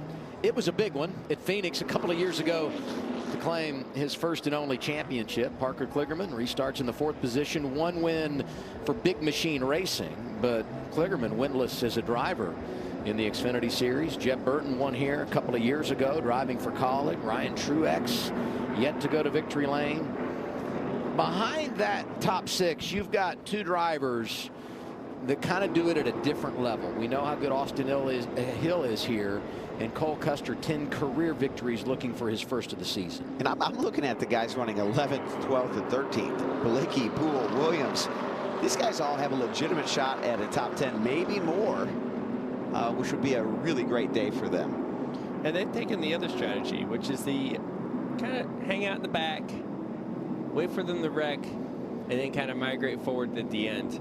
So now they've kind of, you know, reaped the rewards for riding around, which I can't say I agree with, but they did it and it's working for them. And now we'll see. Like, I assume at this point you might as well go race. You have a chance at winning the thing. Get up there at 6 laps to go. Ryan Sieg has been in the series for a long time. He's been a runner-up, including right here at Talladega. Never to victory lane, as I said. Their race shop 2 hours from here in Tucker, Georgia. You want to see a party, put the 39 in victory lane. They would let it happen all night long. 6 laps to go. Sieg on the front row with a 25. It's Brett Moffitt. And the crowd is on their feet. They're ready to get back green racing. Pretty equal restart here. You see the top 6 cars really being able to stay almost mirrored inside and outside lane. Top 4 pushing away from the pack. really loose behind them, though. Look how loose the pack is there. They're going to be coming with them with some energy. Once they are able to close up, their runs are going to be pretty big towards the top 4 cars.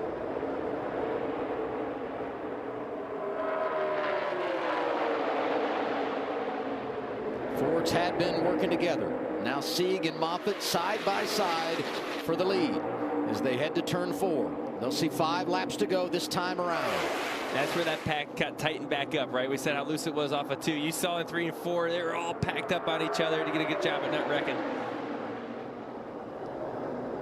5 to go. Daniel Hemrick has pushed Sieg way out here. Way too far out there. I think he's going to be able to manage it this time.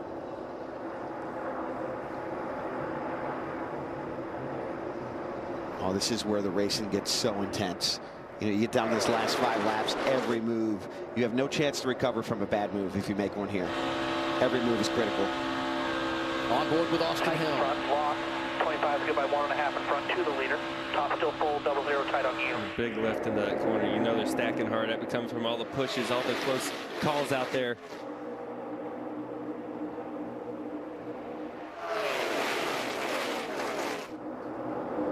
Daniel Hemrick, we haven't talked about him a lot today. Whoa, it's a tight squeeze here with Ryan Tricks. Jeb Burton really blocked that move hard. He's going to block it up now. He blocked it down before. And Cascarella is going to fill the middle. Sheldon Creed coming to the outside lane in that 2 car. Some damage for them on the right rear. He had pitted the last time, but don't write him off. Here they are 4 wide behind that lead group. And there's a lot of give and take going into turn 1 there with Ryan Truex. 2 times. Yes, multiple times. And you see he's paying the price. Jeb Burton looking to the inside. Daniel Hemrick race lead, Burton right behind him. Pair of drivers that have 1 career victory. Number 3, red, white nose 2. Here comes a fast one. We talked about those RCR cars all day long. You got one of them up there in the top lane leading. He's got his teammate behind him. Jeb is throwing some blocks that are late. That's for sure. But they're working so far. They're working. We only got 3 laps to go to keep them working. He's going to have to definitely make another one here. These guys are going to get to him if they keep working together. But he split the teammates apart. The 2 and the 21 are now split apart with that block from Jeb Burton. Austin Hill outside working with Jeb Burton. Going to be 2 laps to go when we come around this time. And there goes Daniel Hemrick off the bumper of Sheldon Creed. And this is the big one here at Talladega. Oh, my. Got one upside down. Is that Daniel Hemrick? That's Hemrick upside down. Most of the field is caught up in this wreck. Only a handful of cars are driving by us right now. I hope Daniel's okay. Second time today we've had a car upside down at Talladega. This one happens with 2 laps to go.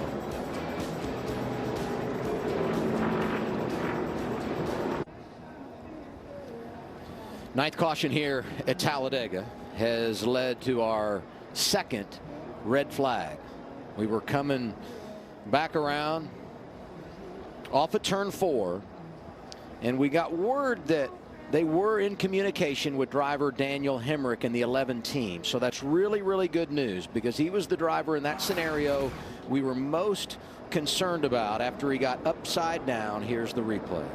Yeah, we see Daniel Hemrick out in the lead pretty far out. He goes up the hill to try to close that gap some. Comes down too late. Right, late block, and then kind of causes the big one, and everyone's right there. And there is some massive hits. A lot of cars to the outside wall. Yeah, and pretty much all the cars behind get caught up in this thing somehow. I think, Joey, the closing rate was faster than Daniel could anticipate. He had just gotten too far out, and that it's a rubber band, and it snaps back as you see him flipping over the 11 car, Daniel Hemrick.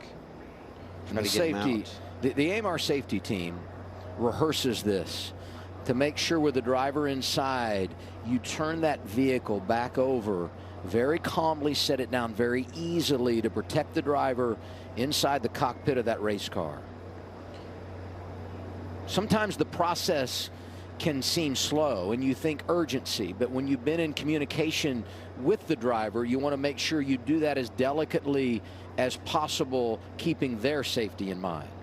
Yeah, you don't want the car to come slamming down. And there's Daniel Hemric. He looks to be okay, which is great. Crowd cheering for him. Makes you feel a little better.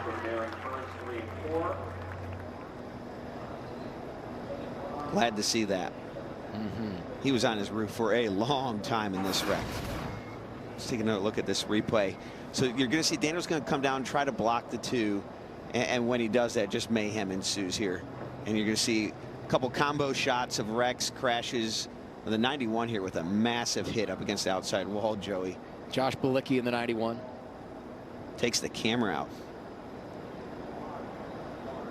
Yeah, here's a view of some of these hits into the wall. That's how Hemric gets over. The 91 takes a pretty good hit there.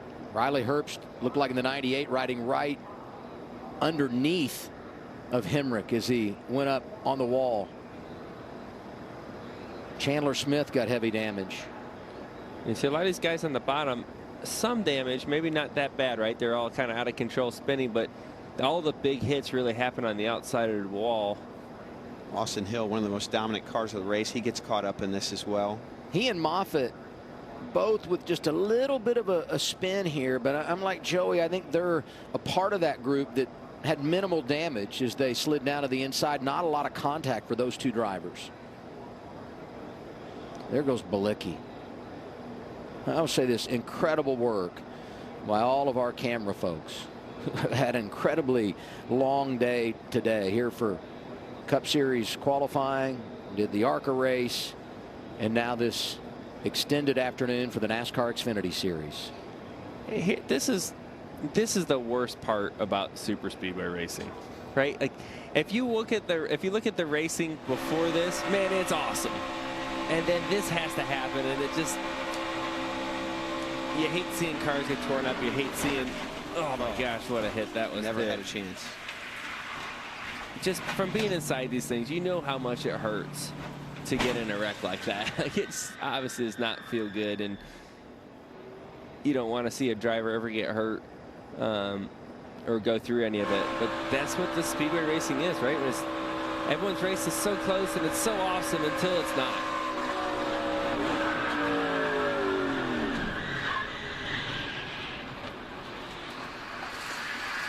Austin Hill on board. He's sliding for a long time here. Oh, he gets hit from behind there at the end.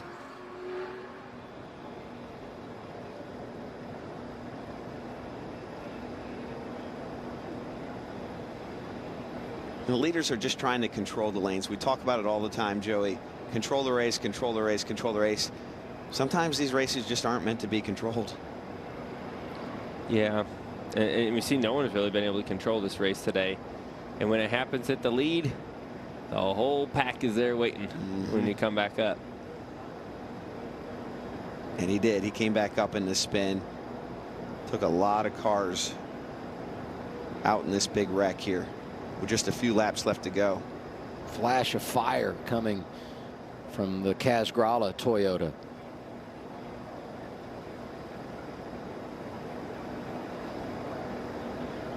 It looks from here they're doing a pretty good job of cleaning this wreck up. Obviously a lot of cars down there. There's so many flashing lights, cleanup vehicles and safety vehicles down there. They're starting to pull off now, which is a good sign. Some speedy drive being put down as well. So the cleanup is, they're doing a good job at rapidly cleaning this one up. And lost in all this is Jeb Burton cycles to the lead. Him and Sheldon Creed running 1-2 now. Red flag at Talladega. A lot of cars beaten up in this one, but as Brad said, right now it's Jeb Burton in front.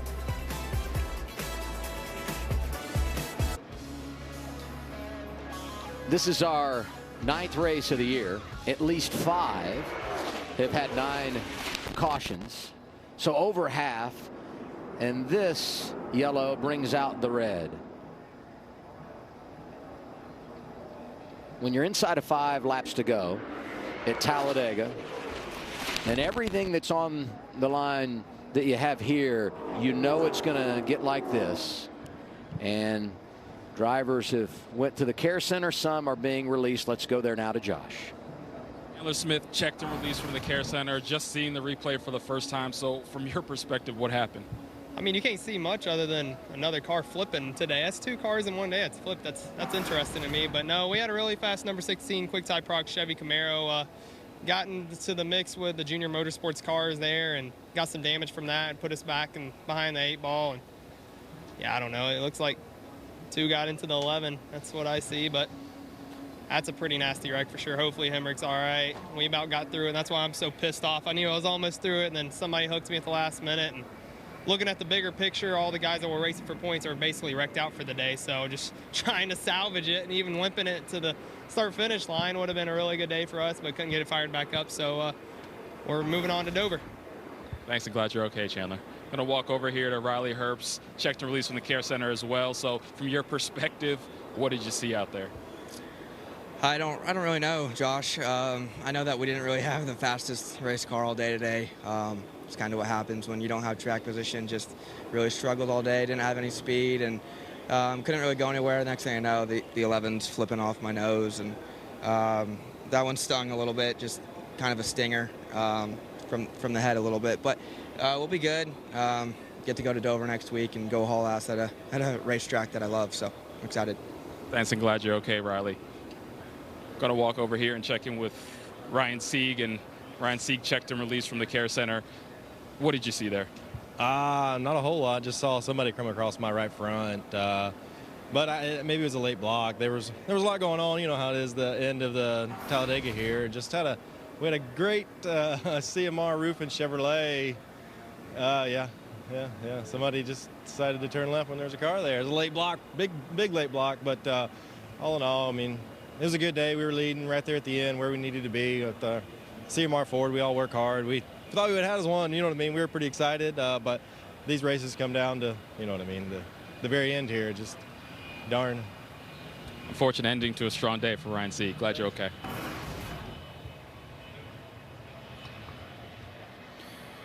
Ryan Sieg walks away. It ends an opportunity to get his first career victory at a place where he's been top 5 for the last 5. And late in this race, we've seen so many drivers that we just anticipate when we come here are going to be a part of the equation. Many of them trying to get that first trophy, and now they find themselves done for the day. Because finally, after so many what I would call many big ones, we get the big one as we were closing on the end of this race. Yeah, and you know, intensity picks up, end of the race, and the blocks are a little bit out of time. And you're really running the kind of this game of chicken. Is the guy going to lift for my late block or not?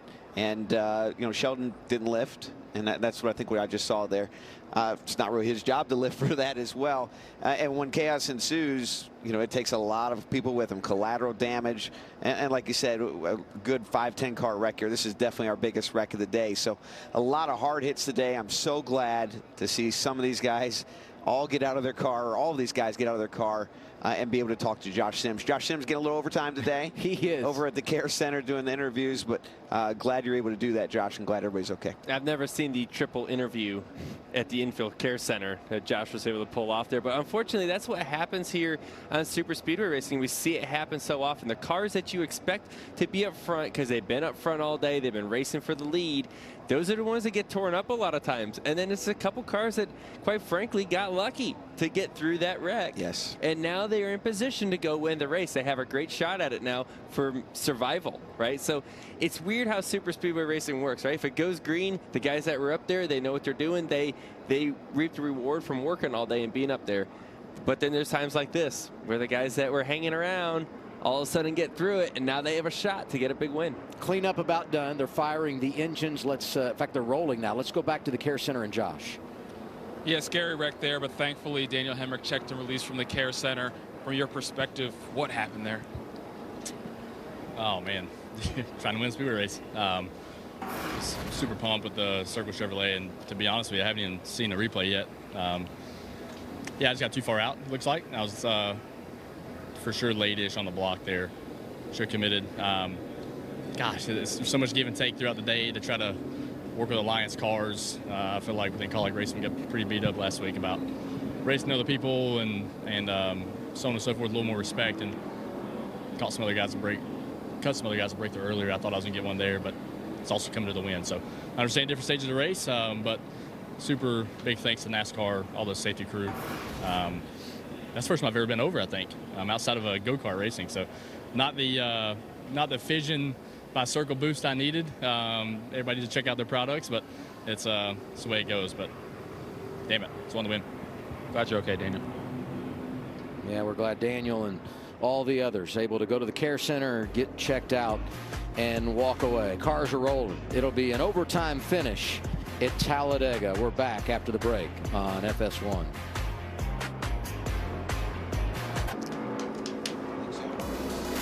We're going to get an overtime finish at Talladega. A couple of years ago, it was rain shortened.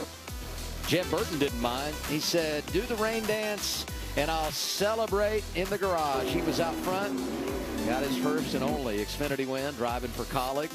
So I guess it balances, right? You win one race here that's rain shortened. You win another in overtime, and you just call it good. Oh, never thought of it that way. I didn't either till just now, actually. It's a way to tie it all together, though. Coleman, this is going to be something. It is going to be something. And, you know, going into the race, we talked about preparation. I think back to my time with Brad in 2019 when I first started spotting for him. You prepare for instances like this. When there's not many cars left on the field, you kind of change your approach of drafting, where you want to be in the lane. So, like, even though this is uncommon, you still try to prepare for it as an elite driver. Yeah, but you got to be ready for any scenario that comes your way. And unfortunately, this is a scenario that happens quite often. Yes. Okay, a late race overtime restart with half the field there. No, I wouldn't even say half, Joey. Like, there's like 10 cars that maybe aren't torn up. That's true. So I think when you put that together, the draft is completely different when the pack's a lot smaller. Jeb Burton takes the outside lane. Let's listen in on their radio. You can sell the 48. I'll pay him pretty good ransom if he'll go with us instead of the 2. Just find a way to beat him. We take on them. I got a feeling there ain't enough money in the world to do that. It's too dark. I love that. I love that. Nice try. I mean, you know, got to use every opportunity you got. Last time NASCAR was here, Jordan Anderson racing in the Craftsman Truck Series, injured in a fiery crash off of turn 2. He comes back here owning this Xfinity team that is now in position to leave with the team's first trophy. Overtime presented by Credit One Bank. 2-lap shootout. And you look at the top 10, 8 of them have never won a race in the Xfinity Series. Their whole season can come down to the next 2 laps here with an opportunity to race in the playoffs. I'm really liking the inside row here, guys. Sheldon Creed, Parker Kligerman, 2 really strong cars here. Overtime presented by Credit One Bank.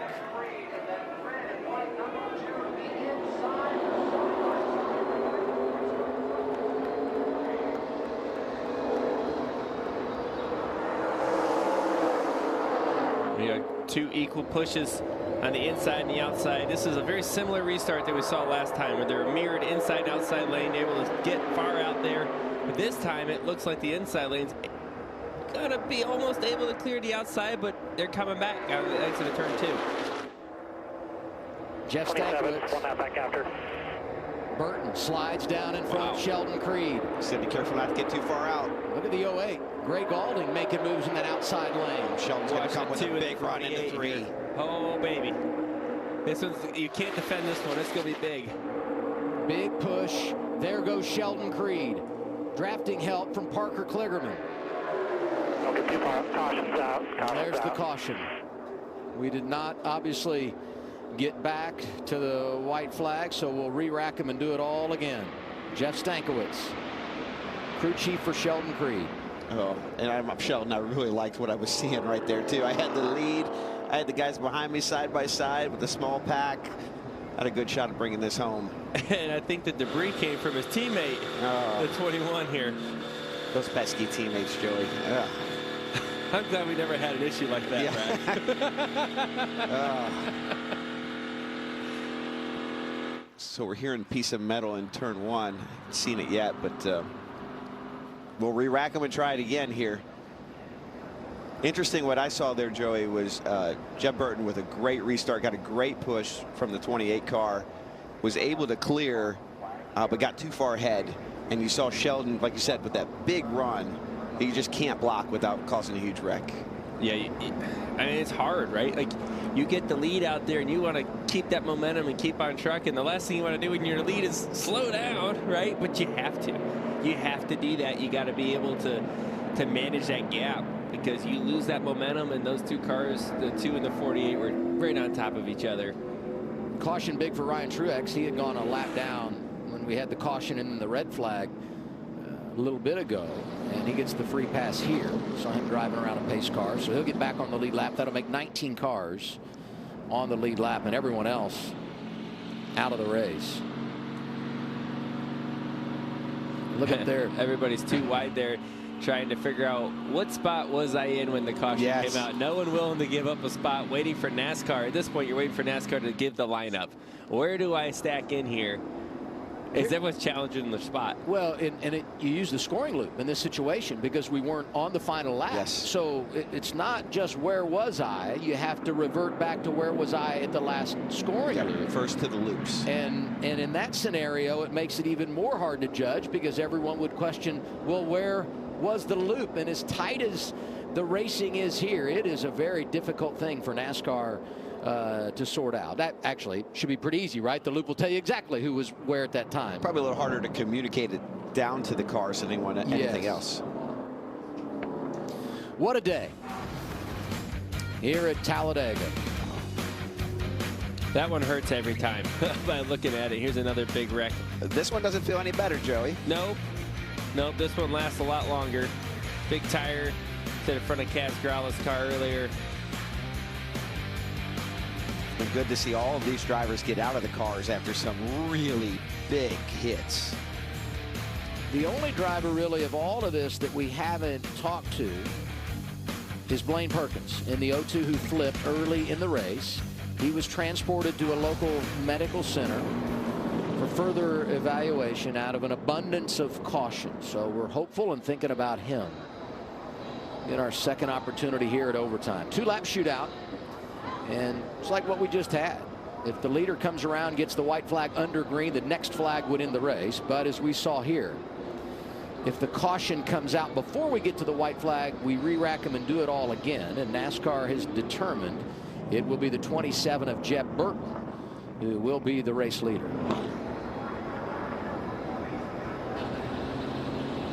And that's a big moment for Jeb, because Jeb lost the lead on all that. Right? So they go back to the last scoring loop that they crossed while the race was green before the caution came out. And this is kind of a second chance for Jeb, because he's kind of out of it at that moment. So he's got another shot at it. We've seen Jeb all day. He's been hanging up there, but boy, he's been very aggressive on his blocks. I'd say he's lucky to be running. He's up there for a reason. He's doing good, but boy, it's been close. Yes, all day. That last one with Sheldon Creed was very close. Where do you want to be here final lap? Everyone I always hear say get the lead before you take the white, because once you take the white, caution comes out and it's over and you don't have time to make your move. How do you manage overtime if you're these drivers up front? Well, for me, I mean, with the limited field here, 19 cars running, probably realistically only 10 of them that aren't destroyed or wrecked really bad. I just want to get to the lead because I don't think the field is strong enough to build a big run. Now watch me be proved wrong, but you can generally manage 10 cars a lot easier than you can manage 20 or 30 cars behind you. Yeah, there's no guarantees either way. Right, if you get out to the lead, and Brad does a tremendous job as a leader. I've noticed a lot of times he does a good job at managing the gaps, managing the lines. It probably depends a little bit on who you are and what kind of experience you have at leading a field, right? If you're an experienced driver that knows how to lead and control the cars behind you, well, you want to be in the lead any chance you can. But we just saw right there where Jeb got too far ahead and could not manage the lead. like I said, now he's got a second chance. He can go at it again. Cole Custer, as we check in on the drivers going for the Dash for Cash, and we've known for a while now that he was going to get the money because everybody else out of the race. First to retire, Sammy Smith. John Hunter Nemechek involved in an accident when he went up to block the outside lane, just past the tri-oval, hit the wall. He's done. And Josh Berry involved in that accident in turn 4, I don't know, 15, 20 minutes ago. I'm starting to do everything by time of day rather than number of laps, you know? Well, I mean, the sun is going down. I think they got plenty of sunlight, but the shade is all the way across the front straightaway here for sure. I don't think it's going to get too dark to race, though. I think we still have plenty of time. We're good. And I would also say there is still no rain in the area. We're going to finish this race. It might take several more green-white checkers, but we are going to finish this race. Look at Cole Custer coming back to the Xfinity Series this year. 10 career wins. He's been to the championship 4. Went cup racing, made the playoffs, won a cup race. And we felt like coming back here, man, this guy, he's got the keys to the car, going to dominate. And they've had some rough rides. But if you look at the graph, it kind of looks like a W. so maybe this is a sign for the 00. We know he's getting 100,000. He'd like a trophy as well. And by the way, he's only got 2 career top 10s when it comes to racing in the draft, but one of those coming earlier this season at Daytona. Well, like I said, either way, he's going to walk out here with 100 grand. So this is going to be a reasonable day. The only thing I could have done different there is drag some more brake. I dragged a little bit. Do you think I need to drag more in that situation? That's the only play. I mean, we were toast right there, so the only thing we could do would get out like that is come up so we can stay back up to them where we got 4 options. Yeah, that's called a real-time learning experience. Thankfully for Jeb, he's going to get another shot at it right here, right? If he can clear for the lead again, he's got to find some way to not get so far ahead. Because, like I said, the energy is just a huge rubber band. And when, the further out you go, the more you stretch that rubber band. And you know what happens? It snaps back. If you tuned in for baseball, we apologize you've had to wait. It's over on FS2, Tigers and Orioles, and we'll get you there as soon as we wrap things here at Talladega for the NASCAR Xfinity Series. We're getting ready for our second overtime restart. 10 cautions today, 2 red flags. It's been a marathon at Talladega. But hopefully here we get the payoff and some great storylines up there inside the top 5. We've talked about Jeb Burton, Sheldon Creed, a Truck Series champion, an ARCA Series champion who has never won in the Xfinity Series. Kyle Sieg going for his first career win. Same for Kligerman and Poole as we get to choose here. Yeah, a lot of guys taking the top lane, Joey. We saw 4 against 2 on the top. Yeah, I thought that was kind of interesting how that one played out. Interesting here is also Austin Hill's car. I think he's going to pit probably before they take the green. I would assume he's rolling around clicking some laps off under yellow. I don't think the car's ever got that bad on skew at Pocono, but you know, that was out a little there. out of skew, huh? I don't know if he wants to go that fast, but hey, you know, you keep clicking these laps off, he might gain a couple spots, right? It's might get back to the top 10 if we have a couple of more overtime the way it's going. Yeah, that car is obviously hurt, is the word I would use for that. Yeah. It's a shame. That was one of the fastest cars all race, all weekend, and he's just trying to limp here for whatever he can.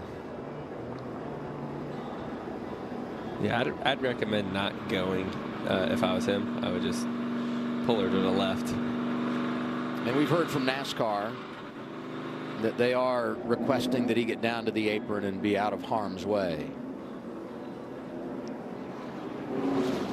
He may need the banking to get around the corner. That's right. Look at the 28 inside row 2. We thought Ryan Sieg might get his first career win today. What about Kyle Sieg? That would be unbelievable for this race team. Brad Parrott down there. They're excited, right? I mean, I don't think they can handle the intensity right now and the pressure that's coming their way and the excitement. I'm telling you, the Siegs win. Doesn't matter who it is, whether it's Kyle or Ryan. There will be a big party in Tucker, Georgia. Overtime number 2, presented by Credit One Bank. Who's going to do it at Talladega? Burton and Creed on the front row. In the second lane, Parker Kligerman, who was a great pusher for the bottom lane the restart before, is now with Jeb Burton on the outside.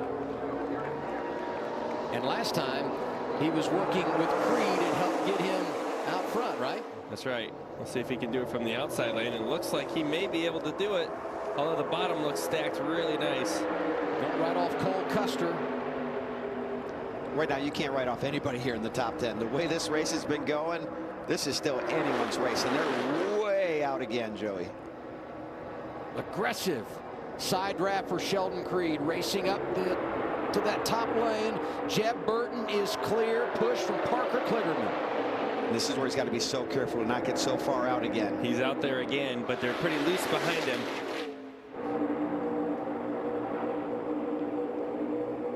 White flag, one more, 2 back. The 2 looks like he's backing up. The 2 is going to be the first one with the run. If he transfers it to 48 or not, he's going to take the run. Here's the white flag. Final time around. Next flag ends the race, whether it be the caution or the checkers. Jeb Burton trying to win for a second time at Talladega. Sheldon Creed is there. Parker Kligerman is there. Garrett Smithley is in the mix. Here comes a big run. 00 is going to push the 2 car to Jeb Burton in the 27. If the 2 can get clear to 48. Down to the 2, down to the 2. Gets the block in, Joey. Yeah, Jeb's doing a great job. He's doing a good job at defending that. He's going to keep some. He's going to want to keep them 2 wide back there. If one of them gets single file, the run's going to be big. Jeb's way out there again. One more big run coming to the start-finish line. Watch that 48 in the outside lane. Watch the 2. Here they come, back through the tri-oval. Garrett Smithley is spinning. They're racing back to the checkers. Will the caution come out at the line? It's Jeb Burton. And the caution is waving. Jeb Burton with his second career win at Talladega, and it's the first for Jordan Anderson Racing. How about that? What a great story. I'm so excited for Jordan Anderson and Jeb Burton, but everything that Jordan went through last year with his injury from the crash to come back and get their first win. Absolutely awesome. Jeb did a great job at learning from his mistake of the last restart, putting himself back in position, managing the gaps behind him, keeping them 2 wide, and really not letting them have a huge run come at him. Great job. It's fitting that this race ends under caution. Our 11th of the day. Yeah, at least another half dozen cars wrecked in this last one. See Jeremy Clements on pit road. Jeb Burton wins. Unofficially, Sheldon Creed was second. Parker Kligerman was third. Cole Custer ended up fourth. He wins the Dash for Cash $100,000. Brennan Poole was fifth. Second time he's finished top 5 here at Talladega. Cesar Baccarella was sixth. And Parker Retzloff, who nearly flipped earlier in the race, comes back and finishes inside the top 10. Here's this last lap crash. You're going to see the 51 get a little help from maybe the 25. Pushes him into the 4.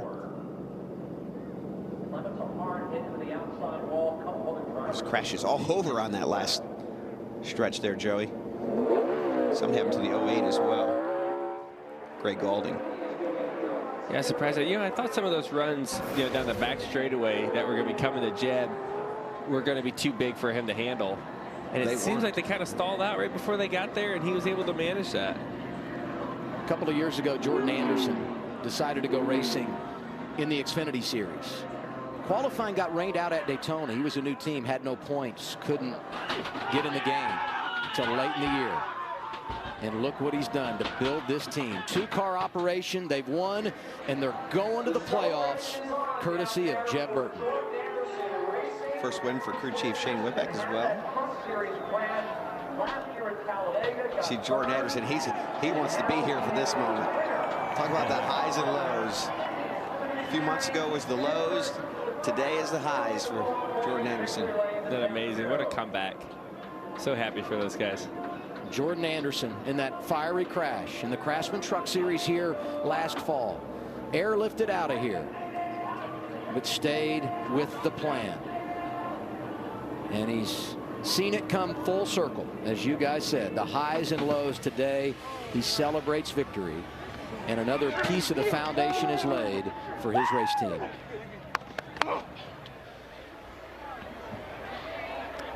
We've received word that everyone has climbed from their race cars that was involved It's okay, buddy. in the crash here on the final lap.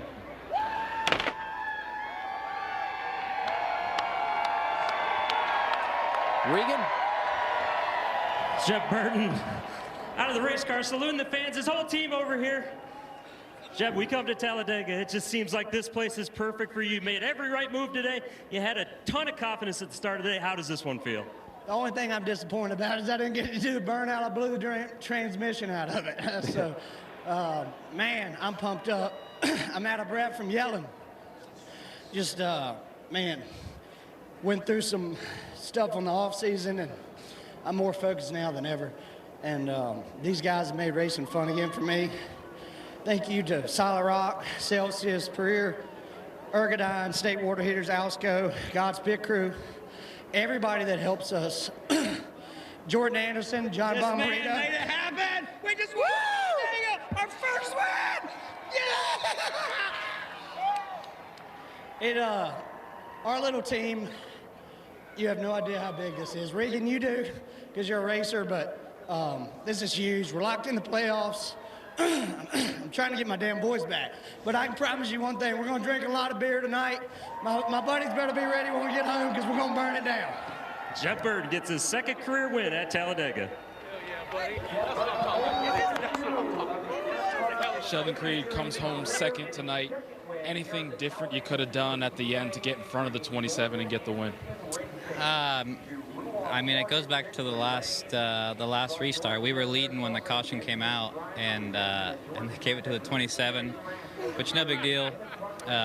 Still was in contention, and I thought I was in the place to be.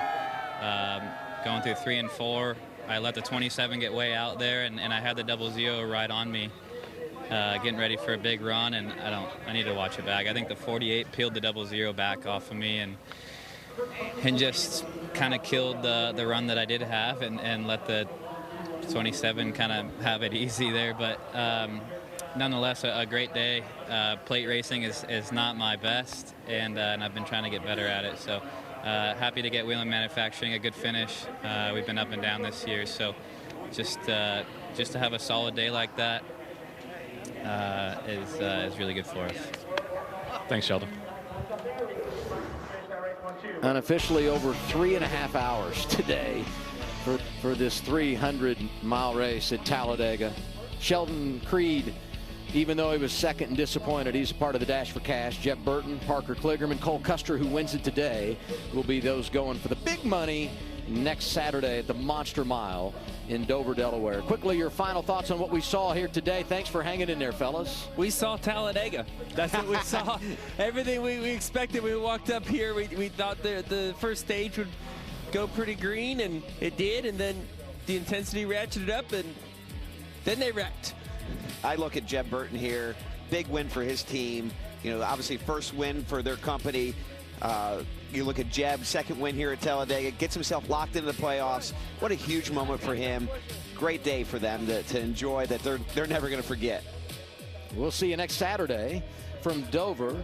Good luck to you guys tomorrow. Here are the details. Race day starts here on FS1 at 1:30, over to Fox at 2:30. We're racing just after 3. Congratulations, Jeb Burton, Jordan Anderson Racing. They win it at Talladega. It's time for baseball. Here's Baltimore and Detroit. Enjoy it, everybody. Take it away, Kevin Kugler.